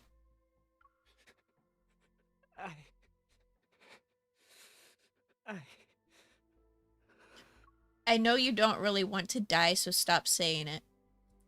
After several seconds pass, the teenager finally comes to his senses and nods as if emerging from a trance. I steal a glance at Zayne. His expression is completely serene and unmoved. It's as if he's an aloof observer standing at the crossroads between life and death. I move closer to Zayne, firmly hold his hand in place, and give the teenager a gentle smile. You heard what he said, right? He said you can't die yet. He's the best cardiac surgeon in the city. If he says there's a hope for you, then you can be optimistic about the future. He's a doctor? I know he might not look the part right now, but he really is the best in his field. Just don't misunderstand his intentions. You need to go. Now. The teenager freezes for a moment. As soon as Zayne shifts his foot ever so slightly, the teenager spins and runs away.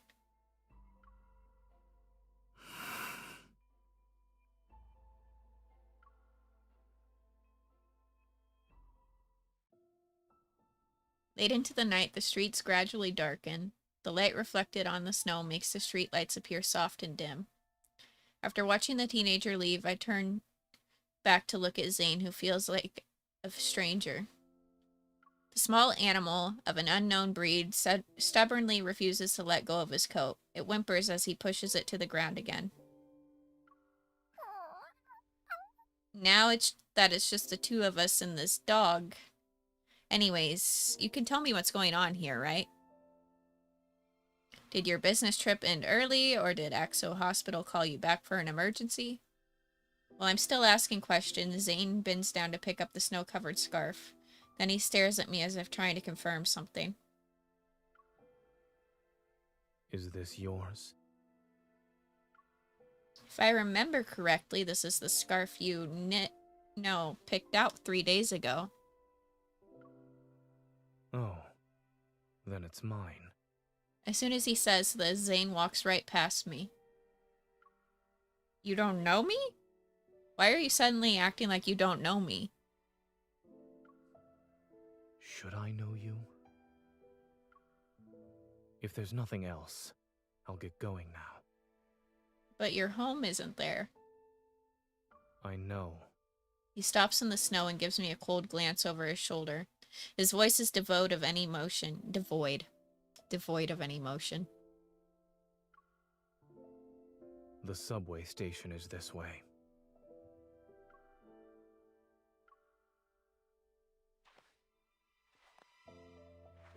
On the empty street, our footsteps crunch in the soft snow.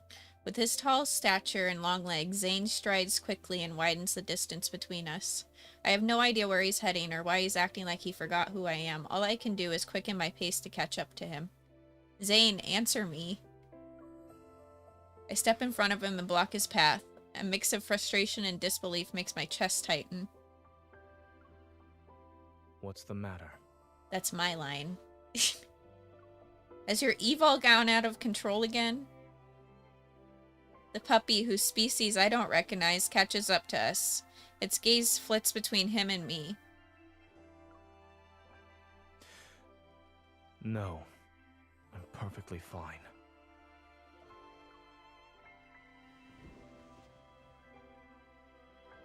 Zayne casually brushes me aside and continues walking. I think a couple is breaking up in the middle of the street. The puppy quickly shakes the snow off its body, gives me a sympathetic look, and then runs after Zayne, who is already walking away. The two figures soon become dots in the snowy night. Whether it's because of frustration or anger, I stubbornly walk away without looking back, but after a few steps I feel like something is wrong. Wait, the direction Zayne is heading in.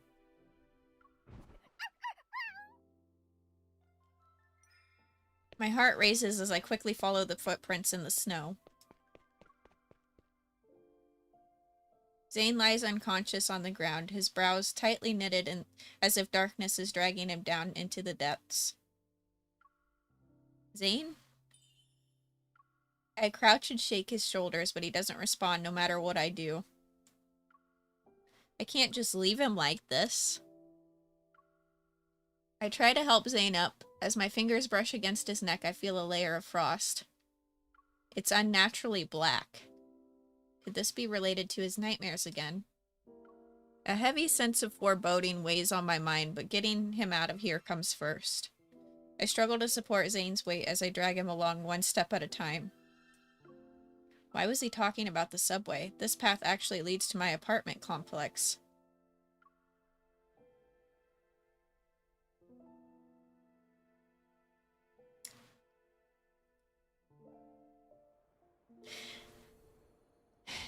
Dawnbreaker somehow wound up in her world. Got it. Okay. Good to know. Now I've taken so many sips of water that I need to use the bathroom. I will be right back. Did you forget what I truly am? No, Pookie. The oncoming black mist binds my limbs. Silas's face is lost in the shadows, hidden from view. Something's wrong with him right now. The shackle around my neck suddenly tightens, and the pain from the depths of my soul strikes again. Are you going to devour me? No, you won't. I won't. Have you spun so many lies that you've begun to believe them yourself? Shall I remind you? You are nothing. You are but a soul that was fed by a fiend. No, this isn't who he really is. The mark on my shoulder grows like thorns. It tightens its grip around my body. Silas's myth.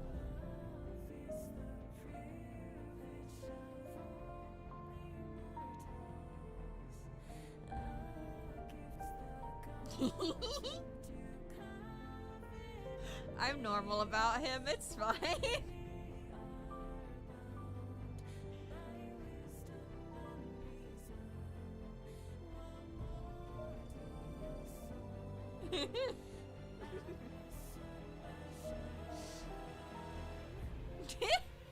I'm fine.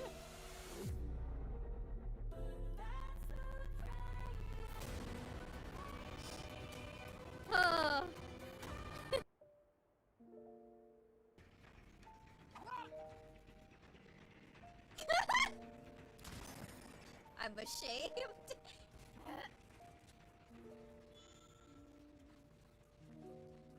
Hey, they're giving me aim training. What is this, Overwatch? Oh my god. I'm thinking too hard about this. I'm thinking way too hard about this.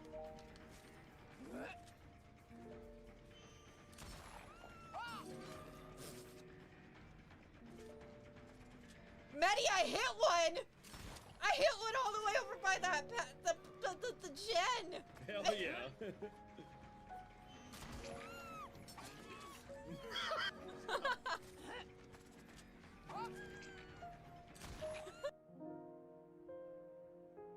I had to have this outfit for him. He also looks really good with this. I have his workout outfit. I have the Big Time Rush outfit. Can't tell me that's not James from Big Time Rush. James was my bias too, so you know, it's fitting.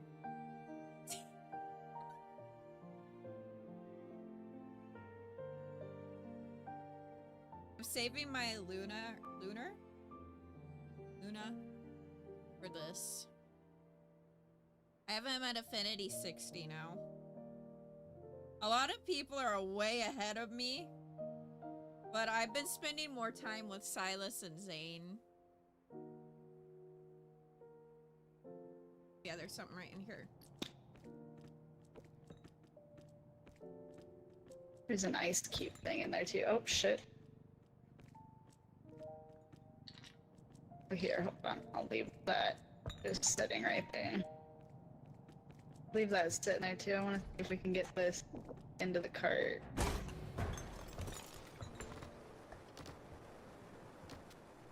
What just happened?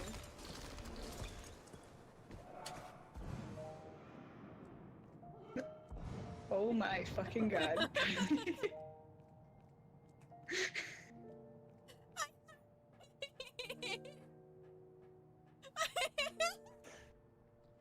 What happened? I'm trying to gently put it down, and I put it down, and it exploded. Oh.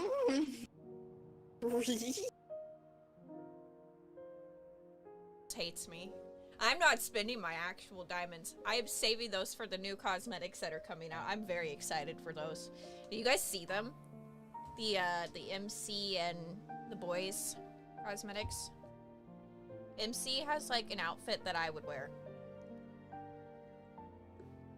She's got like a black shirt with jeans, and the jeans have a cut in the leg, and then it's like chained together, and I was like, yes girl, yes, slay. I know a lot of people are like, that's not my taste. I'm like, oh, it's my taste. It's my taste. I want to make that outfit. How many times have I cosplayed MC now? I want that. I want to do it. I want to cosplay or like, blah blah blah words. This is what happens when I get really excited. I'm sorry. Hubris is. Yes. Oh, he's here. Oh, he's on me. Oh, I'm dead. Bye. See you later. Oh, I spun into that. I'm gonna fucking cry. Bye. All F4ing. Oh my god. Oh, what is happening? Dude. Dude. Dude, stop. Stop. Oh my god, oh my god, oh my god, oh my god, oh my god. I'm panicking, I'm panicking, I'm panicking, I'm donezo. Ah! These are all my Raphael memories that I have. Except, I don't think Jim Affection's coming home. We've got 5 days, chat. I didn't get whispers. I'm still upset about that, too.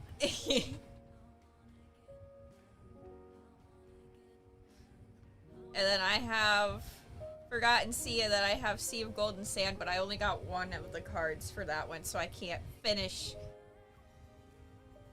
Can't finish this one. This is the one I can't finish. I could finish the other one, but it just, you have to level them up to unlock more of the story, and I haven't been working on that. Because Silas has consumed my life in the best way possible. I loves my Silas. I loves him a whole lot.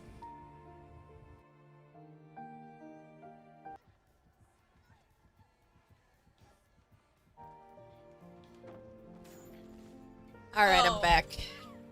I love being a controller gamer. Controller gamer things. God damn it. I went and ate a slice of pizza. We're on chapter 4. In a dream. Maybe I'm in a dream.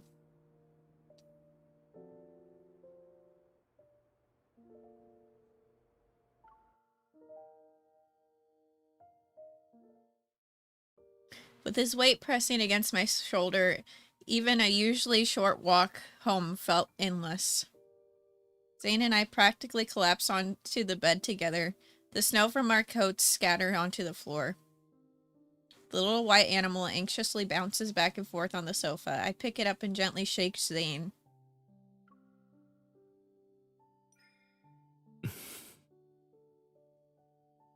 His eyes remain closed. A streak of black silently emerges from his sleeve and creeps along his veins until it reaches the back of his hand. The black ice that appeared on his neck has already spread to this area. I need to wake him up from this dream. I reach out towards the side of Zayne's neck and gather my power.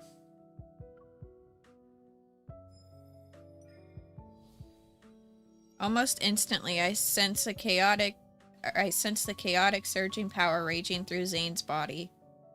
Like a force that's been suppressed for eons and is now finally breaking free. A bone-chilling cold surges forth that makes my entire body shudder. The power within his body is unstable, that's why he lost consciousness. At that moment, Zayne's eyes snap open and he grabs my wrist. What are you trying to do? He grabs my hand and pins it. Encased in ice, my wrist is already stuck to the wall once I realize what's happening. I take several deep breaths to compose myself. I'm trying to help you treat the black ice. When did it start appearing? While I was dreaming. He lets go of my wrist and the ice crystals dissolve with it. I guess there's no point in asking. To my surprise, the black frost didn't disappear after our resonance. It stubbornly remains on his body. Nevertheless, Zayne appears much better than before. Remembering how cold he felt, I take out a thermometer to check Zayne's temperature. Extremely low temperature detected. To protect the device and extend its service life, the system will be automatically turned off in 1 minute. Well, that ain't good. The reason for the extremely low temperature isn't concerned and tries to prop himself up. Seeing this, I pull out an old-fashioned infrared thermometer and aim it at him. Freeze. I press the sensor against his forehead and playfully pull the trigger. You're being childish. As expected, he doesn't move. Beep. Lost in thought, I stare at the screen showing his abnormally low temperature.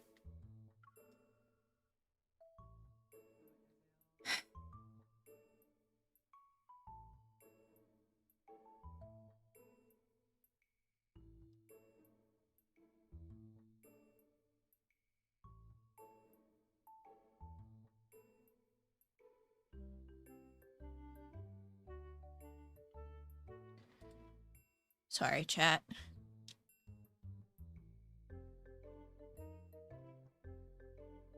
No wonder all the surveillance cameras at the crime scene were damaged by the extreme cold. Even though I'm not sure if it'll help, I take out 2 fever pills and hand them to Zayne along with a glass of warm water. That's medicine.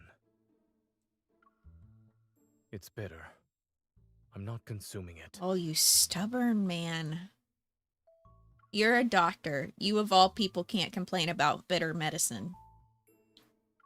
For what must be the first time in his life, Zayne's face shows an expression that can only be described as okay and... Not knowing how to help him recover, I head to the kitchen and make fresh carrot juice. I doubt it'll do anything, though. No, I know my man. This man does not like carrots. I'm not doing that to him. Forget about it. What is that? It smells awful. It's okay, Pookie. I'm not gonna give it to you. She was going to. I won't. When I see his confused expression, I urge to tease him. I can't read. When I see his confused expression, my urge to tease him instantly vanishes. At least his dislikes haven't changed. In the end, you're still the same Zayne I know.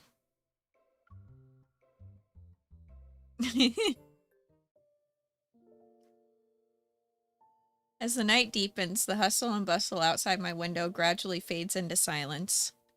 I gather every blanket and quilt in the house and stack it on top of Zayne. Then I crank my heater up. I'm not cold. I've already told you this. Take these blankets away.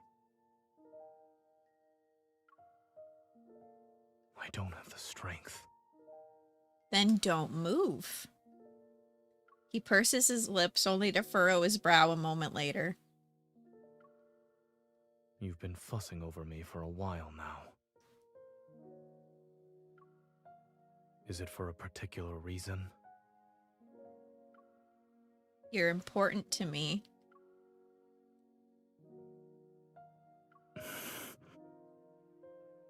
Uncertainty flickers in his gaze. I don't know what you're talking about.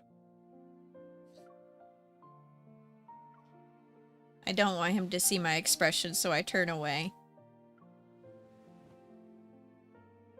The real reason is simple, actually. When he falls silent, I push away my chaotic thoughts and turn his cold face towards mine. Dawnbreaker, you're very famous. So don't you dare run away or disobey me, or else I'll... You'll what? He asks softly. His chin is still tilted up by my hand as his gaze falls to meet mine. I'll make sure you won't live to see tomorrow's dawn. I yank the blanket up to block his voice and gaze into the darkness.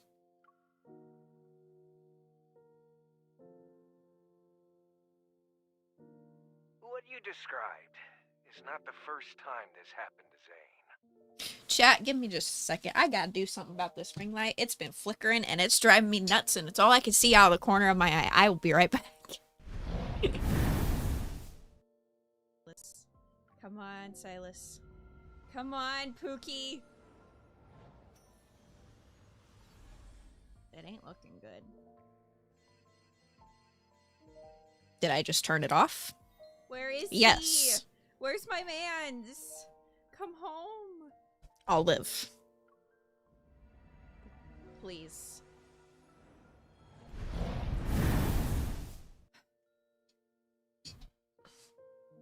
Alright.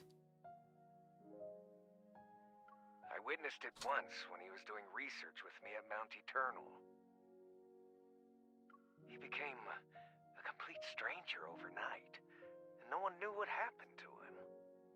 I figured this wasn't the first time Zayne had been in this state. Dr. Noah's words only confirmed my suspicions. How did he recover from it? That's something only he knows. Over the phone, Dr. Noah sounds just as troubled as me. Back then, he ventured deep into Mount Eternal by himself, as if he had something to do there.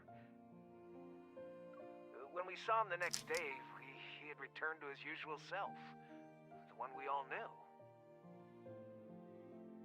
I guess whatever he needed to do was done. Mount Eternal. That place seems to be hiding a burden Zayne has never been willing to speak about. But my intuition tells me that whatever changed in Zayne must have happened before the Mount Eternal incident. Those black ice crystals, seemingly out of reach, they linger somewhere in the depths of my memories.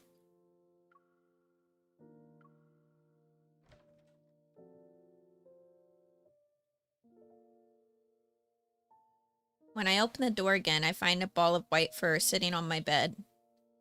It's wagging its tail at me. When did you sneak in? As I get closer, I notice the creature is contained within a semi-transparent dome made from the ice evil. It restricts its movements. I don't even need to ask who did this. Zayne really doesn't show mercy, huh?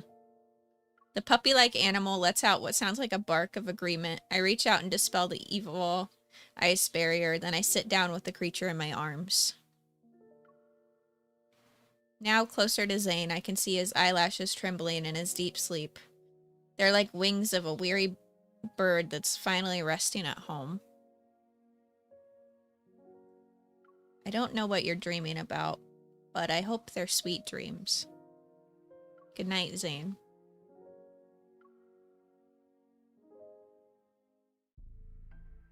In the stillness of the night, only the white creature notices a faint sound. A subtle energy seems to be flowing. The white animal's ears switch as it looks up at Zayne and the girl's joined hands. The cold, corrosive sensation gradually fades. A warmth surges through Zayne's cold fingertips like water traveling through the leaf's veins. For a soul that's been trapped in nightmares for so long, the unmelting black ice covering his body finally recedes bit by bit.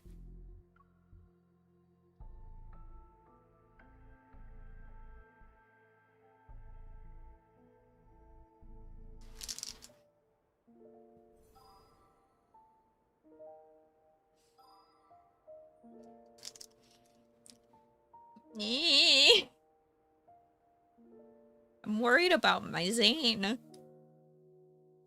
My Zayne, where is he? Dawnbreaker's here. And the unidentified suspect is still ongoing. We urge all citizens to remain vigilant, avoid spreading rumors, and exercise caution when traveling alone at night. It's already the next morning when I wake up. Groggy, I prop myself up and press my temples to clear my mind. Besides me, Zayne is still asleep. It's a rare sight at this hour. I lean in closer and become aware of his steady breathing. I watch as it slightly stirs the fabric across his chest.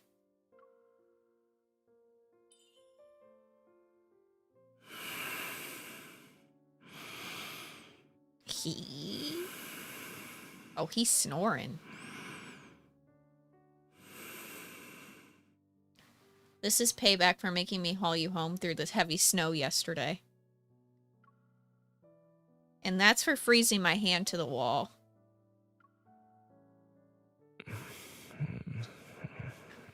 Oh, Zayne's morning voice is gonna take me out. I already know it.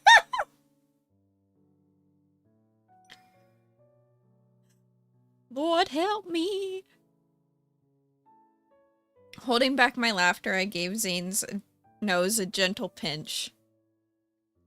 It really hurt when you froze my wrist, so I'll pinch your nose for that.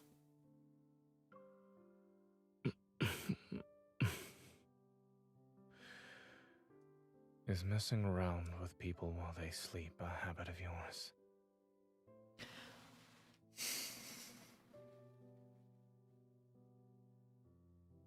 I'm okay.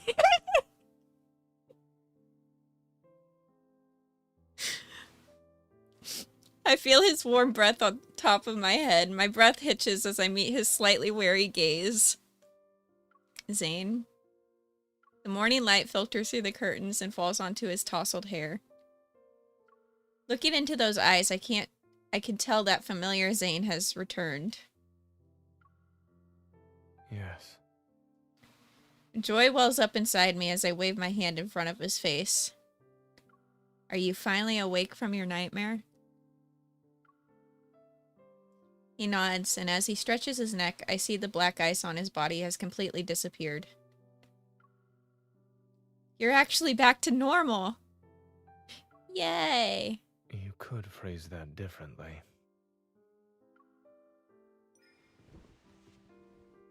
Before he could say more, I embrace him. He doesn't pull away. He gently wraps his arms around my waist. Hi, Goddess Ladybug. How's you? Congratulations. I'm the first person you saw when you woke up. Yesterday, when I was in that nightmarish state, did I trouble you? You were kind of cute. Maybe a little, but you were kind of cute. Especially when I pinned you under the blanket. You could only see the blanket. How was that cute? Seeing that cold and willful side of Zayne, even for one night, reminded me of when we barely knew each other. I felt at ease as everything falls into place. The moment passes and I look into his eyes again. Which one? The flower one, or like the one from the main story? We've already done Silas as part of the main story. That was probably 2 hours ago, roughly.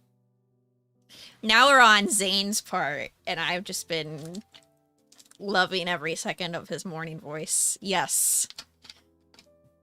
Oh, yes. Car chase was immaculate. I loved playing GTA with Silas.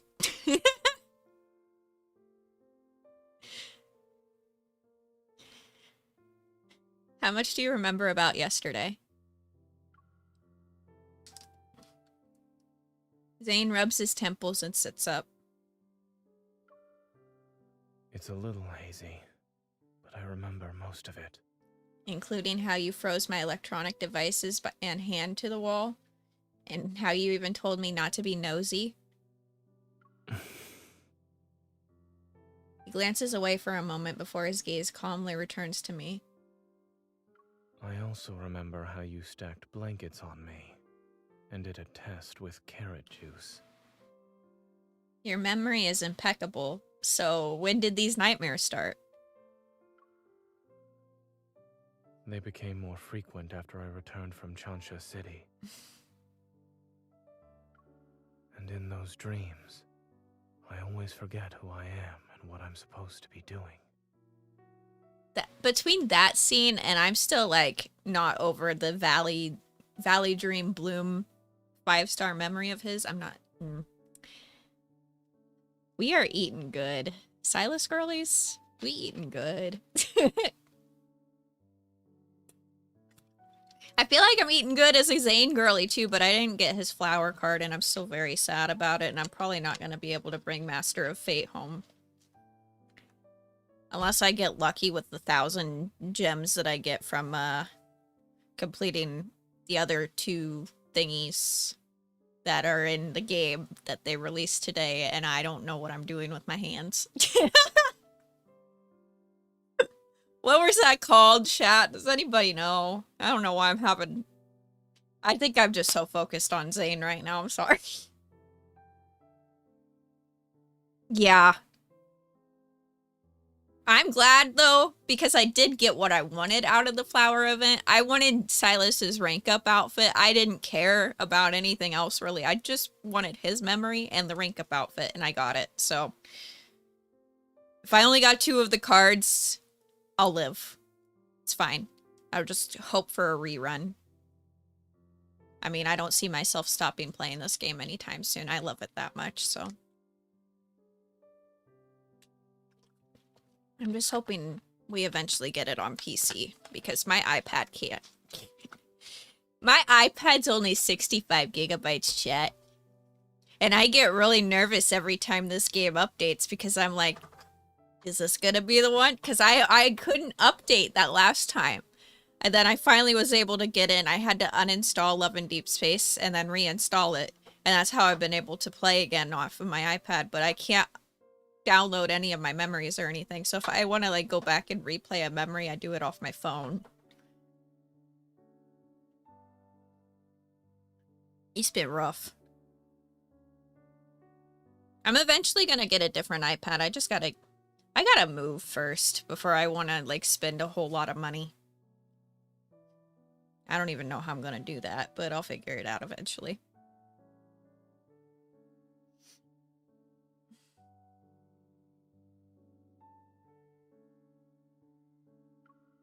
The me in my dreams, however, has his own mission to complete.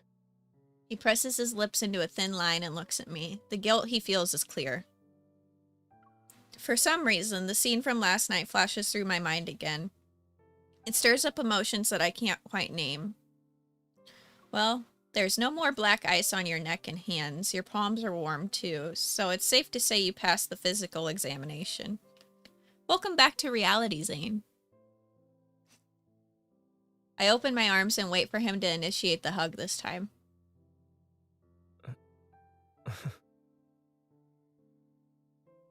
Zayne hesitates before leaning down, then he wraps his arms around me. His warm breath rushes against my neck. Good morning.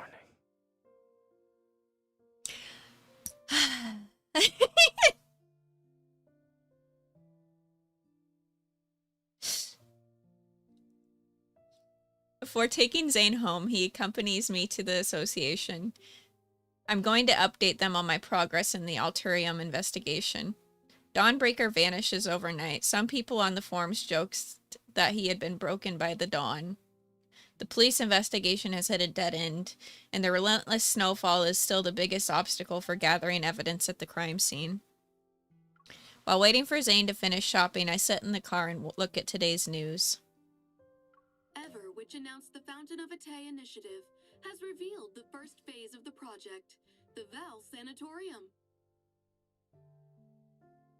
According to several reports, Val Sanatorium is using medical pods called Rebirth cocoons to treat patients with protocore syndrome. Rebirth cocoons? My mind quickly latches onto this word. I've heard this term yesterday.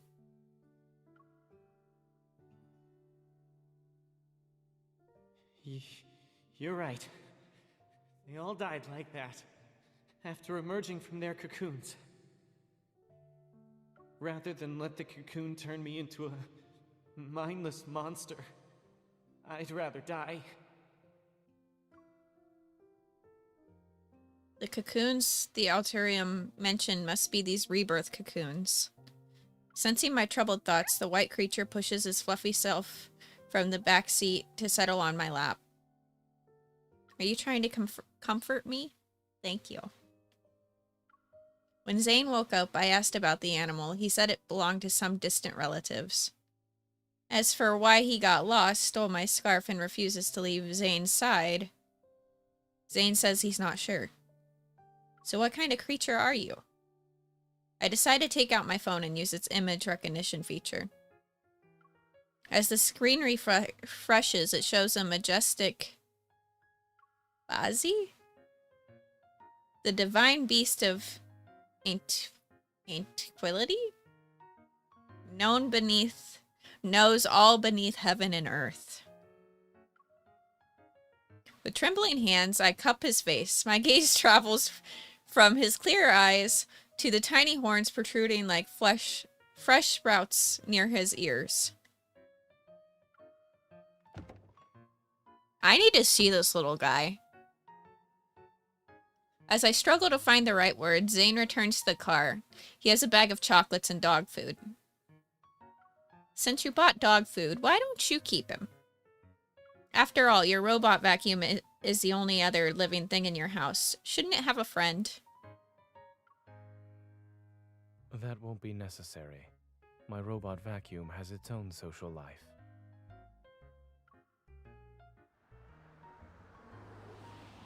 Through the windshield, the warm glow of our headlights cuts through the heavy, snowy gloom. A figure is looking around while standing near Zayne's house. It's a young boy in plain clothes. He's holding books in his arms. As soon as we get out of the car, the boy's face lights up with excitement and anticipation. He spreads his arms wide, forgotten. The books fall to the ground. Emissary!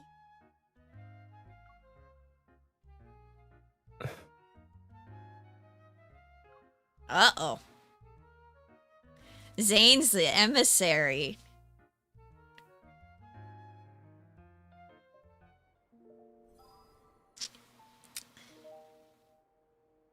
I had a feeling he was. The unfamiliar teenager rushes towards Zayne, who's standing behind me. The mysterious little creature wagging its tail runs over as well. Soon enough, all three of them are tangled up in a group hug.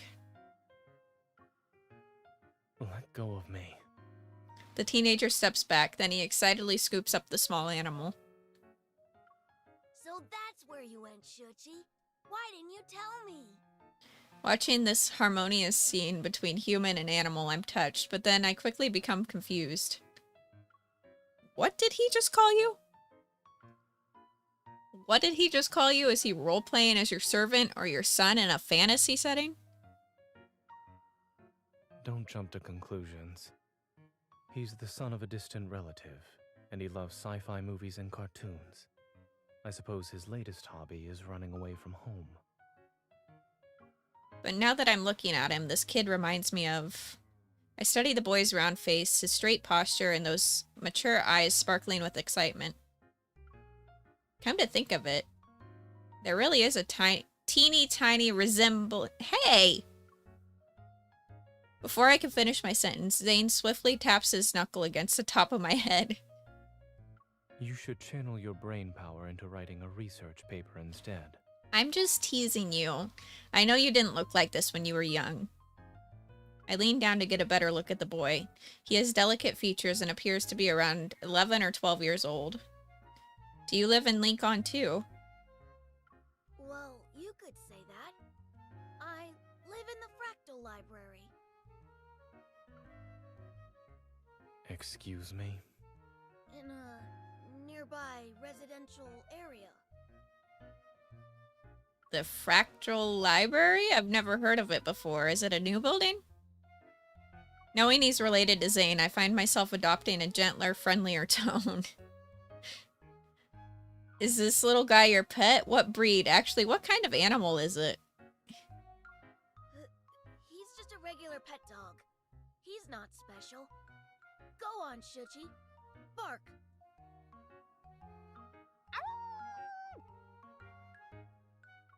That's not the correct sound.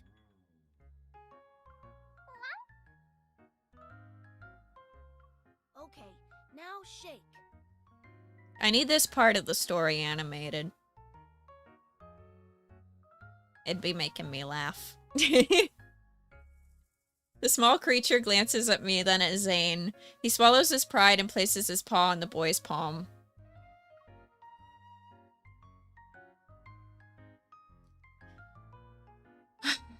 Why are you throwing snowballs? What the fuck? What's that for, Rocky? Zayne stands by a wall, his arms crossed. When he sees my skeptical look, he looks away. The boy's face relaxes with relief as his expression shifts to one that says, I told you so. Can you spin? The small animal actually understands me and starts spinning in circles. He chases his tail. He really is a puppy? When did you learn to do that? Why not? I don't know. I don't know what I did to deserve getting snowballs thrown at me. Seemingly unable to watch any longer, Zayne waves his phone. I just got a text from his parents. They're going to pick him up. Already? Can't you stay for a while longer? I was actually planning to stay for a while. Zayne's sharp gaze sweeps over the boy. I might be imagining things, but the child and the dog freeze. Right. I wanted to say hello. Uncle Zayne will send me home. It's cold, so you should head inside. I'll see him off.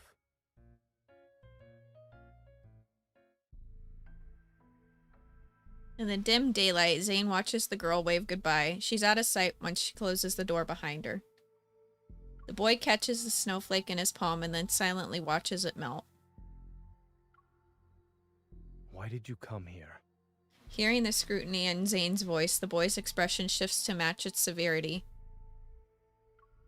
7 years ago, you promised to take up the position at the Fractal Library. I traveled here because I'm asking you to fulfill that promise. You were selected as the emissary of the Divine. Astra ordained it, and your nightmare is the greatest proof of this. Zayne speaks before the boy can say more. I also said that I had my own choices to make and more important matters to attend to back then. The boy's expression grows serene, and his voice carries a maturity unlike the one from a few seconds ago. Was becoming that version of yourself in the nightmare also a choice? People think they're making choices most of the time, yet they're unaware that all these options lead to one inevitable outcome. Fate falls upon us like this snow. It is silent and inevitable. Don't you take my Zayne from me. And you too are destined to become... He trails off, and only the sound that can be heard is nothing more than a barely audible sigh. Since you haven't made up your mind, there's no point in me staying here any longer. But... The maturity and composure vanish as the boy's voice shifts back to a childlike tone. I left the excesses bracelet you made for me at the library. Can you make me another one, please? After a resigned sigh, an ice bracelet materializes around the boy's wrist. Thank you, emissary. I'll take my leave now. In any case, you're welcome to find me at the Fractal Library in Lincoln City. I'll be sure to visit you again as well. The boy slightly raises his hand and his fingertips touch the air as a geometric shape gradually unfolds. He bows before stepping into the door woven from countless folded dimensions. The emissary is a liar. I counted every single day for 7 years. As if drawn to his accusation, I can't say that word, chat. I've been struggling all day. I apologize. The wind and snow seem to follow through the vanishing door. They're silent. The snow ceases, and Zayne remembers the first time he entered the factual library. Even though it's called a library, its exterior was remarkably ordinary. It was a building nestled in the quiet corner of Lincoln City's silent streets. The young boy begged him again and again, so he pushed open the slightly weathered wooden door.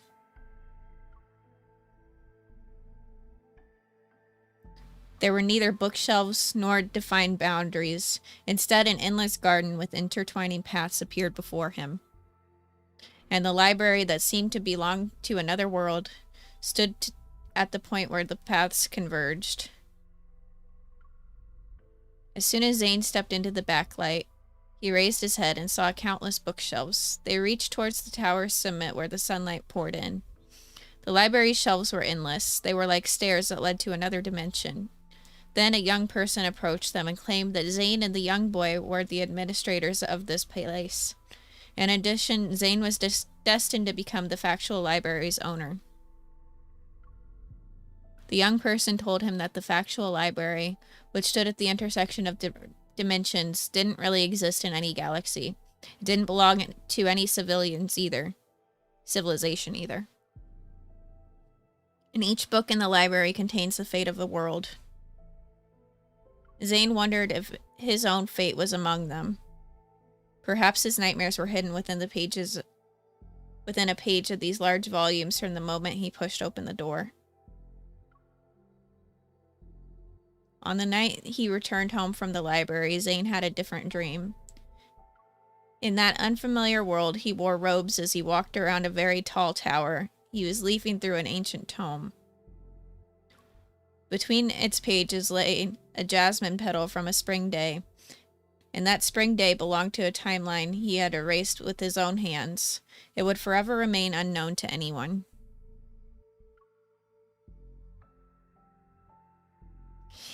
My beloved Foreseer.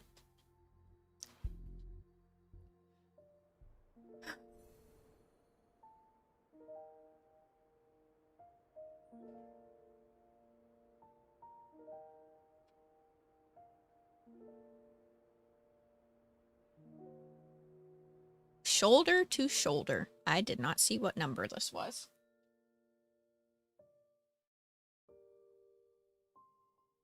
Just as Zayne enters the house, I finish roasting the tangerines he bought. When I glance out the window, I realize the snow has finally stopped. Did your relative leave already? He must have a strict family. Yes. He needs to go home and write his reflection paper. There's a distant quality to Zayne's voice. I sit down beside him and hold out one of the roasted tangerines. The weather is perfect for roasted tangerines. Try it.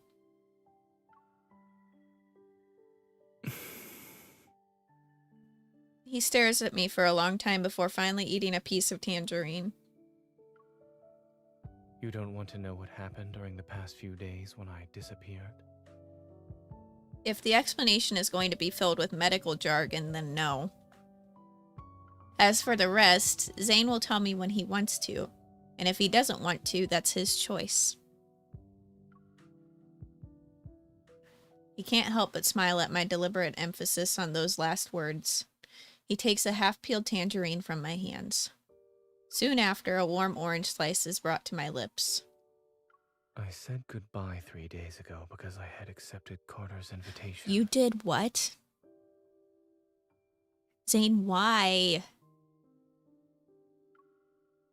I'll be joining the Fountain of Vitae research project.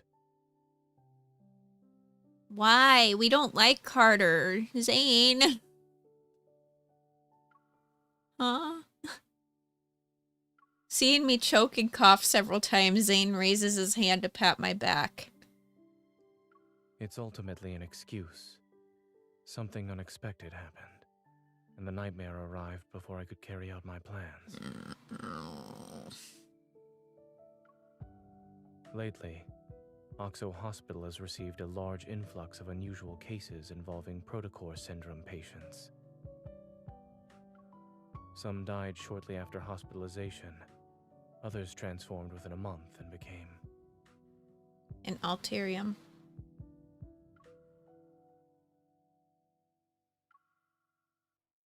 All these patients had recovered at Val Sanatorium after entering a medical pod called the Rebirth Cocoon. Val Sanatorium, according to the news report this morning, is the first phase of the Fountain of Vitae. Carter told me that Ever will soon hold a press conference to demonstrate the Rebirth Cocoon's effectiveness to the public. Wouldn't that mean more unsuspecting protocore syndrome patients will go to the Val Sanatorium? We can't let them do as they please. I want to stop Ever's Oh, thank plans, God. not just for the protocore syndrome patients. There's... Zayne trails off as he lowers his gaze. I want to make amends for a mistake. One that should have been corrected years ago. Yet it still haunts me to this day. I realize that for Zayne, this carries a greater, more painful significance.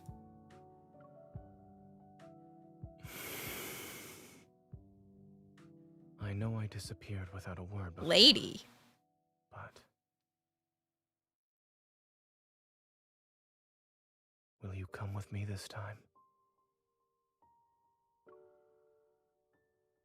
Asking me like that isn't fair. I know has helped me so many times before, and I'd agree to it. Any request he makes. It's just... I still need a reason. Now that he's finally revealing everything to me, I won't let him have his way so easily. What's in it for me? The whereabouts of the ether core, the dirt on Ever, or more leads about that biometric key? A few sweet words aren't enough to make me risk my life with you. I need a more convincing reason. Do you remember what you told me about the deep space collision chamber at the Gaia Research Center? Yes, they conducted experiments to create me, their precious energy source. Ever plans to restart that project. The new program they're showcasing at the sanatorium might be related to it. Isn't that a very convincing invitation? Dazed, I see something flicker out of the corner of my eye, a fluffy white tail. Zayne and I turn around at the same time. Aren't you supposed to be with your owner? Crouched near the robot vacuum. I think Shiki? I probably said it wrong. Whimpers. Those clear, innocent, round eyes look at me first, then at Zayne. You're staying here to watch the house.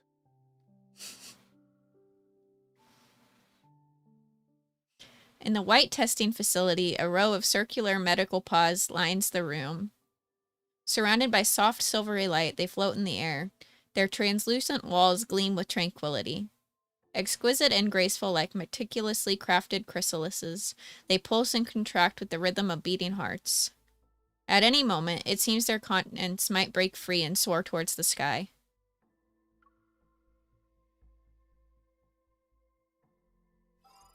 Zayne's turn. Yay. He's finally getting some playtime.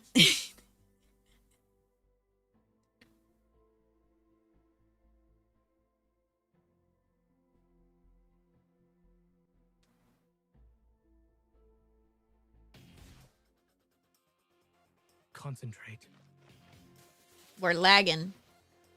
It should come out of it, though. Be ready for it. It's your turn. No problem. Dr. Zayne. Watch out. I'm okay. Let's take it down first. Keep your distance from it. It was just a scratch. Come on, MC. Leave it to me. Let's go. Okay. It is weak. Now's our chance. Go back to the pit you came Oh, she from. using her sword. Didn't even realize. Zayne, Here it comes. pay attention. Victory is within reach. Dr. Zayne. Fall back. It's your turn. No problem. Keep your distance, or else you'll get hurt. I was just careless. Keep your tempo. Eat this. Hi, Coco. Let's go. I'm doing good. How are you?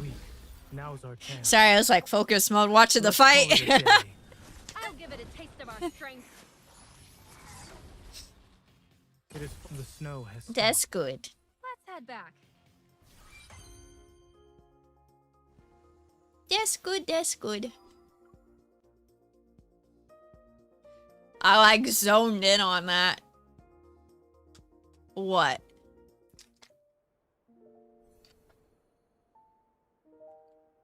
I was about to say chicken butt.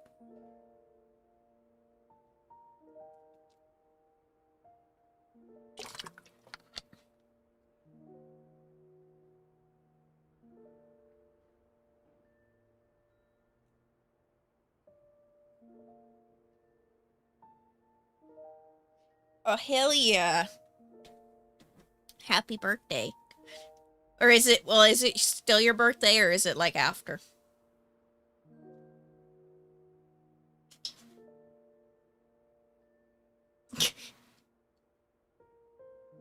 Nah, you know what? I feel that. I'm gonna be 28 this year too. Happy birthday!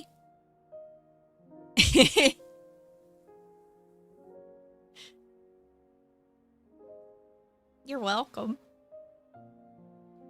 We are on chapter 9 now, chat, of chapter 3 of Death and Rebirth. And then we'll have one more chapter to go. I don't know. I'm guessing we could get through it all today.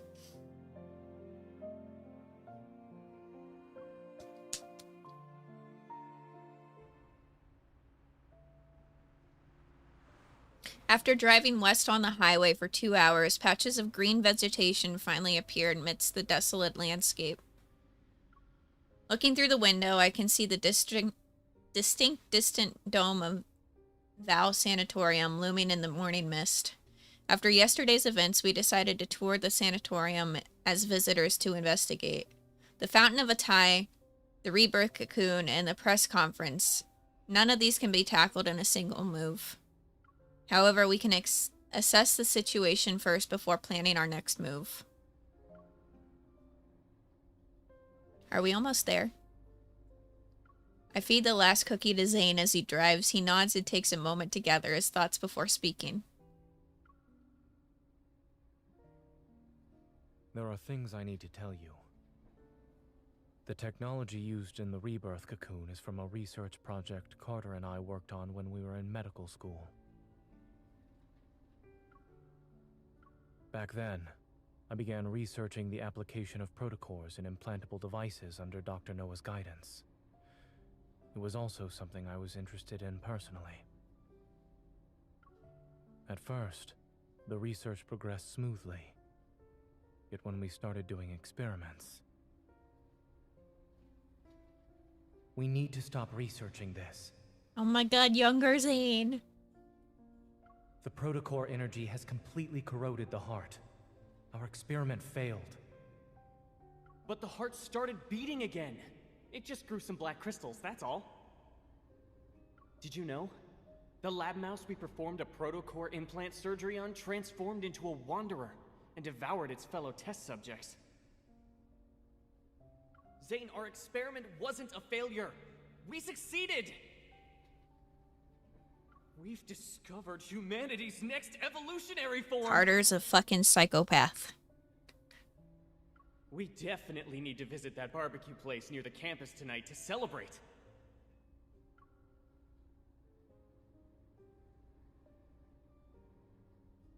The experiment didn't lead to new life. It turned people into wanderers, minions of a protocore. It was a Pandora's box that should have remained sealed. I destroyed all the related research data that day. I hope to keep this truth buried forever.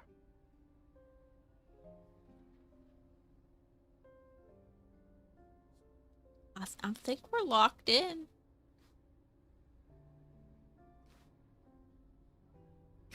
Well, shit, you got my bot mad at you.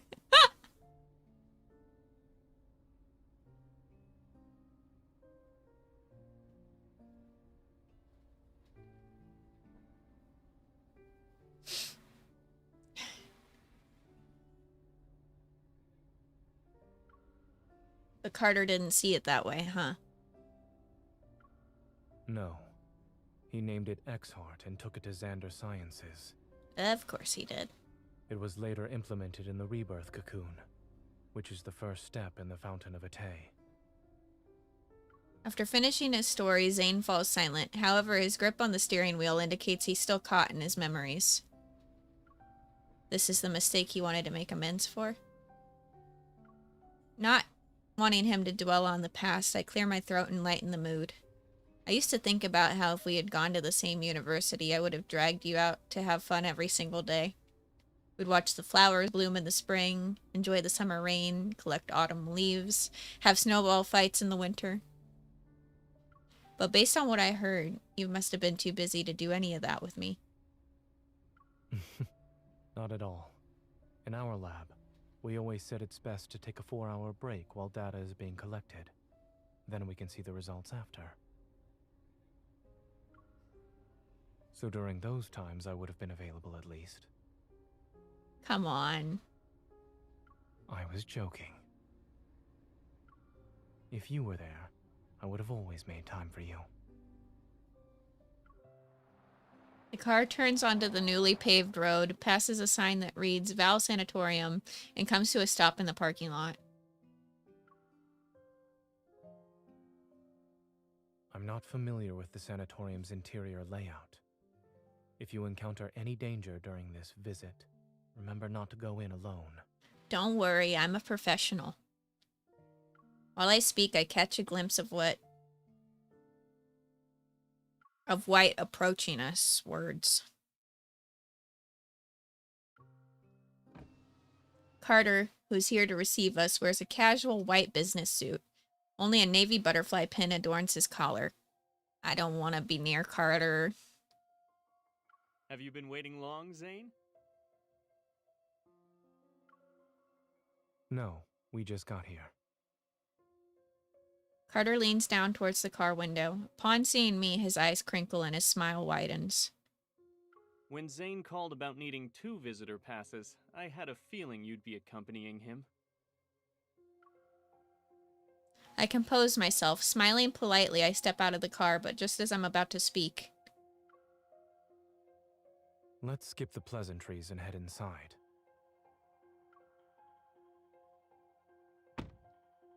Following Carter, we enter the long corridor that connects the parking lot to the sanatorium's lobby. My gaze falls on the emblem at the entrance. Under the curved shape are the following. Wow. I'm so sorry. Eternity Vanquishes Evolution Restraint Group. Without a doubt, this is Ever's logo. Carter activates the scanner and a white light immediately sweeps over Zayne and me. A cheerful electronic female voice speaks. Visitor identification verified. Zayne. I am Telomere, the AI management system of Val Sanatorium. Welcome to our facility. We hope you have a good day here at the sanatorium. The doors slide open and we enter the first floor lobby of the Val Sanatorium. Pristine white surrounds us. The ceiling is unadorned, its white surface seamlessly integrated with the recessed lighting system along its edges. Beneath our feet, a gentle light bathes the white marble floor and illuminates every corner of the lobby. This place seems bright yet oppressive. That's him. My bad. Yes. Pristine, silent, and unchanging. It's as if time itself stands within these walls. In this environment, Zayne and I stand out like 2 stains on an otherwise white canvas. A few doctors in white lab coats pass by us. Although they were quietly discussing patients' medical conditions, they nodded in Carter's direction. Since Zayne personally asked me for visitor clearance, I should give you 2 a proper tour. Side by side, we follow Carter as he leads us to the reception desk in the center of the lobby. I see the Fountain of Atay finally caught your interest. All those phone calls over the past month weren't in vain. But I'm curious, what made you change your mind? Carter stops in his tracks by the reception desk. He turns around and his signature smile returning with narrowed eyes. You kept talking about humanity's future. I wanted to see if it would actually come to pass. Besides, nobody knows X-Heart better than me. Carter's eye twitches. After a long silence, he suddenly erupts into a fit of laughter and shatters the lobby's tranquility.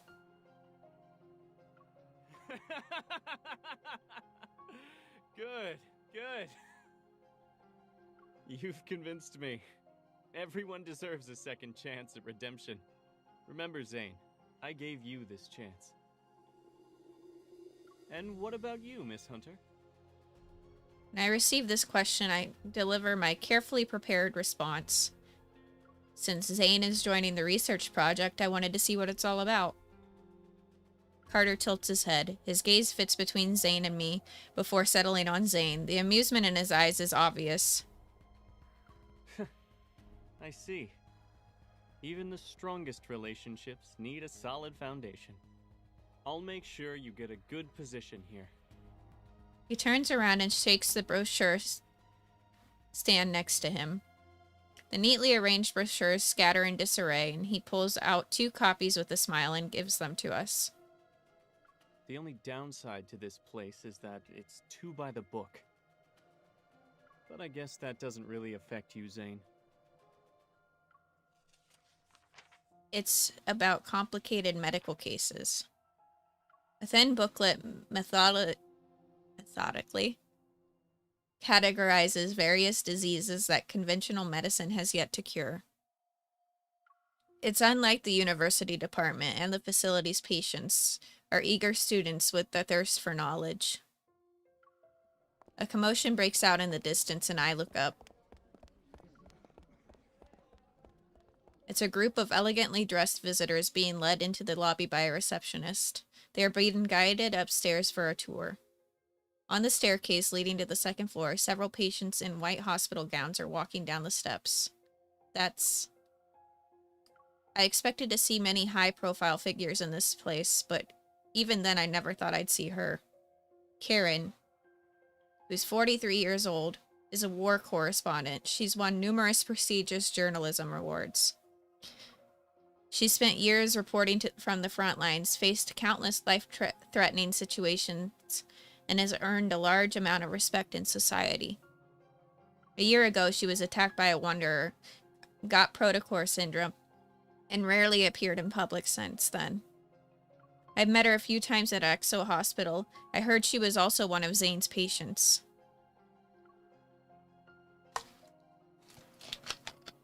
Dr. Zayne, it's been a while. Noticing us, she comes over to say hello. Zayne acknowledges her with a slight nod. Ms. Karen? Someone of her caliber choosing ever. That's probably the best endorsement they could ask for. I heard that when she left Axo Hospital, she had less than 2 months to live. Her daughter had just learned to say mama when you handed her a death sentence.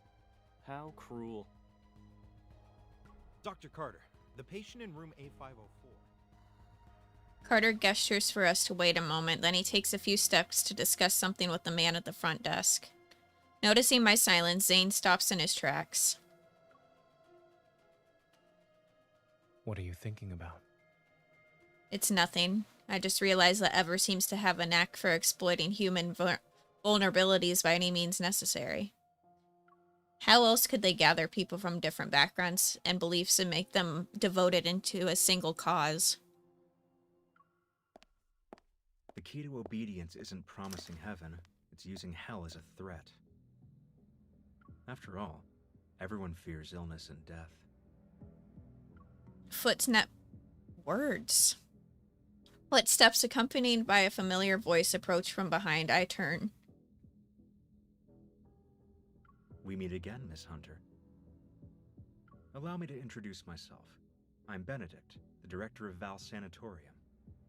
You. From what I remember, he had another identity. I met him at the place where the Alterium died. You're the detective who spoke to me that day. I knew it. You remembered me, Miss Hunter. He smiles, not with the embarrassment of someone whose identity has been exposed, but with the composure of a performer waiting for the audience's reaction to a grand reveal. Alarm bells ring in my mind, but he quickly shifts his placid gaze to Zayne. It's been a while, Dr. Zayne. Welcome aboard.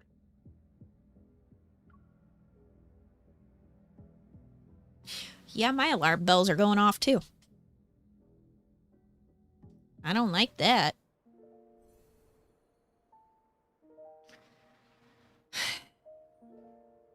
Oh, we gotta fight.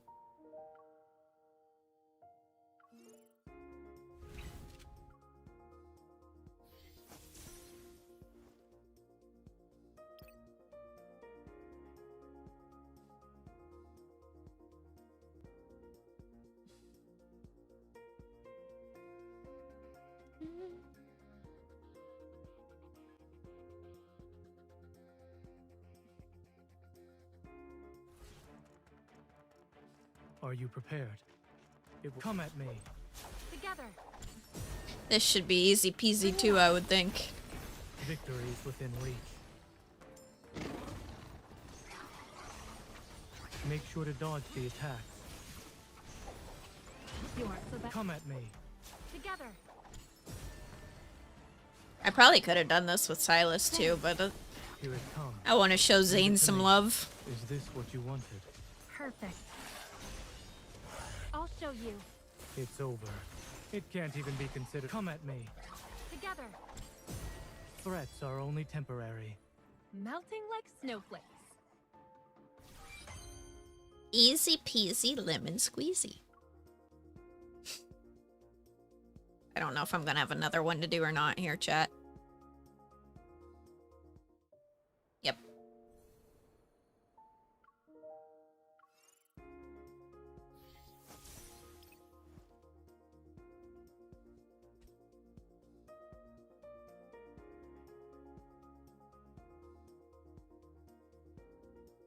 Thank you all for hanging out. I appreciate it. We don't have much time. Let's make this quick. Come at me. Together. Zayne. Here it comes. Leave it to me. Is this what you wanted? If anybody's made it the whole 5 hours and 36 minutes we've been live. You won't escape. It's your turn. No, I'm still here. I just wanted to say thank you for hanging out. Because I have been live for like 5 hours and 36 minutes. It can't even be considered a threat. Keep your distance. I'll be here for a bit longer. I want to finish this story. It is weak. Now's our chance. It's over. I'll show. Threats are only temporary. Melting like snowflakes.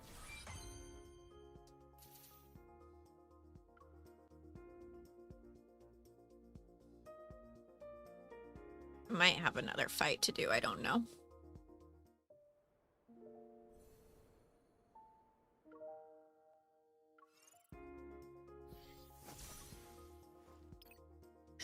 The answer was yes. I do have another fight to do. I think there's 3 at the end of each chapter, but there might also be 4. I don't remember. Concentrate. Excuse me.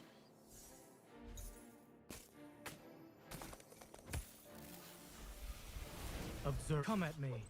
Together. Bring it Oh man, they're chunking that. Victory is within reach. I'm okay. Let's take it down first. It's your turn. Main story update days for Love and Deepspace. I'm gonna try and finish it all in one day. I'm Keep your distance. Be careful. I don't need a I'm prophecy ridiculous to protect like you. that, but I love this game too much. I can't. I have to binge it. Zayne. Here it. Zayne. Stay safe. Don't get distracted. Also, we are streaming it on YouTube, so if anybody did miss the stream, the VOD will be up. Their VOD will also be up on Twitch and Kick. But if you really want to help me out, go watch it on YouTube. We trying to hit a YouTube partner? Is that the term? I'm still learning everything. It'd be a good one to watch it before you go to bed.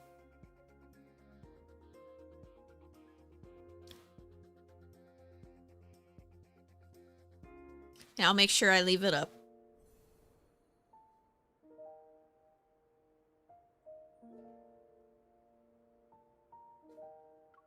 Rebirth Cocoon.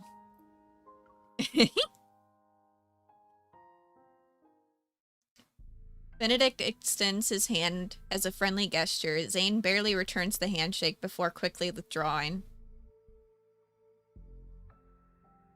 Wait, you two know each other? Why didn't anyone tell me? Dr. Zayne and I met at Mount Eternal. However, it was a brief encounter. I remember. I didn't expect us to meet again here. When Benedict is introduced, I learn that he was once a distinguished doctor. He served as a mentor for the group of new recruits during the Battle of Mount Eternal. However, he withdrew from the position at the halfway point for personal reasons. We're not officially open to the public yet, but this sanatorium has already become the preferred choice for many patients. As the director, I'm truly grateful that everyone has embraced the philosophy of the Fountain of Ate. Through the glass walls lining both sides of the corridor, the sanatorium's new patients can be seen. They're undergoing a physical examination. Each patient is accompanied by their assigned medical staff member. The checkups proceed quickly with virtually no waiting time. When you hear Rebirth Cocoon, what comes to your mind? Metamorphosis. Outside the ascending elevator, the stark whiteness gradually gives way to green. A vibrant garden appears before us, and suddenly everything clicks. When someone returns from death's door, and this is the first thing they see, a crescent-shaped corridor encircles a towering tree, surrounded by emerald-like grass dotted with vibrant flowers. The area overlooks a circular azure lake. They feel like they've been given a second chance at life. To be frank, we need Dr. Zayne's help to improve our experiment's success rate. He speaks as if he's discussing statistics rather than matters of life and death.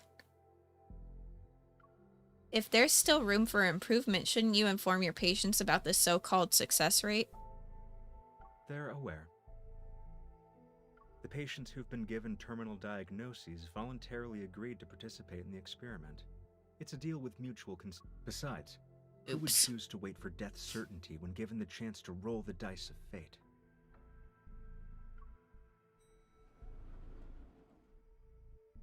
Third floor.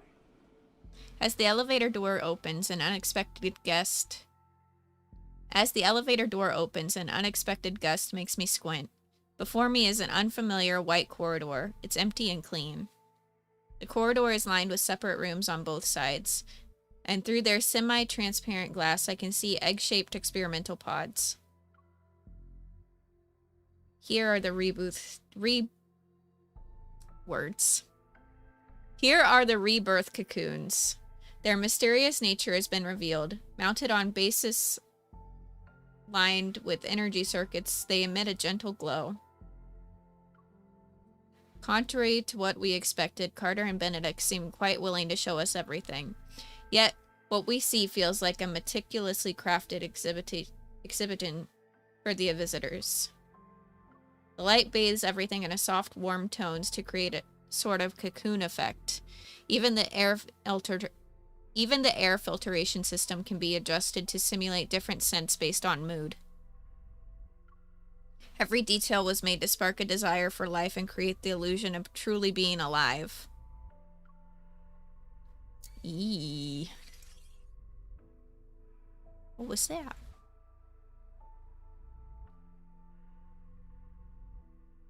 I don't know what that was.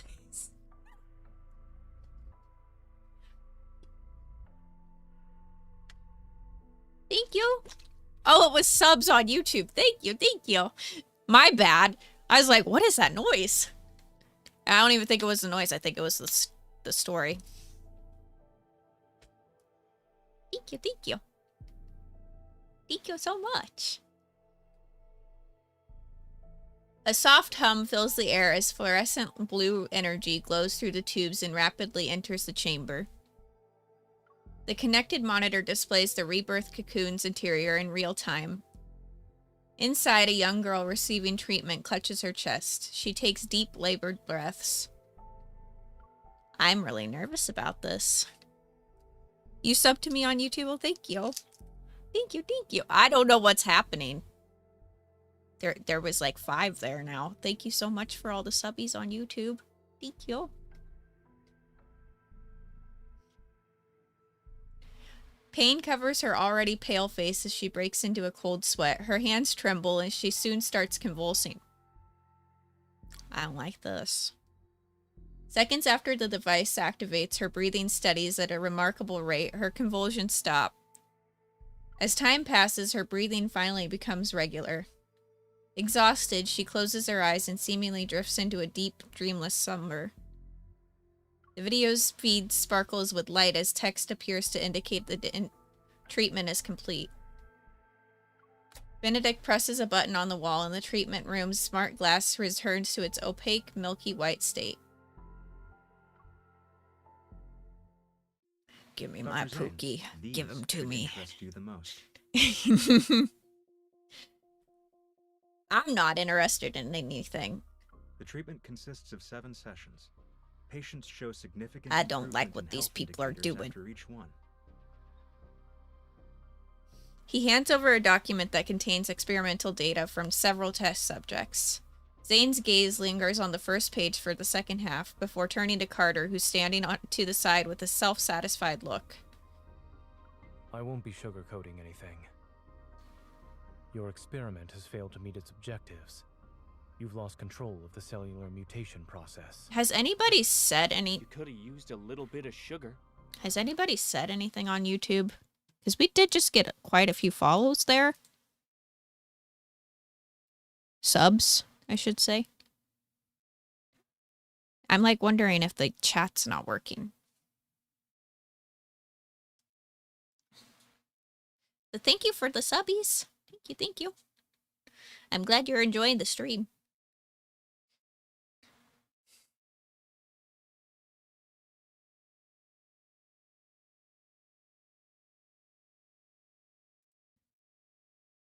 Okay. Thank you, Coco. I don't know if it's working in my overlay, and I don't think it is. But luckily, since I have like the other overlay, I can still see what you said. Sorry to pause, chat. I just wanted to cover that because there was like 10 subs there, I think. I wanted to make sure I didn't miss anything. No, Carter. I'm not going to use any sugar when talking to you. I don't like you. I don't like what you're doing here, sir. Zayne, the Rebirth cocoon is our most successful experimental product to date. Our ultimate goal is to achieve humanity's perfect form through genetic and cellular reconstruction.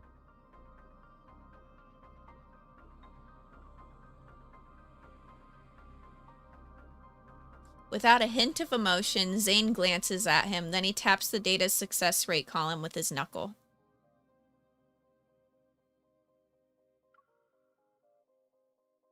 These numbers are far from perfect. Someone's using his expertise well. As the creator of X-Art, I can tell you that your so-called success merely uses the existing technology to temporarily delay the disease's progression. And if it fails, there's a likely chance that the patients will transform. Then they'll begin to turn into wanderers. Every treatment carries risks. If we only relied on your safe methods, then...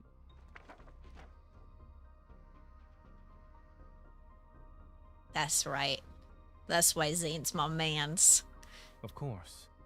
I understand you're challenging the impossible. That's why I decided to join. I enjoy challenging the impossible. Okay, never mind. Now I'm upset again.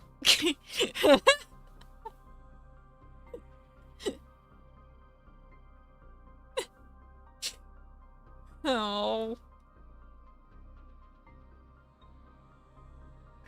Actually, I feel like he's still testing them. I'm gonna trust my Zayne. Everything's gonna be fine. As they continue their thoughtful verbal sparring, my gaze is drawn to the curved floor to ceiling window beside us. Outside, patients in white hospital gowns walk across the verdant lawn. They create an unexpectedly peaceful scene. At that moment, my heart detects a strange energy. It pulls me forward. This feeling.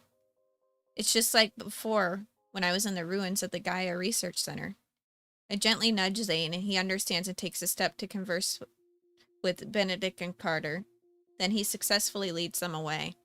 After making sure no one's around, I slip into the descending elevator.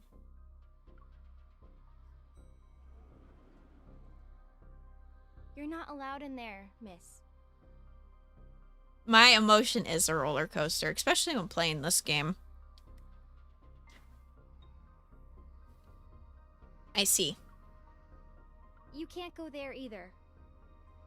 Miss, visitors are restricted to the public areas on the first and second floors. We aim to respect our patients' privacy. I turn to meet the receptionist's polite yet wary gaze and nod. All right then, I'll head back. It was that way, right? I point to the spot in the distance. Confused, the receptionist turns to look and I prepare to make my escape, but I'm yanked by the hem of my top. The faint energy I sense disappears.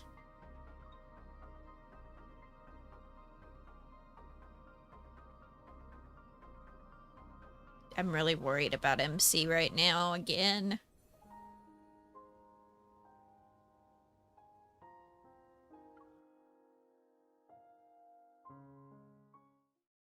In the hallway, the receptionist has finally noticed my disappearance and is looking everywhere for me.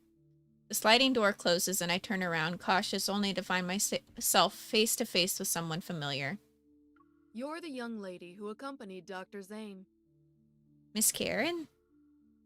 Allow me to properly introduce myself. I'm Karen, a patient with Protocore Syndrome. A sliver of light from the outside filters through the ventinin? Probably said that wrong. Blinds. It illuminates her gentle features. She extends her hand, thin yet steady, towards me. I politely return her handshake. I know you and Dr. Zayne are here to investigate the Fountain of Ate, or rather, the Rebirth Cocoon. However, the press conference for it is coming up, and you're not the only ones keeping an eye on things. You said exactly what I was thinking. Are you also undercover so you can gather information? She nods, but after a moment passes, she shakes her head.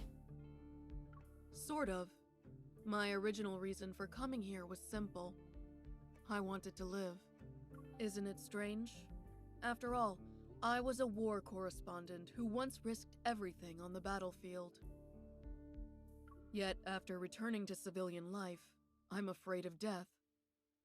I even believed in far-fetched promises. When it comes to matters of life and death, I have no right to judge, let alone interfere with others' choices. Yet I also wondered, if I were a patient, would I pin my hopes on this experiment despite knowing full well how absurd it is? But I hesitate, unsure if I should reveal what I know. You want to say that this experiment is turning people into monsters. Those things called the Alterum. I was there during the Battle of Mount Eternal. I saw people transform into monsters with my own eyes. Whether you're trying to stop it or investigate it, 2 people won't be enough to treat this as a simple matter. She turns around and opens a drawer and takes out a small, elegant notebook and hands it to me. This may seem sudden, but I need your help.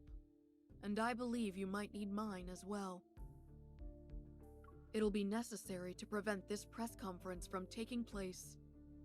But why would you? Questions flood my mind, but I can't find the right one to ask. As it stands, I'm their most successful test subject. That visitor just disappeared around here. The receptionist I managed to shake off earlier hurries towards us. Karen responds with a slight smile. Take this with you.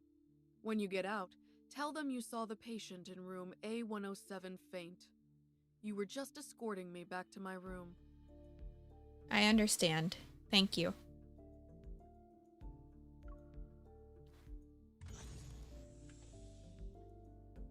Miss, How Hi, did you Night. end up here? Is there anything I can help you with? The patient in room A107 just collapsed. You should check in on her. While skeptical, the receptionist quickly summons doctors and nurses. The quick response suggests Karen's presence carries a special weight here. You're still working, but losing your mind, so you came to Twitch for a bit. I feel that. We've been enjoying the main story update on Love and Deepspace for the past almost 6 hours.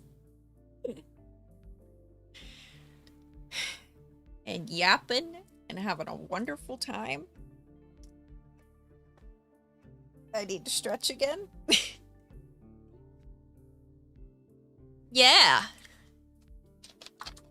Well, I have weather coming tonight, so I was like, I guess I'll be live during the day today. I was going to stream tonight. That was like going to be my original plan, but with the weather coming and I don't know how unpredictable it's going to be, I just was like, I'll stream during the day. Tomorrow we have weather coming too. I don't know if I'm going to be live tomorrow. I haven't decided yet. Storms tonight are supposed to roll in at like 11 o'clock. I'm just like, great. That's what I want. That's what I want to hear so much. I'll live.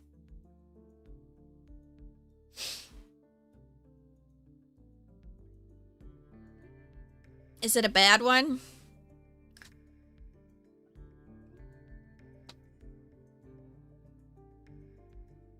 I don't think we have a tornado risk tonight. But when the weather's like this, it's also unpredictable and you don't know. I don't like when it storms overnight, especially with like threats of tornadoes though. Tornadoes are 10 times scarier at night because you can't see them coming.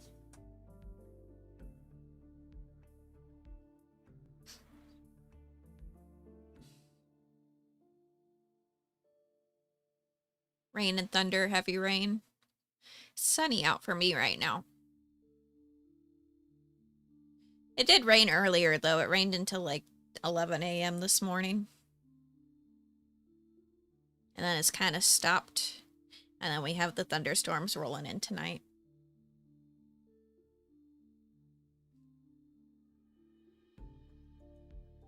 For my first visit to the sanatorium, uncovering these crucial leads is more than I could have hoped for. As for those secrets that lie deeper in the shroud of mystery and finding a way to stop Carter and Benedict's plans, that will take more time. Yeah. Well, I hope there's not a tornado. I am ready for tornadoes to just be done for the year. No more, please. I wonder how Zayne is doing. I should act like I don't know anything when I meet up with him. Pushing these thoughts aside, I carefully hide the notebook on my person before heading towards the main white building. Everybody stay safe, especially if you're like in tornado central. It's been fucking wild here lately. As the tour is about to end, Carter is once again urgently called away by his assistant. As the creator of Exheart, seeing your technology destroyed because of a momentary lapse in judgment. Do you feel regret or disbelief? I had imagined both reactions, yet I see neither on your face. I love spring, and I love summer, and I love fall. Like, that's like my favorite times of the year. Because, you know, it's warm out, you can do things, you can get outside. But at the same time, I hate it because my allergies, terrible. And then on top of that, it's just the weather.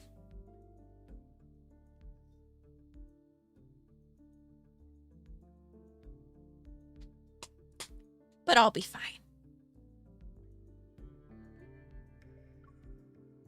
You must have been away from the operating room for too long, Mr. Benedict.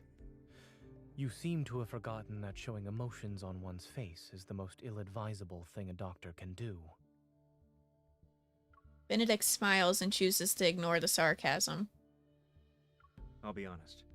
I don't trust you, Dr. Zayne. But no one else has your outstanding qualifications and experience. It's precisely why I want to bring you on board, even when I know you don't agree with our philosophy. Since you're being candid, Mr. Benedict, I'll also discard the pleasantries. As I've said, I want to challenge the impossible. We each have something to gain, no?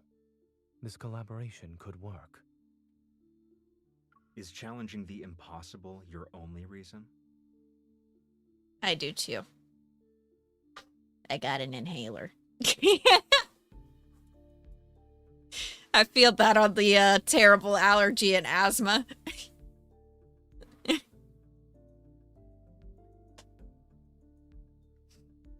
I actually had to use it earlier.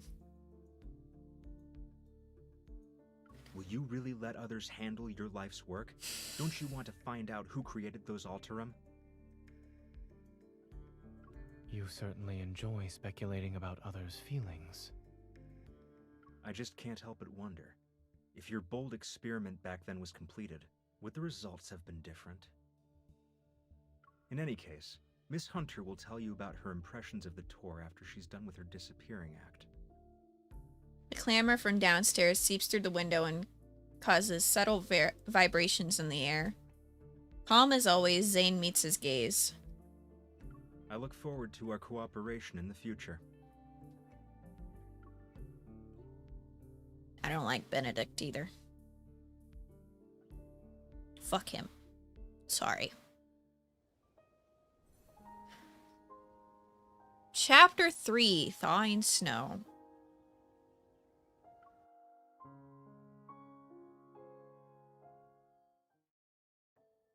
And just like that, our first tour comes to an end. After leaving the sanatorium, life with Zayne seems to have returned to normal. Barely finding a moment's rest, he rushes between Axo Hospital and the sanatorium. For the time being, Ever seems preoccupied with their grand vision of the Fountain of Vitae. The leads related to the Aether Core have also gone cold. Meanwhile, Protocore syndrome cases are multiplying at an incredible rate. Axo Hospital's emergency room is constantly overwhelmed. Medical teams worldwide continue to test new treatments, but the results remain disappointingly ineffective. It is as if a deity is somewhere in the cosmos and uncertain about the world's fate. Sorry, chat. Keeps listlessly rolling the dice again and again. Emergency room. Grayson! Aren't you supposed to save people's lives? My wife is critically ill and you're just letting her die. I have to take another drink of water.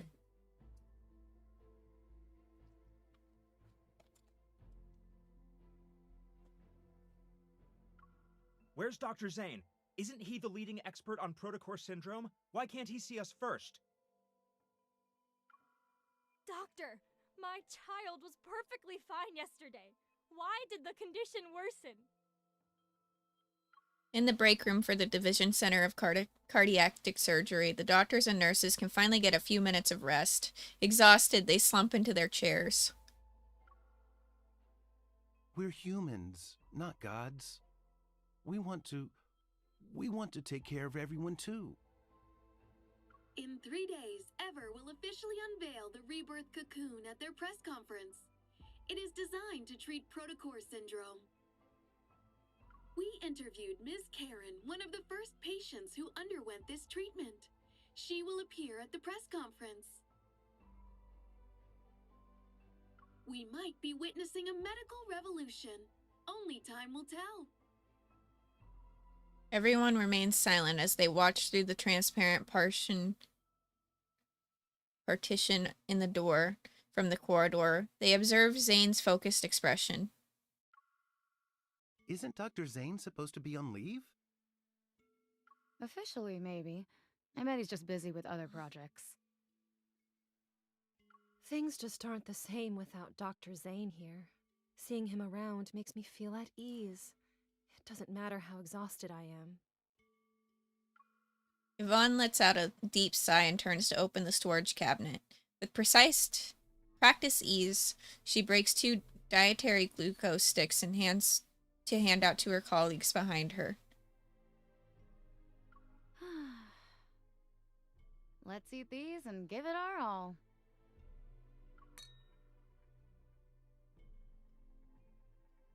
(7:10 p.m.)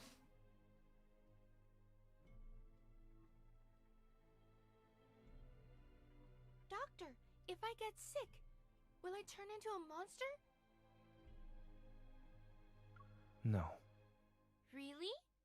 Will from the bed next to me said these crystals will eat us and turn us into big monsters. Dr. Zayne, I'd like to process my child's discharge papers. If you could... Lexi's condition has shown improvement. I advise you not to transfer hospitals at this time. But everyone's saying Ever has a new treatment. We really want to try it.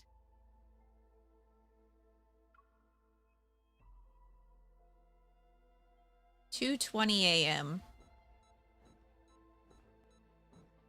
The pulmonary artery aneurysm has ruptured.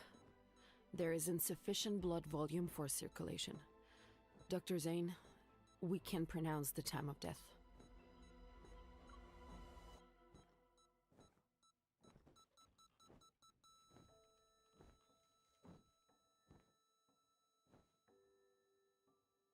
No. Oh, this is gonna break me, dude. Time of death, 2:23 a.m. Notify the family. My poor boy. Using the wall to support himself, a teenager in a warm green hoodie staggers along. He stops to catch his breath after each step. Every organ feels twisted and turned inside out. His nerves scream from the agony and pain. They threaten to rob him of his strength to stand. His vision blurs as he collapses against the wall. His arms shake uncontrollably as he tries to brace himself. Something races beneath his skin. I'm not a monster. I don't want to become a monster. The violent urge surges through him once again as he stares at his hands. They're covered in sharp crystals. He's fighting against the impulse to plunge them into his own heart. Yet he can't bring himself to do it. Cold snowflakes fall onto his body that's reached a fever pitch. A man's steady footsteps approach. He stands at the end of the road, his tall figure nearly blocking out all the light from the street lamp. The teenager can still make him out, however.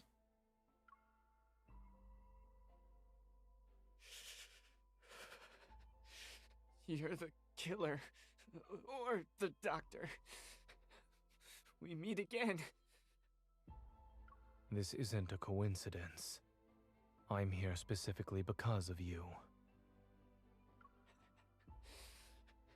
Is that so? Am I turning into a monster? He forces his eyes to close for a moment. Even his vision is starting to blur. The man clad in black slowly approaches him. The teen feels an unexpected sense of peace. I knew you'd save me. Just as something foreign bursts through his skin to strike at the man before him, the teen hears the crystalline sound of ice forming beside his ear. It'll be over soon.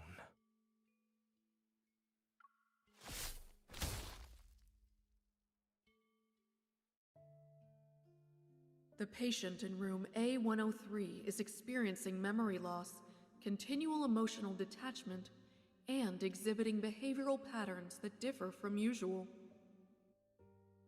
3 days after entering the Rebirth cocoon, the boy from room A210 disappeared without a trace. The patient from room A379 experienced a violent episode while awaiting treatment. The Rebirth cocoon's performance has improved. I was chosen as the ideal test subject. They believe I'm the closest to success. The notes Karen gave me consist of almost entirely of observation reports on other test subjects. Her journalist instincts made me distrust this research project from the start. She had already noticed something was off about it. This is... A worn, creased photo slips out from between the notebook pages. It's words. Its edges reveal countless times it has been handled. In the photo, Karen is holding a little girl who's no more than 3 years old. Both of them are smiling at the camera. Is that her daughter? I quickly understand why she wants to live despite her doubts about this project.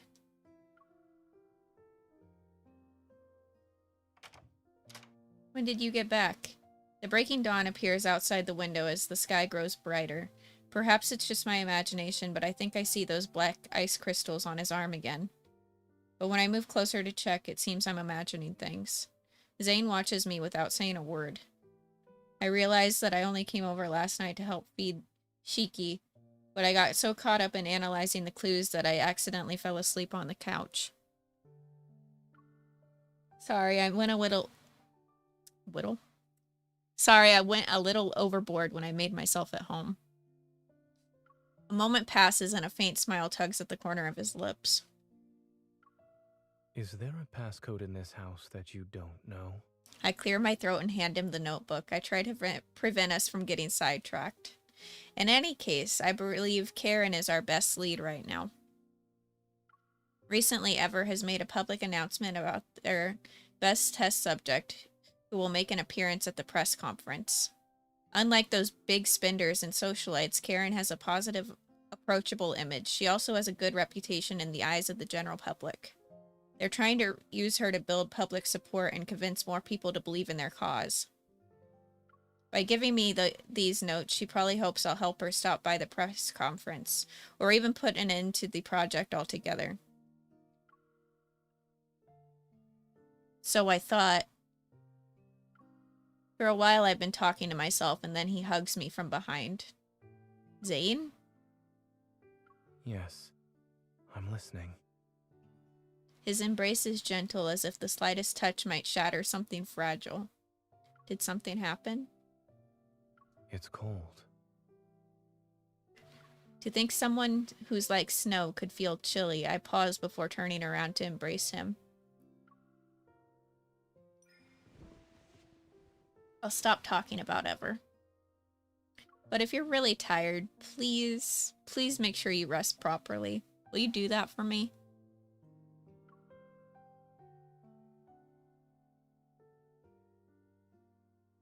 She's so cuddly with Zayne in the main story.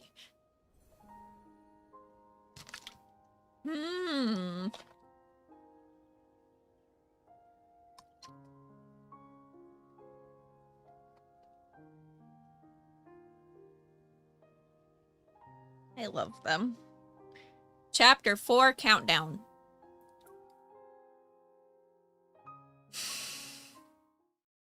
There are less than 36 hours remaining until the press conference at the Fountain of Atay.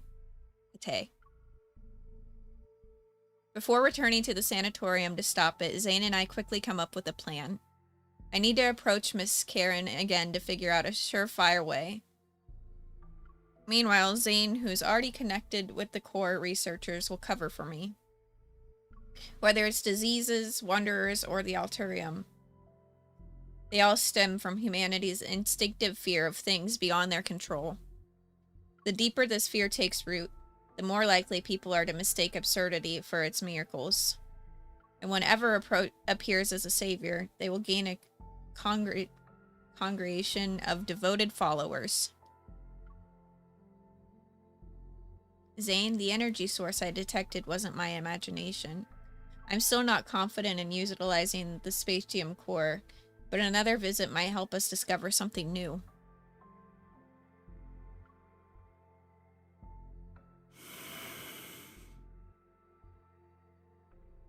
All right. Zayne nods. I was prepared for a lecture about abusing my power, but he says nothing. Here, put it on. To ensure the mission runs smoothly, I borrowed cutting-edge equipment from the association. The state-of-the-art invisible earpiece, modified by an engineering prodigy Simone, is now no bigger than a grain of rice. I also have a small energy firearm. It's capable of bypassing most detection systems currently in use. I place the earpiece in my ear and gesture for him to come closer. Zayne obliges and leans down.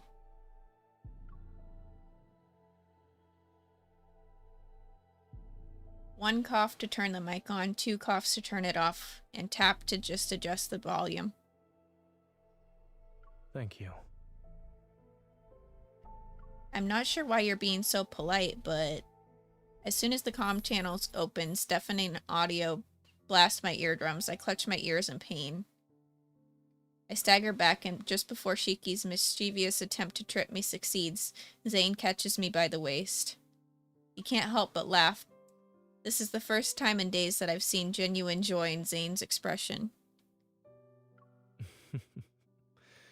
We interrupt our program to bring you this important message. I love you. Now, back to our show. Love you too, Coco.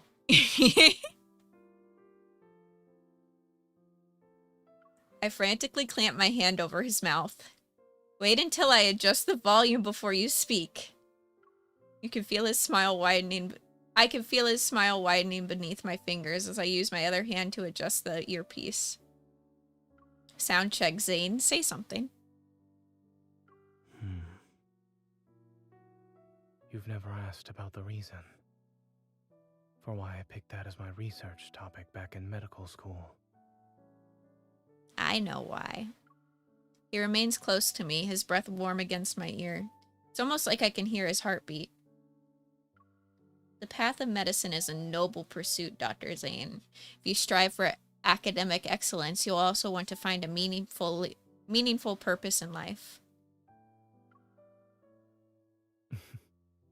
It's a good guess. Back then, when you decided to destroy what could have been a world-changing discovery, you didn't hesitate. Correct. It's the kind of honor most people would cherish for a lifetime, yet he seems genuinely unbothered by it. Zayne must have chosen to stop the experiment because he foresaw the consequences of its potential misuse. I had considered including your name in the acknowledgments of my paper. I nod and secure my firearm to my holster strapped to my thigh, then I double-check my equipment. You only thought about it? You didn't actually do it? It wouldn't have been right for our names to appear on the same piece of paper without your permission. Before I can process the meaning behind his words, a rustling sound suddenly comes from the window. A piece of bean-shaped ruby chocolate falls. Clattering, it rolls to my feet. I look up to see the last pack of chocolate snacks from the cabinet have been taken down and torn open onto the floor. Shiki lifts his face from the snack package, which is bigger than his head, then licks the chocolate residue off his nose. Wait, what did you eat? My body moves before my mind can catch up. I quickly pick up Shiki and check the empty package. You ate all the chocolate? Animals aren't supposed to eat that.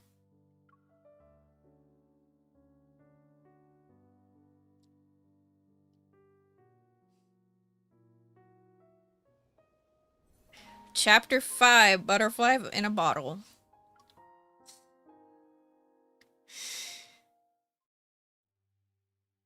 As noon approaches, the car enters the sanatorium parking lot. Since Zayne holds an internal role here, he's been granted limited clearance to the facility. I plan to slip in while he keeps the receptionist distracted. Safety first. You too. He doesn't look back when he leaves, but he subtly raises his hand for a quick high five as our positions shield it from view. With my biosignature concealed, the omnipresent security camera's scan doesn't trigger anything. Their red indicators blink before moving on. Dimitri might be crazy, but I have to admit the ID camouflage chip he gave me really is useful.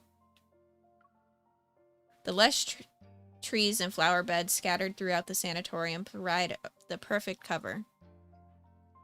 Dodging staff members in the courtyard, I make my way to room A107 from memory. That's where Karen is. The staff will change shifts at approximately 12 p.m. There's a small window of time. To be more specific, there's a small window of time where no one checks the rooms. My shoes scrape along the smooth wall as I wait for the staff to leave. Once they're gone, I slip in through the window. Karen's eyes widen slightly at my entrance, but she remains quiet. Sorry, with the press conference coming up, they tighten security. I could only use this method to visit. I expected as much. You're clever for figuring out how to find the perfect moment. I understood the message you sent when you gave me these notes. That's why I'm here. Are you really going to give up?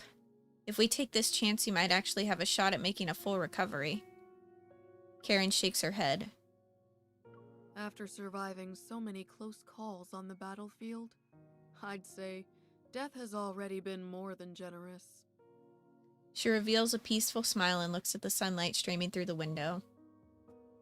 When I first entered the cocoon, I dreamed. And in that dream, I had made a full recovery. I got to watch my daughter grow up. I was there for every important moment of her life. At her wedding, I hugged her while crying. But the face reflected in her eyes was unmistakably that of a horrifying monster. Her gaze dims. Outside the window, a butterfly drawn to the artificial flowers in the vase crashes against the glass again and again. When I came to my senses, I realized I wasn't hugging her. My hands were around her throat. I only wanted to hug her. So why did I make her cry? Sensing my hesitation, she pulls the IV line from the back of her hand. My dear, have you heard of Zhuangzi's butterfly dream? I've always wondered who was really dreaming. Was it the butterfly, or Zhuangzi himself? If I can't tell who I am anymore, then the whole world has become my cocoon. The time I still have doesn't matter. I've made my decision. What would you like me to do? The press conference is scheduled for noon tomorrow, less than 24 hours from now. In an hour, they'll place me in the cocoon for my final examination. You need to locate the cocoon's power supply and cut it off completely. No. The cocoon is connected directly to the test subject's consciousness. A sudden disconnection could lead to unpredictable effects on her already fragile body. Don't worry about me. I'm prepared to face the consequences. Finding a suitable test subject like me isn't easy. Trust me, this is the best way to stop them. I'll find a way to get you out of there. Even if you could carry me, my body wouldn't survive a strenuous escape. I know she's right. Once the guard shifts in, they'll quickly discover their most important patient has disappeared. Every exit in the sanatorium will be sealed off by them. If this is to be my final battleground, then you must help me. Please. I understand.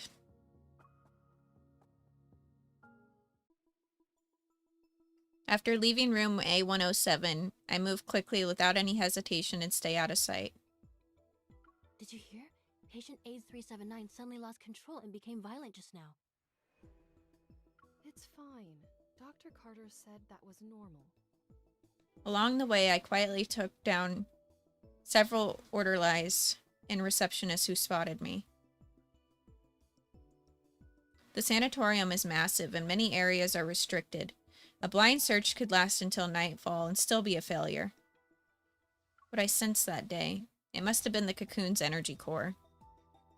I take a deep breath and activate the spatium core's power once more. Sorry. My vision ripples and expands like waves. A faint energy trail leads me to forward like a guiding thread. My drifting consciousness slowly seeps through the sanatorium's public areas, the garden, and through each patient's room. If I can just find the energy control hub. Following the faint energy pulse, I find myself at the end of the corridor that connects the public area to the garden. There's a door almost seamlessly integrated into the wall. Without hesitating, I push it open. A large enclosed space gradually reveals itself. Behind this door lies an unexpectedly serene forest. Strange, there is no guards presence, only an unsettling silence hangs in the air. My watch hasn't sounded any alarms. There are no detectable signs of biological activity amongst the vegetation. The energy source's pull grows stronger as it tugs the power flowing within me. It's as if I'm being guided to a specific direction. Hi, Chaplain. How's you? Past the forest's winding paths, an unexpectedly elegant old building comes into view.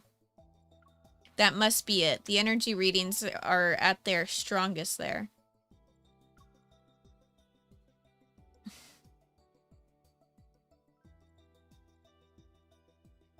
I gotta stretch again. Chat, I need to use the bathroom too. I'll be right back momentarily. Enjoy the clips while you wait.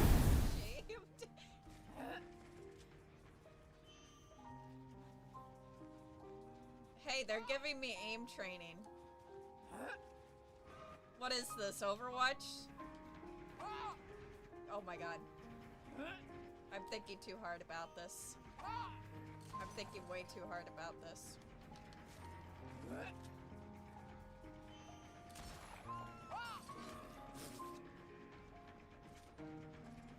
Maddie, I hit one! I hit one all the way over by that the gen! Hell yeah.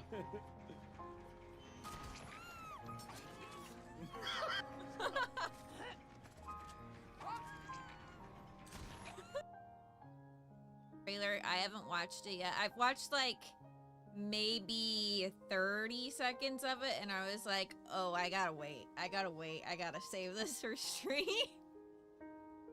I only seen like the beach part, so I haven't really seen a whole lot. Let me pause the tunes here.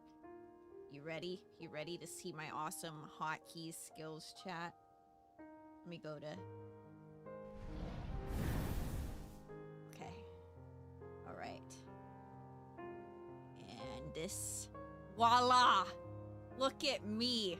I am a professional now. Alright, let's make sure that I got the audio, because I'm really good at that too. Okay, we got Chrome in there, we're good. Alright. Okay. Here we go! Sir, can you go after literally anybody Michaela, I'm coming! I'm really far though! Or wait. Yeah, that's Meg. No. That's Michaela. Wait, what? I can't unhook her. I can't unhook her. There was no unhook. I'm sorry, Michaela. That's weird that it won't let it. It's probably her.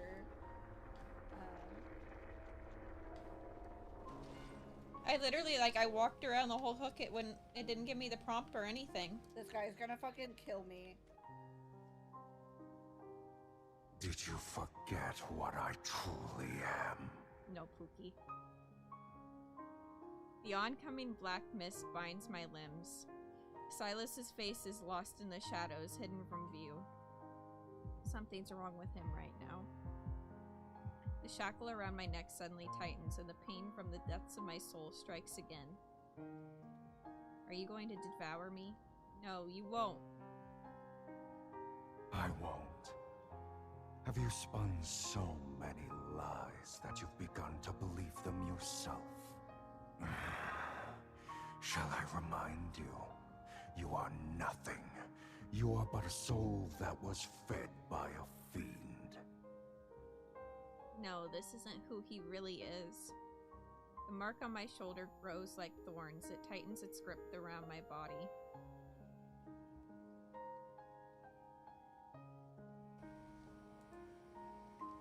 Also, chat, I didn't show him yet.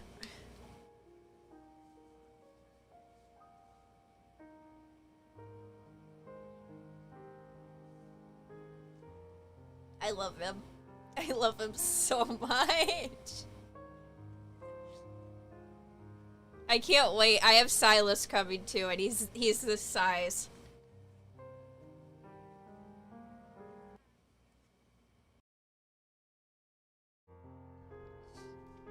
He has glitter on him too. He sparkles. It's the best thing. I love him. He's my prize. All right, I'm back. Ooh, Cuphead.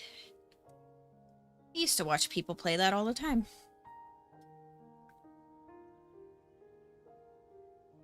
Trustworthy colleague.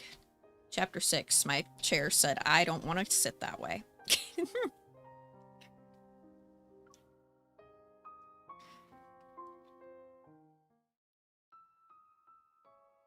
With Zayne's help these past few days, the Cocoon's data and performance have shown improvements.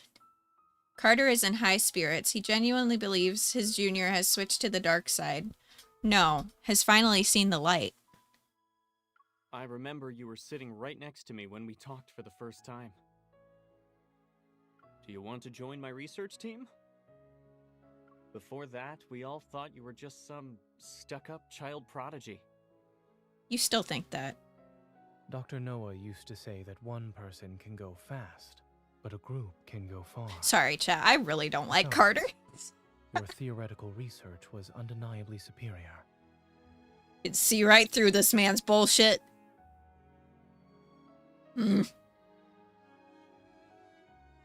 A look of surprise appears on Carter's face. Back then, you were the youngest and quietest out of everyone. Who knew you'd be the most forward-thinking, boldest student in the lab? You went ahead and performed what we didn't dare to imagine. And you'd pose what we didn't dare to ask to the most distinguished of professors, until they were left speechless. Walking and talking as they pass through the streamlined side skywalk. The two soon arrive at the sanatorium's central platform. As dusk approaches, light filters through the hemispherical, dome-like, delicate silk. It bathes the courtyard in a soft, warm hues.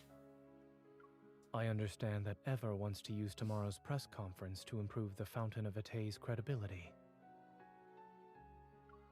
But the Rebirth cocoon still needs to be further developed. It's not ready to be revealed to the public. Why not? We've prepared the best testing equipment, and all the data will be presented to the public in the most accessible format. Besides, we already have a suitable candidate for a public demonstration. He turns to Zayne and his voice becomes more eager. Zayne, do you remember what I asked you the night Exhart succeeded? I asked if you wanted to change the world with me. Carter turns to survey the crowd in the garden below, his figure reminiscent of a smug creator gazing upon their creation. We stand at the center of all our achievements. I assure you that success is within our grasp. What exactly do you mean by success? Are you talking about unpredictable success rates? Or how quickly you dispose of your defective specimens when they fail? The smile on Carter's face freezes, then it slowly disappears. In the past, they were patients you fought desperately to save. Thanks for the reminder. I almost forgot how pathetically incompetent I used to be. Why is it that when I was a powerless doctor, the lives lost under my care were somehow forgivable? But when I strive to be a pioneer, you suddenly care about the injustice done to those who were already destined to die. When did you become such a coward, Zayne? That incident at Mount Eternal? Let me rephrase that. You've always been better at confronting death compared to me.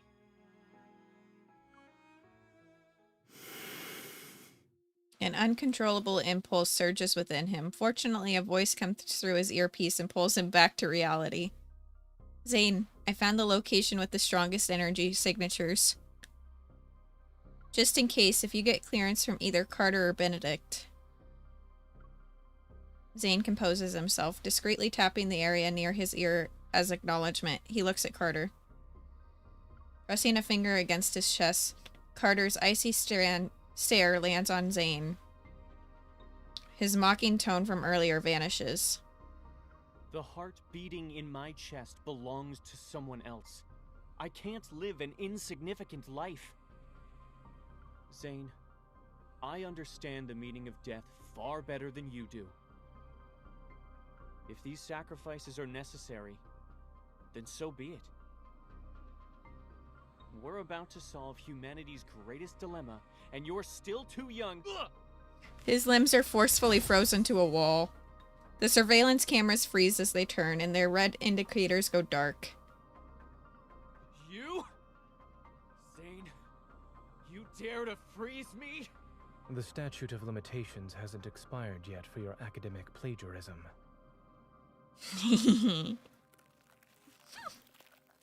Carter's briefly freed hand is sealed in ice once again, and his frantic struggling is frozen in an awkward, rigid pose.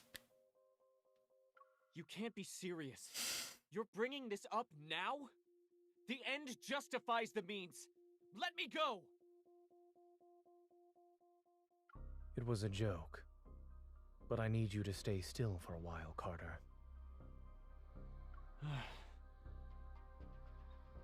Are you planning to destroy the cocoon or cut off its power supply? The sanatorium has 6 independent operating systems. Pulling the plug won't be possible.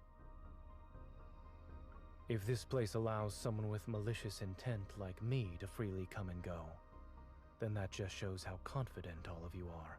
What are you actually trying to do? Carter glares at him. His junior pauses thoughtfully before calmly shaking his head. I won't tell you this time, Carter.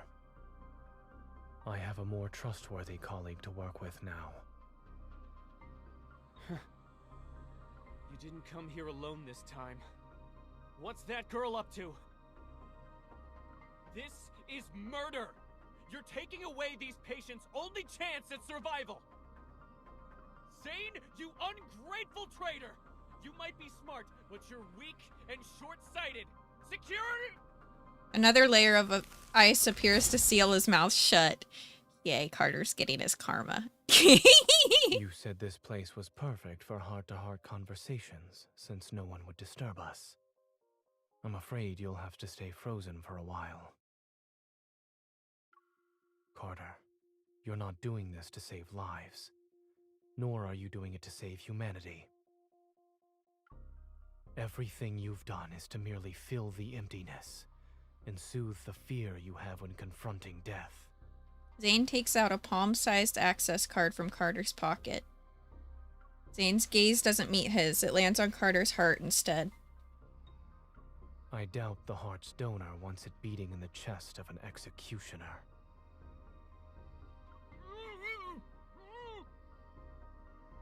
Ooh.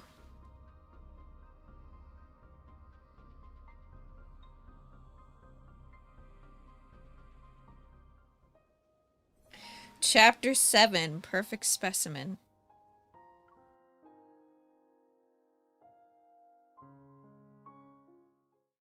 A holographic display takes up half of my field of vision. The green dot representing Zayne is moving towards my position. Not expecting much, I take a deep breath and place my hand on the door. To my surprise, it opens with a gentle push. Light streams through the glass dome and lands on the floor. It reveals an elegantly decorated reception hall. The space is completely empty. Only the sound of footsteps echo to break the silence. Zayne, I've sent you the coordinates. That's where the energy core is. Don't worry. I'm just... As soon as my hand touches the railing for the staircase going up, the scene before me This scene before me flickers and vanishes. The comms channel is dead. I pull my hand away and take half a step back as I turn as colors fade. Like running water, they flow out. From ceiling, walls, and floors, they all melt into an endless expanse of pure white. It's like a white tomb. I'm honored you decided to visit. I hear a slightly amused voice behind me. I whirl around to find Benedict standing in the middle of the reception hall. I'm not sure when he appeared. Well, I'm startled. I need to look composed right now. You've done a good job at preparing for the press conference, Mr. Benedict. It's going well without you. He touches the wall, and the white space suddenly dissipates and returns to its original form, a reception hall. Miss Hunter, you should have been the most successful test subject. It's a shame you weren't one of ours. After all, every experiment here exists for one purpose: to create beings just like you. A gunshot explodes in the empty reception hall. I'm tired of hearing you people talk about the same thing. Let's skip to the formalities and get to the fighting. Just as the bullet approaches him, crystal shards suddenly burst into his arm to pulverize the projectile. Oh, right. I forgot to mention something. I'm one of the Cocoon's successful specimens. You could have said that earlier. I quickly switch out of the regular bullets in my magazine for energy rounds designed to fight wanderers, then I shoot at him. But Benedict seems to have anticipated this. At his signal, several shadowy figures surge forth from the darkness. Several Altarium move with inhuman speed. Like savage beasts, they lunge towards me. You're calling for backup already? I guess you aren't really a successful specimen. Quickly stepping to the side and spinning, I dodge in the nick of time as the Altarium crash into one another. I don't plan on dragging this fight out. Zayne will be here soon. Finding the energy core's location is the highest priority. I activate the Spatium core's sensing ability again. There's a faint energy signature coming from the top floor of the building.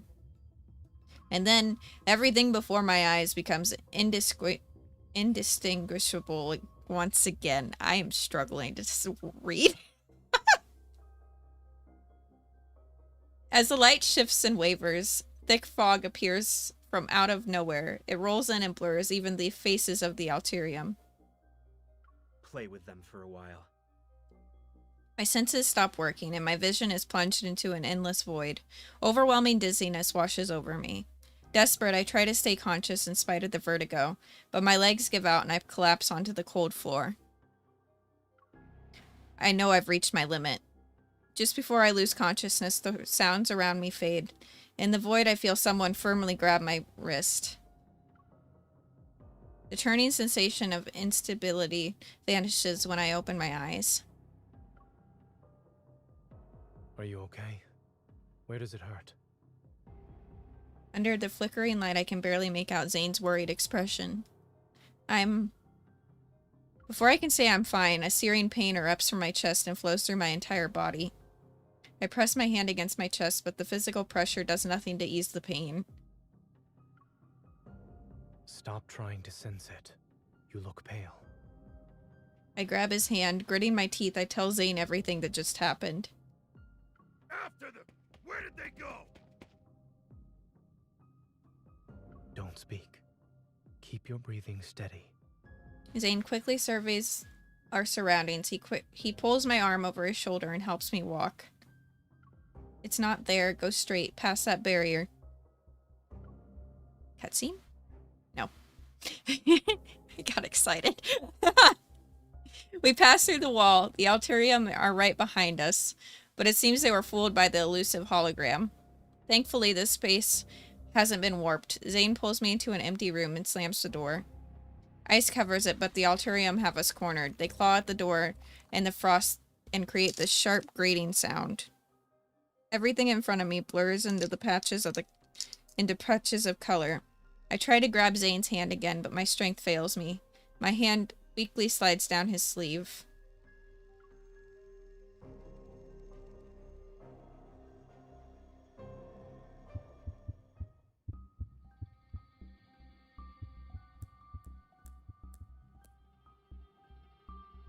Zayne? Zayne. Oh wait, I don't need to say it. It's voiced, chat! Yeah! Why am I tied up? It's done.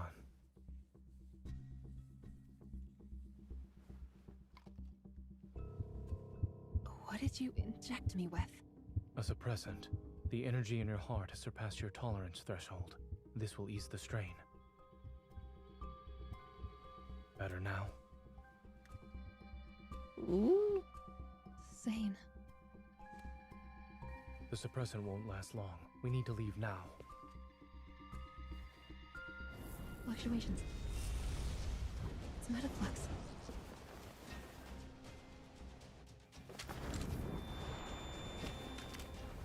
Oh! Look out. Oh my god, he's carrying her.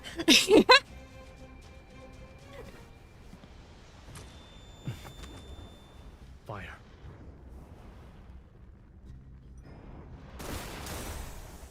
Oh, you're still here. How delightful. That's scary.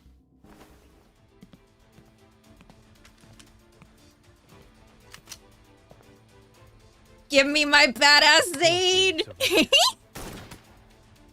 If you take another step, I can't guarantee you'll get out of this alive. Dr. Zayne, a hunter firearm can't kill a human, but a wanderer can. Oh my god.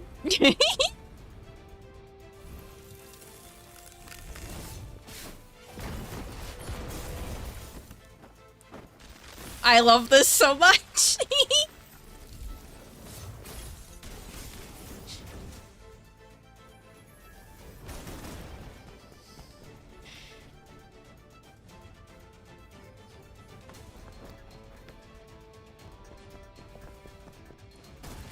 They're so badass.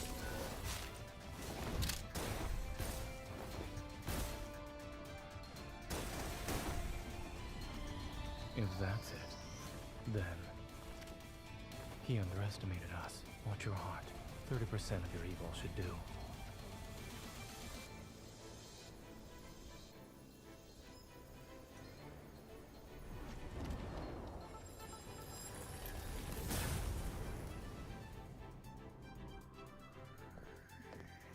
In your case, Oh my god, the way she just twirled her gun. extreme measures. I love that. That was great. That was amazing. That might be my new favorite Zayne cutscene. That was so good.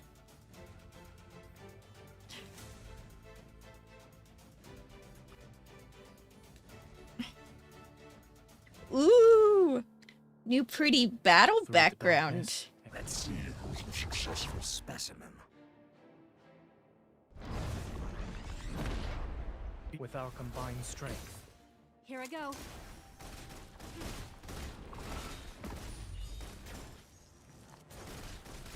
You won't escape.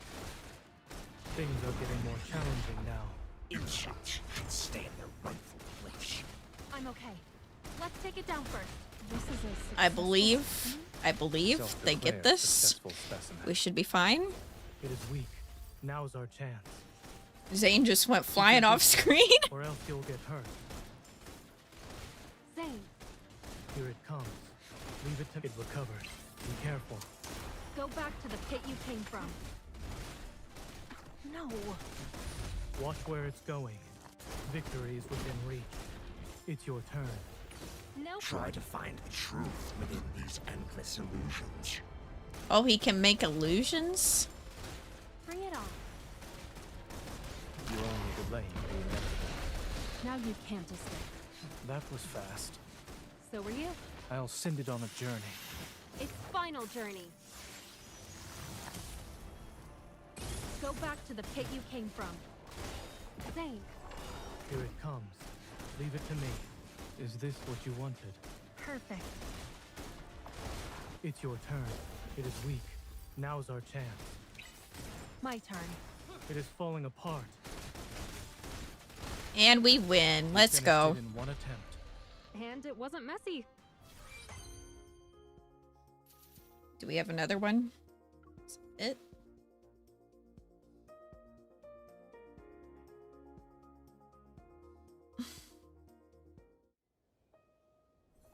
The decision.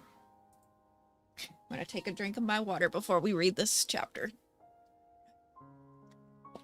Yeah, I really like that Zayne cutscene, chat. I'm gonna go back through this on my phone later. And I'm gonna take pictures, and it's gonna be a wonderful time.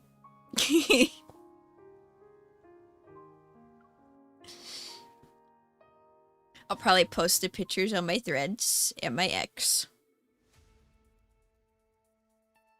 After using up almost all of my ammunition, the Wanderer finally crashes to the ground, but this isn't the end.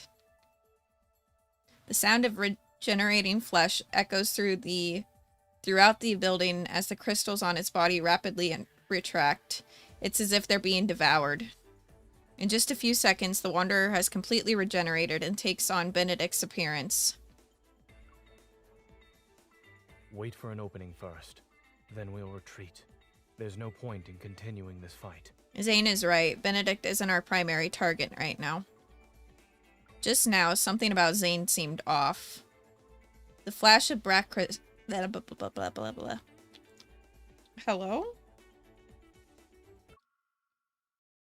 Just now, something about Zayne seemed off. That flash of black crystal, the killing intent, the cold indifference in his eyes. It all vanished in an instant. Maybe I imagine it. A strange unease rises in my chest, but there's no time to dwell on it. I fire my last bullet at Benedict as the grayish-white mist fills the reception hall. Here's another good example of my seamless coordination with Zayne. Now's our chance. Go. With the Alterium on our heels, I lead Zayne towards the strongest energy signature I remember sensing in this building. Have you noticed how the Alterium are getting stronger? They're practically like living weapons. Could it be that after their consciousness are eroded, these failed test subjects are turned into tools that can be commanded? After taking down the Alterium that tried to attack us, I run towards a corner. The strongest energy signature was right behind a door. Huh? Where's the door? Watch out. A frost immobilizes the guard who tried to ambush us. Zayne stands back to back with me. Both of us are on high alert. Part of the layout has changed again. If this place is a projection, then changing the layout would be the quickest way to hide the energy core's location. This is annoying. I have to find the energy signatures again. Remember to not let your energy overload your heart. I don't have any more stabilizing injections. Speaking of which, where did you get the one you gave me? Knowing how a certain Miss Hunter tends to overuse her evil, I came prepared. When you restrained me earlier. It was because you were too strong. I place my hand on the wall. Energy surges through my veins and as my sensing ability is magnified. The location becomes clearer, and I'm certain the energy core is being held on the top floor.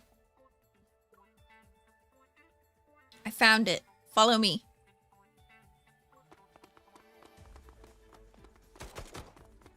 The last deuterium is knocked down to the area below. Only me and Zayne are on the top floor.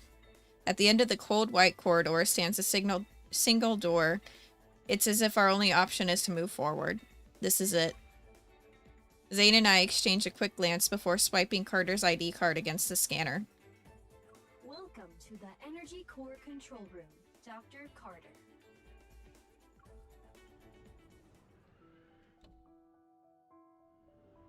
Once the door to the control room closes, a layer of ice covers it. Thick cables run across the area, and they all converge on the central energy pillar that emits a luminescent blue light. It's being powered by a protocore. In all of its glory, this is Ever's crown jewel and the industry of protocore technology. If the energy pillar is destroyed, all ongoing experiments will immediately cease. In other words, Karen, who's currently undergoing an examination, will remain trapped in her cocoon. It could potentially cause irreversible damage to her body.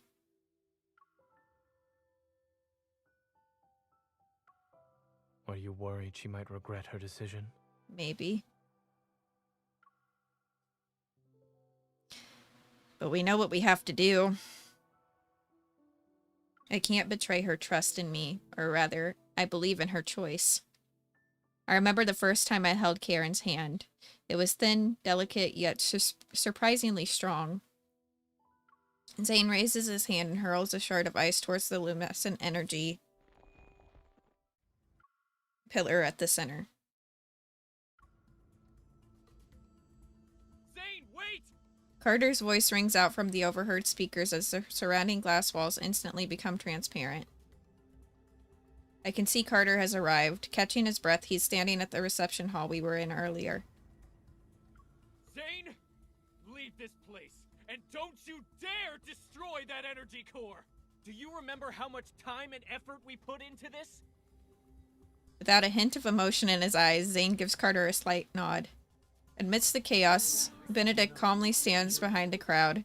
He smiles as he raises his hand to his ear. You dropped your facade sooner than I expected, Dr. Zayne.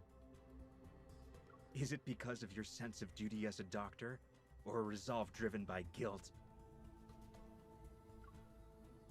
Believing that you can guide humanity's fate so you can control life and death is the epitome of arrogance. Isn't thinking you have the right to stop any experiment that crosses the boundaries of life just as arrogant? This is what the people in our era want.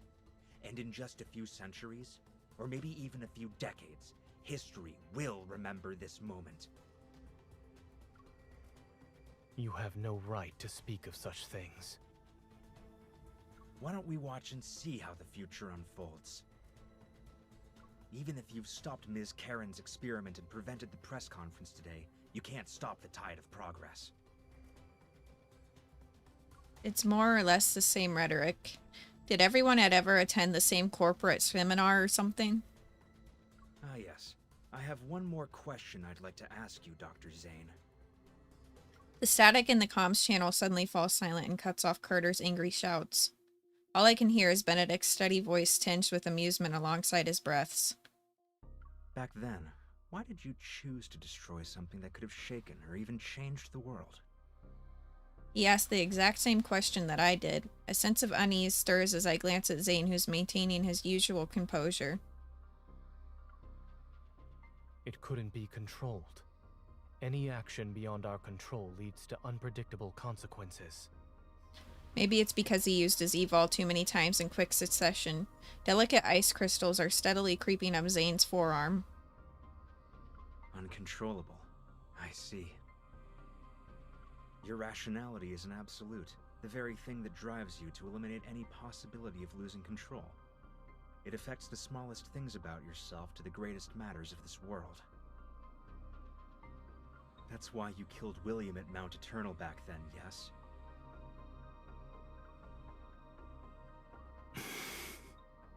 Don't bring that up! You really are capable of such cruelty. He You didn't struck do it down to your be mentor and cruel. friend who fought beside you. Even I would have hesitated. Cut to the chase. A long time passes before Zayne's voice breaks through the silence. Although his tone remains calm, his ragged breathing gives him away. You're here to atone for your mistake, that much is certain. But you also wish to uncover what you think is the truth. For example, surely there must be an explanation for why those Alterum look so much like everyone who died at Mount Eternal. In the tense undercurrents of this moment, a harsh truth slowly surfaces. I'll tell you, those people at Mount Eternal were this experiment's first batch of failed specimens. Your companions, William, all your guilt and suffering, I'm the one who caused it. His tone is almost nonchalant, yet every sentence is like a knife straight to the heart. I hate this Benedict guy! A discovery that could have shaken the world to its core, abandoned because of a moment of cowardice. You made their deaths as meaningless as those of the failed Alterum. A wave of frost surges throughout the room. A bone-chilling cold creeps up the floor. The windows, walls, and floor are sealed under a quick layer of ice. They form intricate crystalline patterns. Zayne. With each breath, the veins on his neck throb as black ice crystals spread rapidly across his skin. It's like they're trying to devour every last bit of his life force. This isn't the Zayne I know. This is the merciless Grim Reaper who emerged from the depths of hell itself.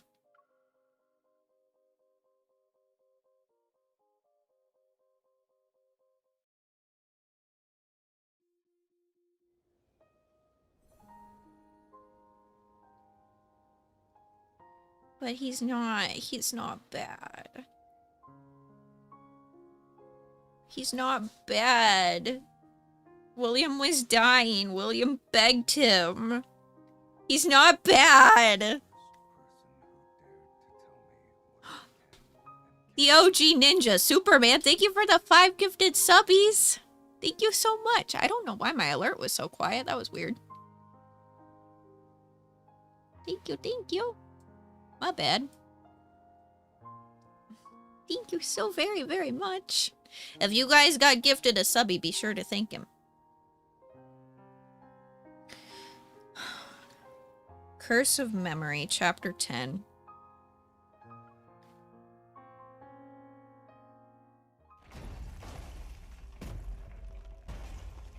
The door that had been sealed with ice burst open. Having completed their transformation into wanderers, the Altarium try to overwhelm us like a tidal wave. As soon as they get close, sharp icicles pierce their chests. Their shards of ice then explode outward like a violent storm. More Altarium advance. They crush the fallen ice crystals beneath our feet as they crawl over the corpses to reach us.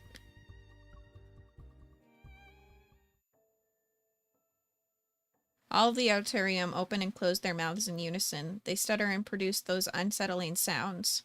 No matter how hard he tries, Zayne can't make out what they're saying, or see their faces clearly. The nightmare wraps around his body like a phantom. It coils behind him and whispers fate's curse into his ear. Aren't you a doctor? Am I going to die? Pay for this. I didn't sacrifice everything just to become someone ordinary and powerless. One day, My boy. you will hurt her. No. He clutches his chest and feels as if the icy wind stabbed it. He stares at the corner of the tent fluttering in the snowy gale with a distant, otherworldly gaze. William, who had just finished his surgery, pauses in surprise. Then he's surprised and... words. Then he smiles and holds out his hands toward him. Nightmare? If you can't sleep, then we can go for a walk. Everything that just happened, it seemed to have been a dream. He stares at his fingers, the blood, the girl's shocked expression. It was all just a dream. It was just a dream. It's unfortunate we couldn't save the patient today. Don't be too hard on yourself. Back when I was doing research, failure meant you could always try again. But as a doctor, lives will only give you one chance. You know, I had these exact same feelings during my first mission as a military doctor. The polar night hasn't disappeared. The dark blue sky appears to be almost within reach. The desolate land, covered in a blanket of snow, is always magnificent. It took me a long time to realize that what we have to face isn't just the loss of a life and death itself. The way they look at you in their final moments, it's always the same. Time and time again, you'll have to see their fear and desperation when they're about to die. William is deep in thought. Then, as if remembering something, he turns to Zayne and smiles. By the way, did you hear my final plea when you killed me? He stares blankly at William's distorted face, and in the very next second, The ice shards have already pierced his chest. Once again, he sinks into the dark abyss of his consciousness.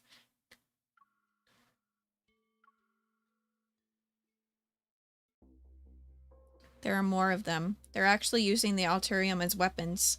I roll and find an opening in the wall of the Alterium that's protecting Benedict. I aim my gun at him.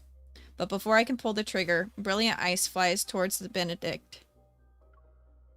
Benedict smiles. He crushes the ice shard embedded in his chest. You're different from the man I was talking to earlier. I must say, you're skilled at saving and taking lives, Dr. Zayne. With a slight gesture of his hand, the Alterium freeze in place, like marionettes. They withdraw like receding water as if they received a silent command. I hope you'll find your true path after our candid discussion.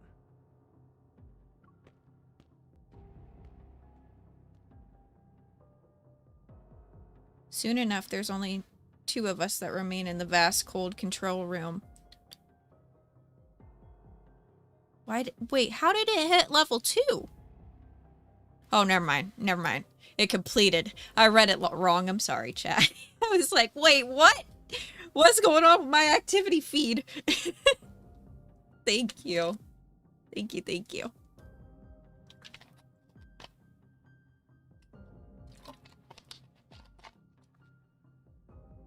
Thank you so very, very much for the hype train and for the 5 gifted subbies.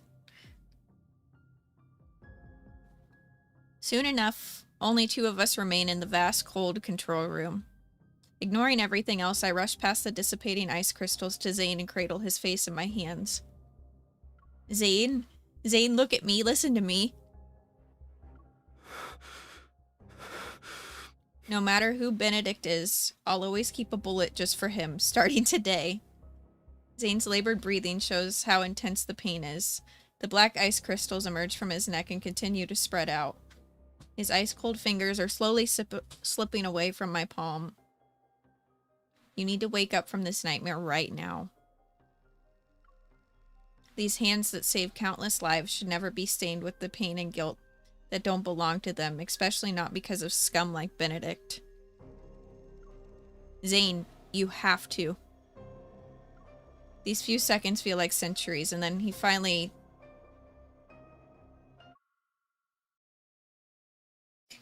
raises his head to look at me. He slowly tenses, and I see myself reflected in his icy gaze.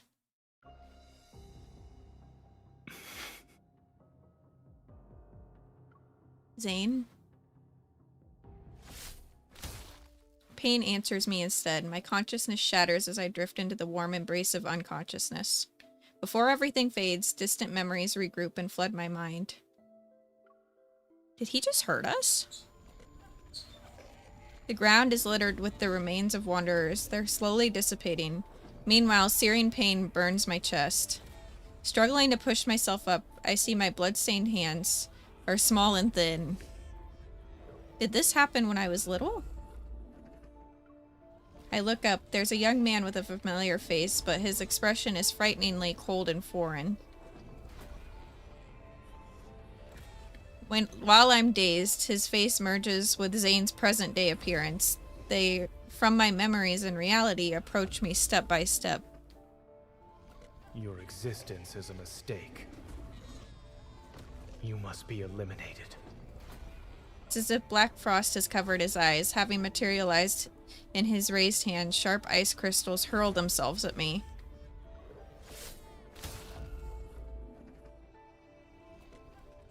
What? The next day, the pristine sanatorium stands tall, immaculate and serene. They have been restored to the point where yesterday's attack might have never happened at all.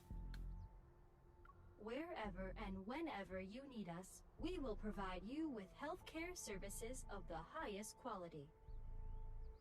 In the courtyard, a gentle breeze caresses the grass kissed by the early morning light.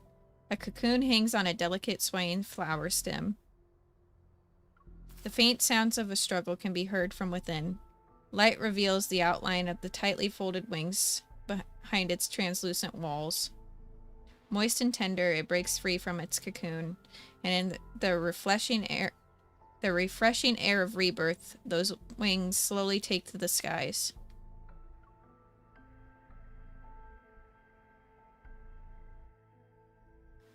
Did Zayne hurt us? Did we just die?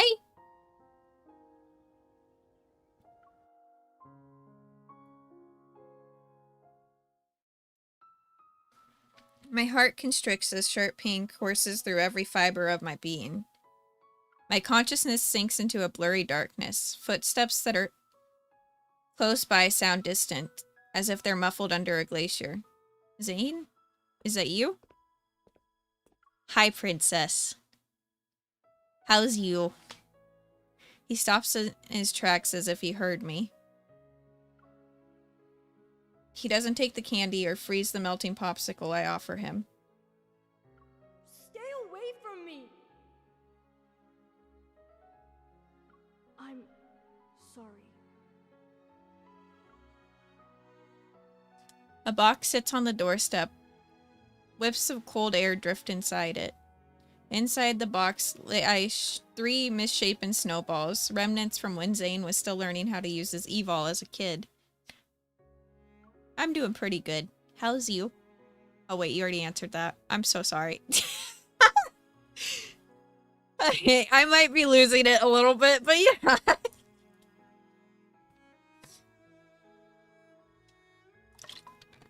You already answered that question.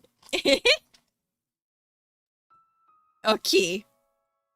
Sorry, I'm so caught up in this. I'm like, what the fuck?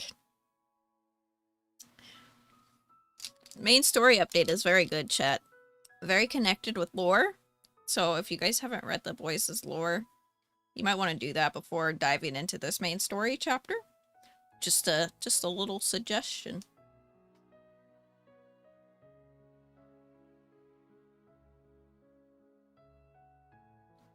What kitty?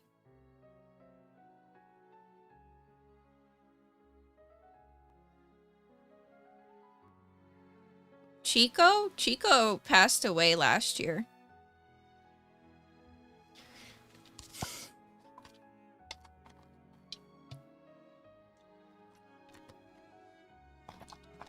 August 3rd. Yeah.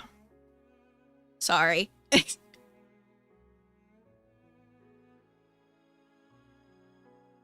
I'm not getting into that though. Anyways, back to main story. Really? Zayne knows I got hit with ice and when watching the seals, now he made snowballs to tease me. No, it's okay. It's okay, princess. You didn't know.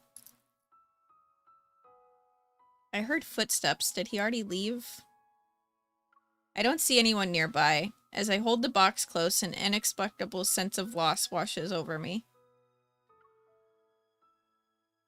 I want to say his name, but something catches in my throat and silences my voice.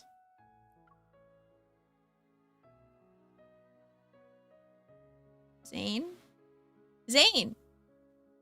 I finally managed to call out his name, yet when I open my eyes, I find myself staring at a dimly lit ceiling. As my foggy consciousness slowly clears, I realize I'm lying down in a room at Axo Hospital. Due to Miss Karen's poor health, Ever's press conference for today has been cancelled. Mr. Benedict, the director of VOD Sanatorium, stated that the patient's well-being takes precedence over the event.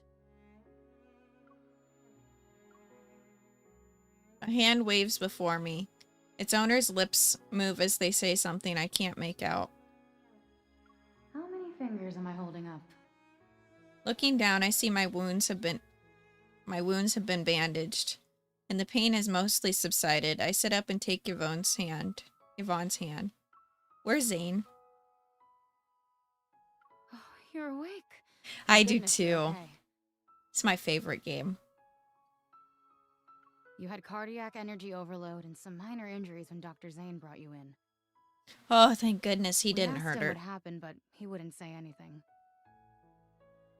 He stayed in this room until your vital signs stabilized. As she speaks, Yvonne leans in. Her expression becomes more serious. I heard from Grayson that Dr. Zayne went to the director's No, office it's to only submit on his mobile. resignation letter. So Android or like iPhone.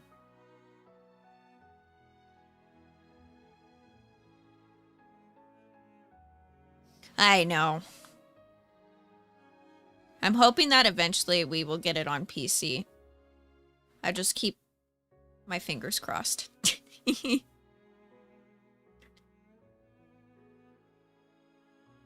Wait, what? There was a loud commotion in the office. I've never seen the director that angry Why did before. He didn't approve it and gave Dr. Zayne an extended leave. Then he told him to go home and think things through. He wouldn't say another word about it. Dr. Zayne didn't hesitate at all. But before he left the hospital, he asked us to take good care of you. No. I try to force myself to smile, but I can't. Only one thought is on my mind. Wait, you... Oh. Wait, you can't just... Oh no. Please, be careful.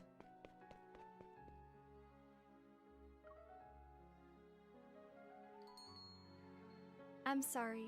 We haven't seen him. Don't do this to me again. Don't do this to me in the main story. Don't. No. Dr. Zayne. A few days ago, he said he'd be traveling to remote... Oh, you must be that young lady. This is our new menu item for today. Would you like it to go? Wait! Dr. Zayne already paid for it!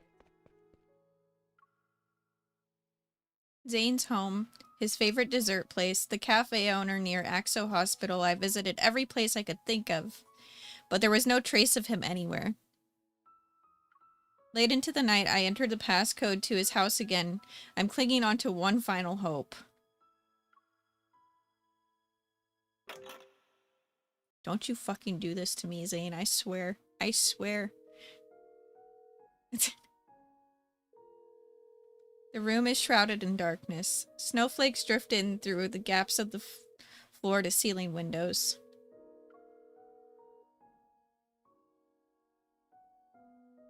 The number you have dialed is currently unavailable. Please try again later. Memories that are no longer dormant slowly flood my mind again. I've seen those black ice crystals and that pain looked on his face before. In my childhood memories, Zayne moved away while carrying a heavy unspoken guilt. This bad habit of disappearing has existed even back then. I hear a faint whimper in the cold. I raise my head and rub my stinging eyes to find Shiki. It's you. It's as if he understands me. Shiki leaps onto the sofa and gently places his paw on my knee. I feel like I've tried everything, but I still can't find him. I hold Shiki close, my trembling voice barely above a whisper. I didn't realize it cracked until now. Please, can you help me one more time? Take me to him. Time passes, then Shiki obediently jumps down, sniffs the blanket on the sofa that carries Zayne's scent, and runs towards the half-open door.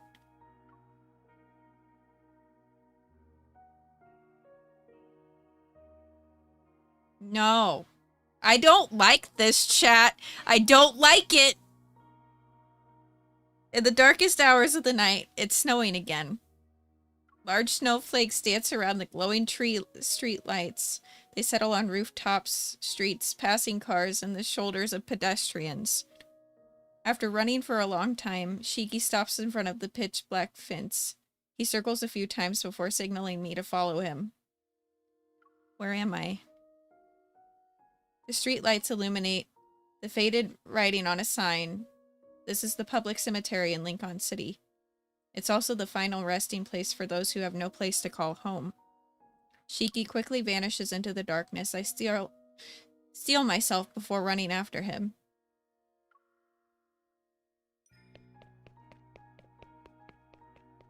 Oh my god! I was like Don't you dare show me a tombstone right now. I'm gonna... I was not ready for whatever was gonna happen there, chat. As soon as I see that familiar figure, my heart leaps violently in my chest. Zayne!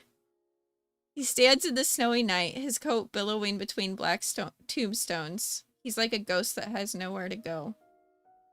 I understand why he left the moment I see his name. I see the names on the tombstones. He chose to imprison himself in this nightmare. He wants to atone, to seek redemption for the monsters he killed. I guess I can't really breathe a sigh of relief yet then, can I?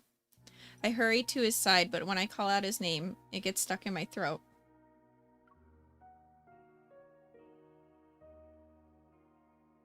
Why are you here? Questions overwhelm my mind, but I don't know what to ask about first.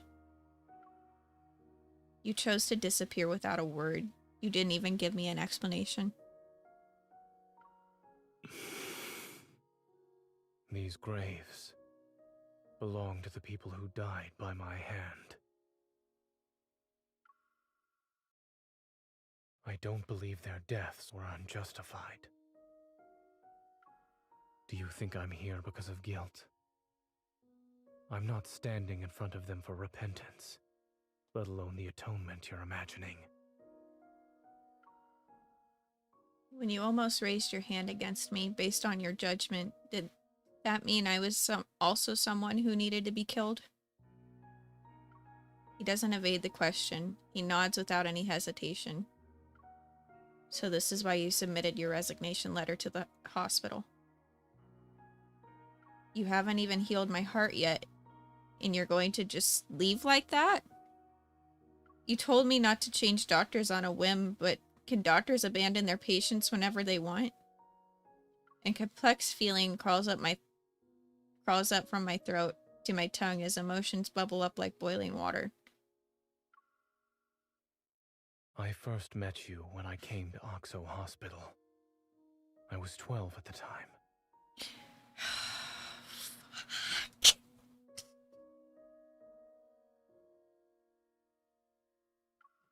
Dr. Noah was a close friend of your grandmother, and I was told to look after you. You were afraid of me back then, until I used my power to keep your popsicle from melting. When things finally settled down after the Chrono Rift catastrophe, my parents asked if I wanted to move somewhere else. I hesitated for a long time. I was worried I wouldn't be able to see you anymore. But then that incident happened, and I actually hurt you. You were unconscious and bleeding heavily. When I realized what happened, I couldn't understand why I did it. He closes his eyes for a moment. When he opens them, his expression is as serene as a calm after a snowstorm. It's like he finally woke up from a year-long nightmare, only to discover the nightmare has become reality. That was when I realized I could lose control of my power. And not being in control can lead to irreversible consequences. It's why I chose to leave without saying goodbye. The truth pierces my heart like needles. Words are stuck in my throat. Perhaps I chose cardiac surgery because I wanted to heal your heart.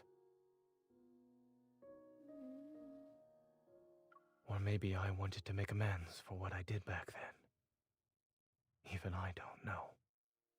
He keeps his gaze lowered and his voice is as soft as melting snowflakes. But I didn't hesitate when I chose the field of medicine. When I first recited the Hippocratic Oath, I truly believed I would become a good doctor. I believed I would save many people, including the one I had hurt before. Doesn't seem like he noticed my obvious shock. Zayne just gazes calmly at the weathered gravestones. Sorry. I'm flabbergasted. Until that night on Mount Eternal, when I killed William. But you didn't have a better choice at the time. Once again, he lowers his emotionally detached gaze. Do you really think a killer can be a doctor who saves lives? If something like this happens again, you might regret the fact that you tried to keep me close. No. Are you saying your nightmares are destined to become reality? Will I turn into a monster that needs to be killed one day? I didn't expect him to answer, yet he shakes his head. I don't know. So are you avoiding me now because of logical reasoning? What about your feelings?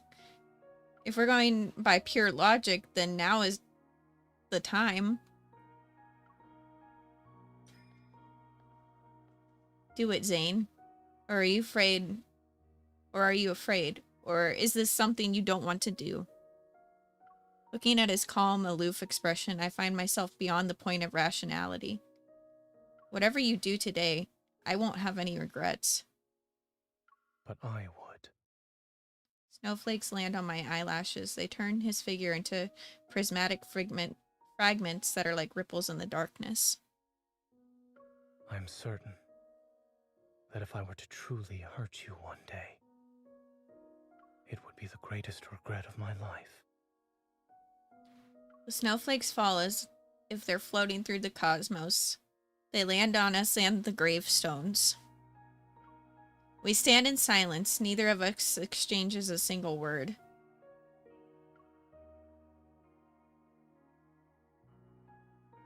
After that day, rumors related to the Altarium and Dawnbreaker faded away like melting snow.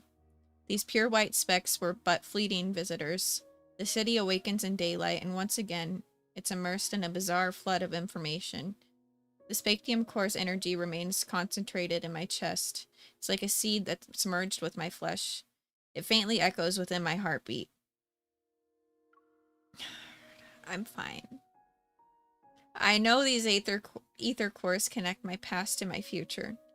They're linked to the secrets hidden in deep space. Yet I wonder what fate awaits the Altarium, Zayne, and me. Ever won't give up the Fountain of Atay. They've carefully cultivated. They'll continue to weave their dreams of immortality. But they were right about one thing. The cycle of life and death is an inescapable truth. The constraints of matter break down, and the shackles of time and space gradually dissolve. Countless civilizations rise and fall among the stars because of the laws that guide entropy? Probably saying that wrong. And dissipation. Earth's magnificent radiance will eventually fade. Humanity's long, undisturbed period of exile will come to an end. I wouldn't understand that until much later. The Creator had planned foreshadowings in an era predating life itself.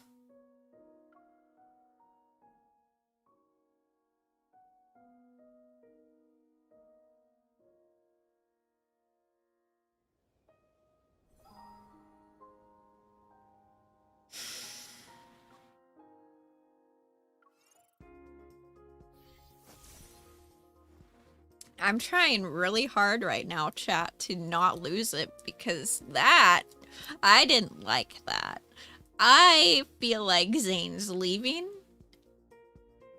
He's gonna disappear just like he does in his myths. And I'm not okay. This location needs to be purified. It's your turn. No problem. My turn. I'll deal the fatal blow. Well done. Keep your tempo. I'm okay. Let's take it down first. It's your turn. No problem. It is weak. Now's our chance. Proceed with caution. Be ready for its next move. Eat this.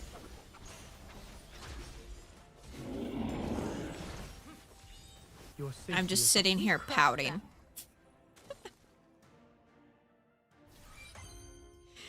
Oh.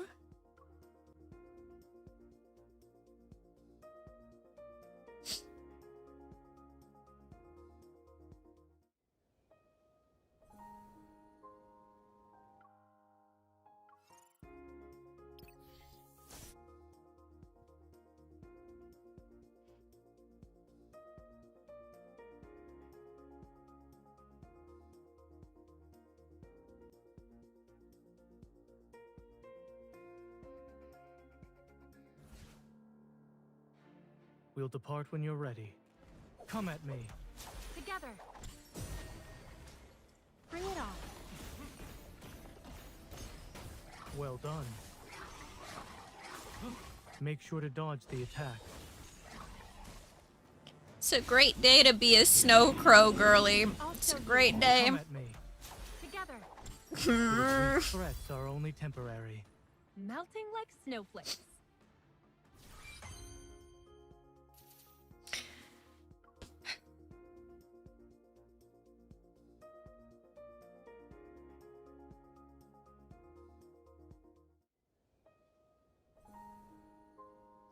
At least I can easily do the fights.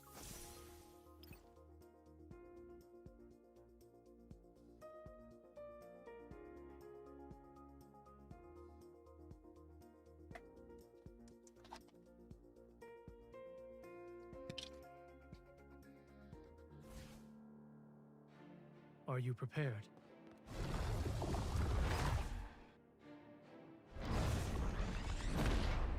Come at me. Together. My turn. Zayne. Here it comes. Leave it to me. Is this what you wanted? Perfect. It can't even be considered a threat. Come at me. Together. It is weak. Now's our chance. Victory is within reach. It is threats are only temporary. Easy peasy lemon squeezy. Snowflakes. Is that the last one?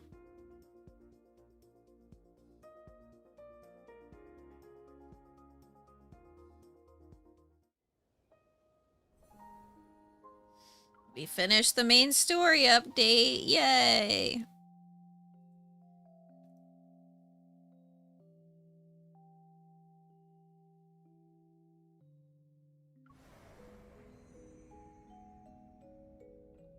What does this do?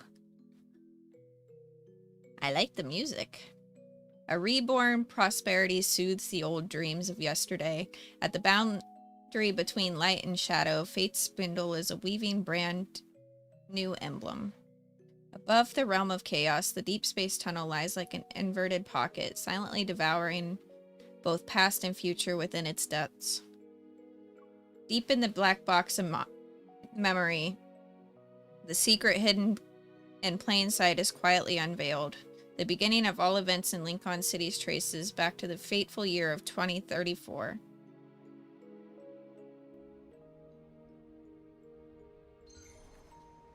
Pookie! Ooh.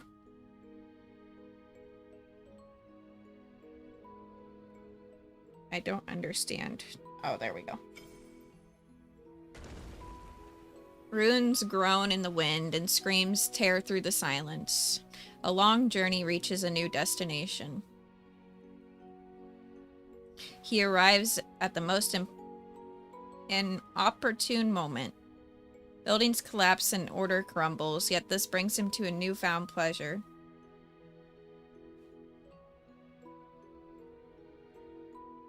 Interesting. His words sink into the dust as his figure vanishes into the darkness. An entirely new beginning awaits him.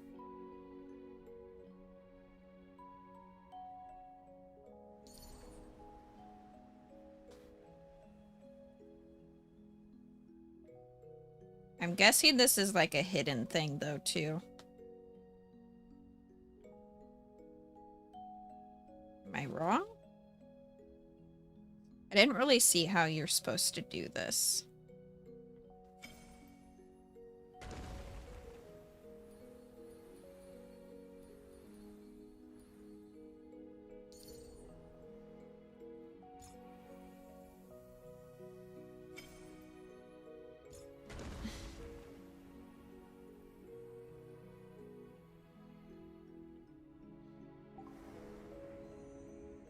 Okay. Alright, I get it. I got it. So you can only do, I think, one a day. Some invoke technology to draft new blueprints for life, while others use mortality as their measure safeguards to boundless human ethics. Similar to the butterfly fluttering its wings, a myriad of small decisions intertwined amidst swirling snowflakes, quietly altering trajectory of the world. Soft snow drapes over the veiling countless secrets, yet it fails to cloak the lingering nightmare that endures.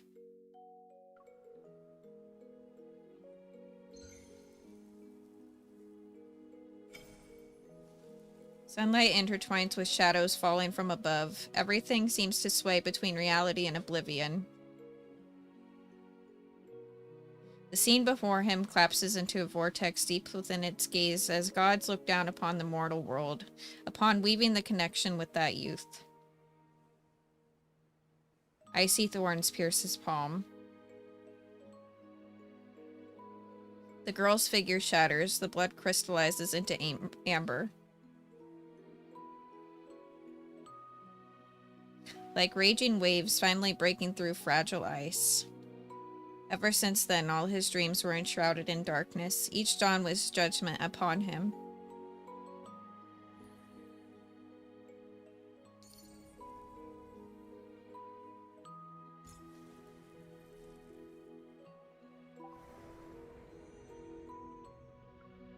Yay! What is this? Oh, the closer still thing. I would like to get that. I don't know if I will be able to, but I would like to. I didn't do this? I could have sworn I did this when he was in this. How did I miss that? Shit. I'm mad at myself right now, chat. I could have sworn I did this a year ago. At least the companion trial.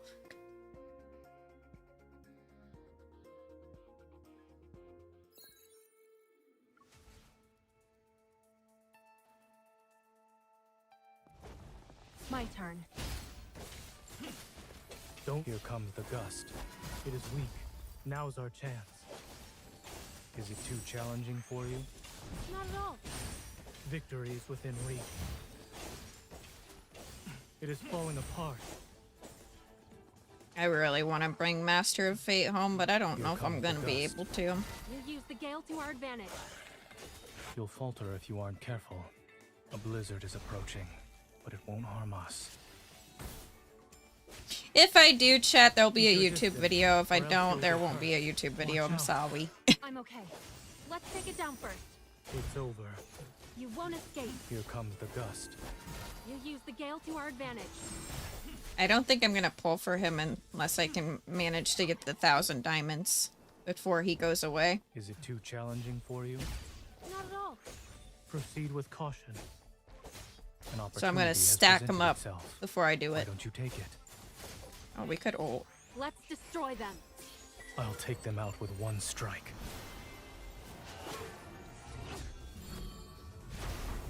Not even a challenge. Here comes the gust. It is weak. Now's our chance. Go back to the pit you came from.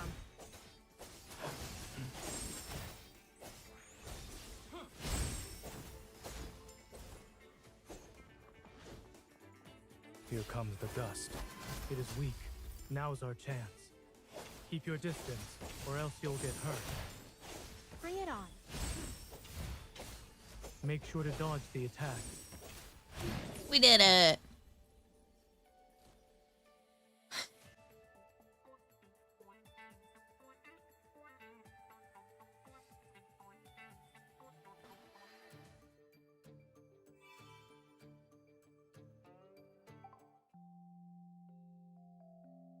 What else do we need to do today, Pookie?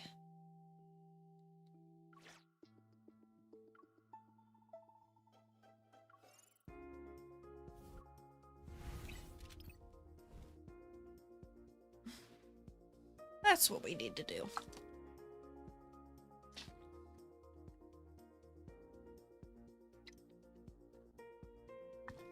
I'm just gonna let this autoplay. Hi, Mobzilla. A challenge will always be exciting. Are you prepared to keep... Take this. It's time to serve the main. I don't even know. I can't see what it said because I don't I have like the multi-chat on today. Okay, if you say so. You're too close. Did it not even It's my work? spot. Is it broken? Take this. It's time to serve the main court. It's your time to shine. I think it's broken. Bring it on. We're halfway. If we're covered, be careful. This is only the... Make it rain! Stay away from that gold. Make it rain! You came from. It's freaking criminal that I can't bring home. Where What did I just say? That's it? I couldn't care less. It's time for an energy storm. Yeah, I saw that. I don't know how we fix that. I think Sneaky is awake. Maybe he can figure it out. Everything to the ground. Are you up for a joyride later? It's freaking criminal that I've been playing this game for a year and still have yet to bring home the Mr. Beanie plushie. That's what's criminal. Actually, longer than a year now. I want that plushie real bad, chat. Real bad.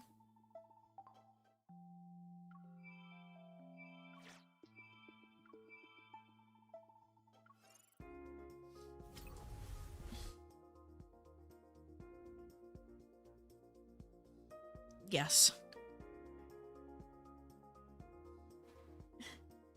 Give me the Mr. Beanie plushie and I will be a happy little noodle.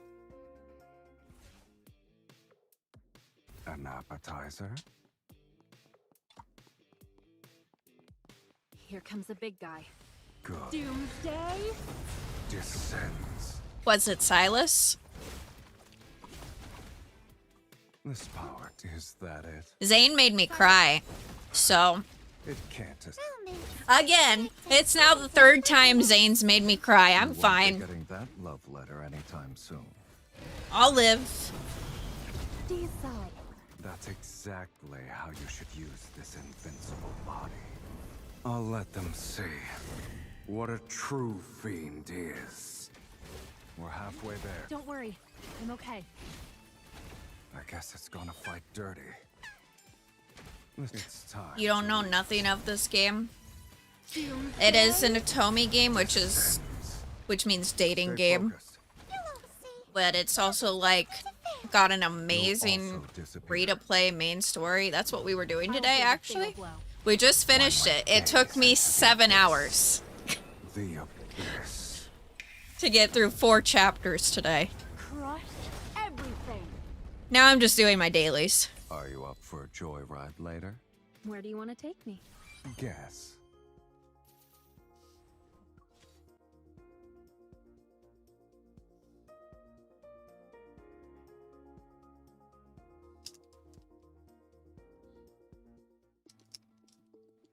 The cutscenes in the main story today were amazing. I love them. I love them so much. We were basically like playing Grand Theft Auto with Silas. It was a wonderful time. Now I'm gonna have to try and remember what chapter that was in. Because I want to go back and rewatch that again. Well,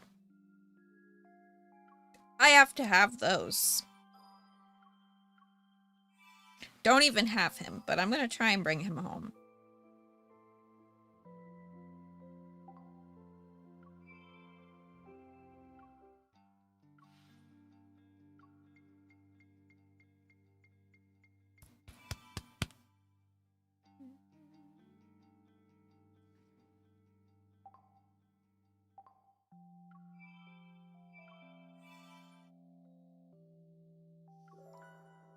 Who should I upgrade? You. I've been working on this for a couple days. This is the one I need to level up. I still don't think I'm going to have enough, though, unfortunately. Never mind. I might have enough. Let's go. Come on, get me there. Silas needs leveled up.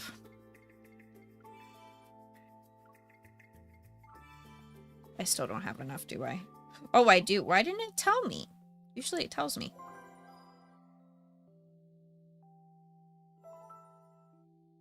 At least we ranked him up. It's fine.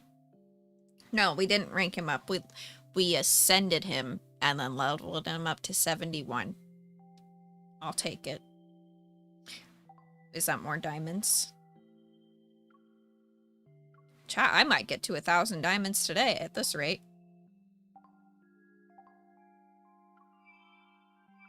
I think you need 1,500 to do 10 pulls. Also, I'm sorry if you can hear my stomach growling. I don't think you can. But, you know, I'm gonna probably go eat here shortly. Yeah, we're at 990 diamonds right now.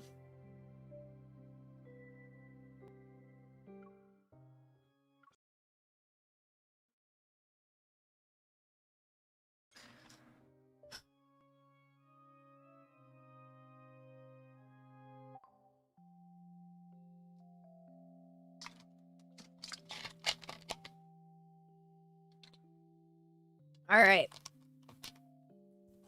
Spent 7 hours and 46 minutes. We did a little bit of a different type of stream today, chat. We were live on TikTok. We were live on Twitch. We were live on Kick. And we were also live on YouTube.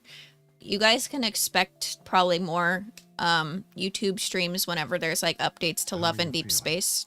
You can tell me anything. That's probably going to be the only time I'll do a YouTube stream.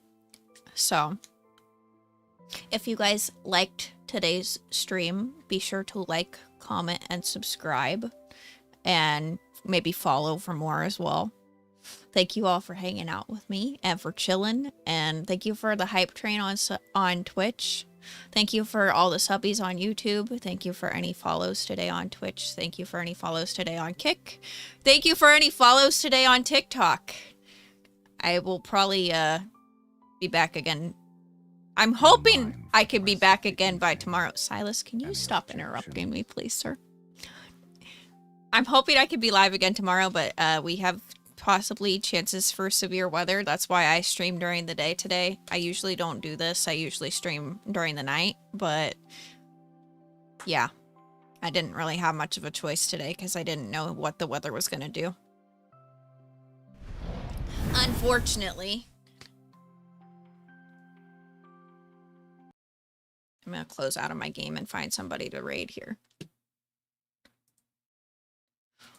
Let's see. Who can I send you guys to? Who should we go say hello to?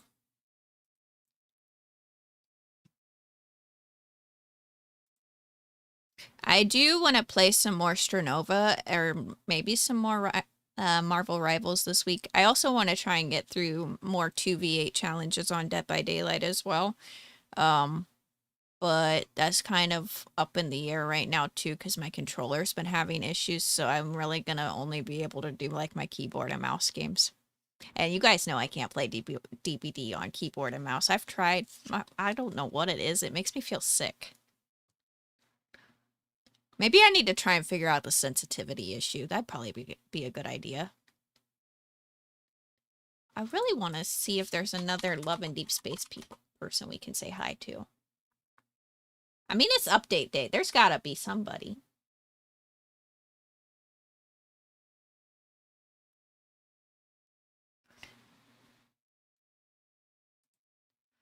Atomic Sade.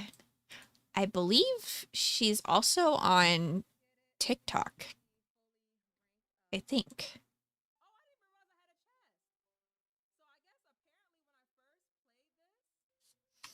We're gonna go say hi to her, chat. I think I also saw her in one of my friends, my Love and Deepspace friends' TikToks. Because we were all doing like a thing where we shout out our favorite not necessarily like favorites, but I shouted out people who made me smile throughout the years as being a content creator and everything for Mental Health Awareness Month. So I think she was mentioned in one of my friends' videos.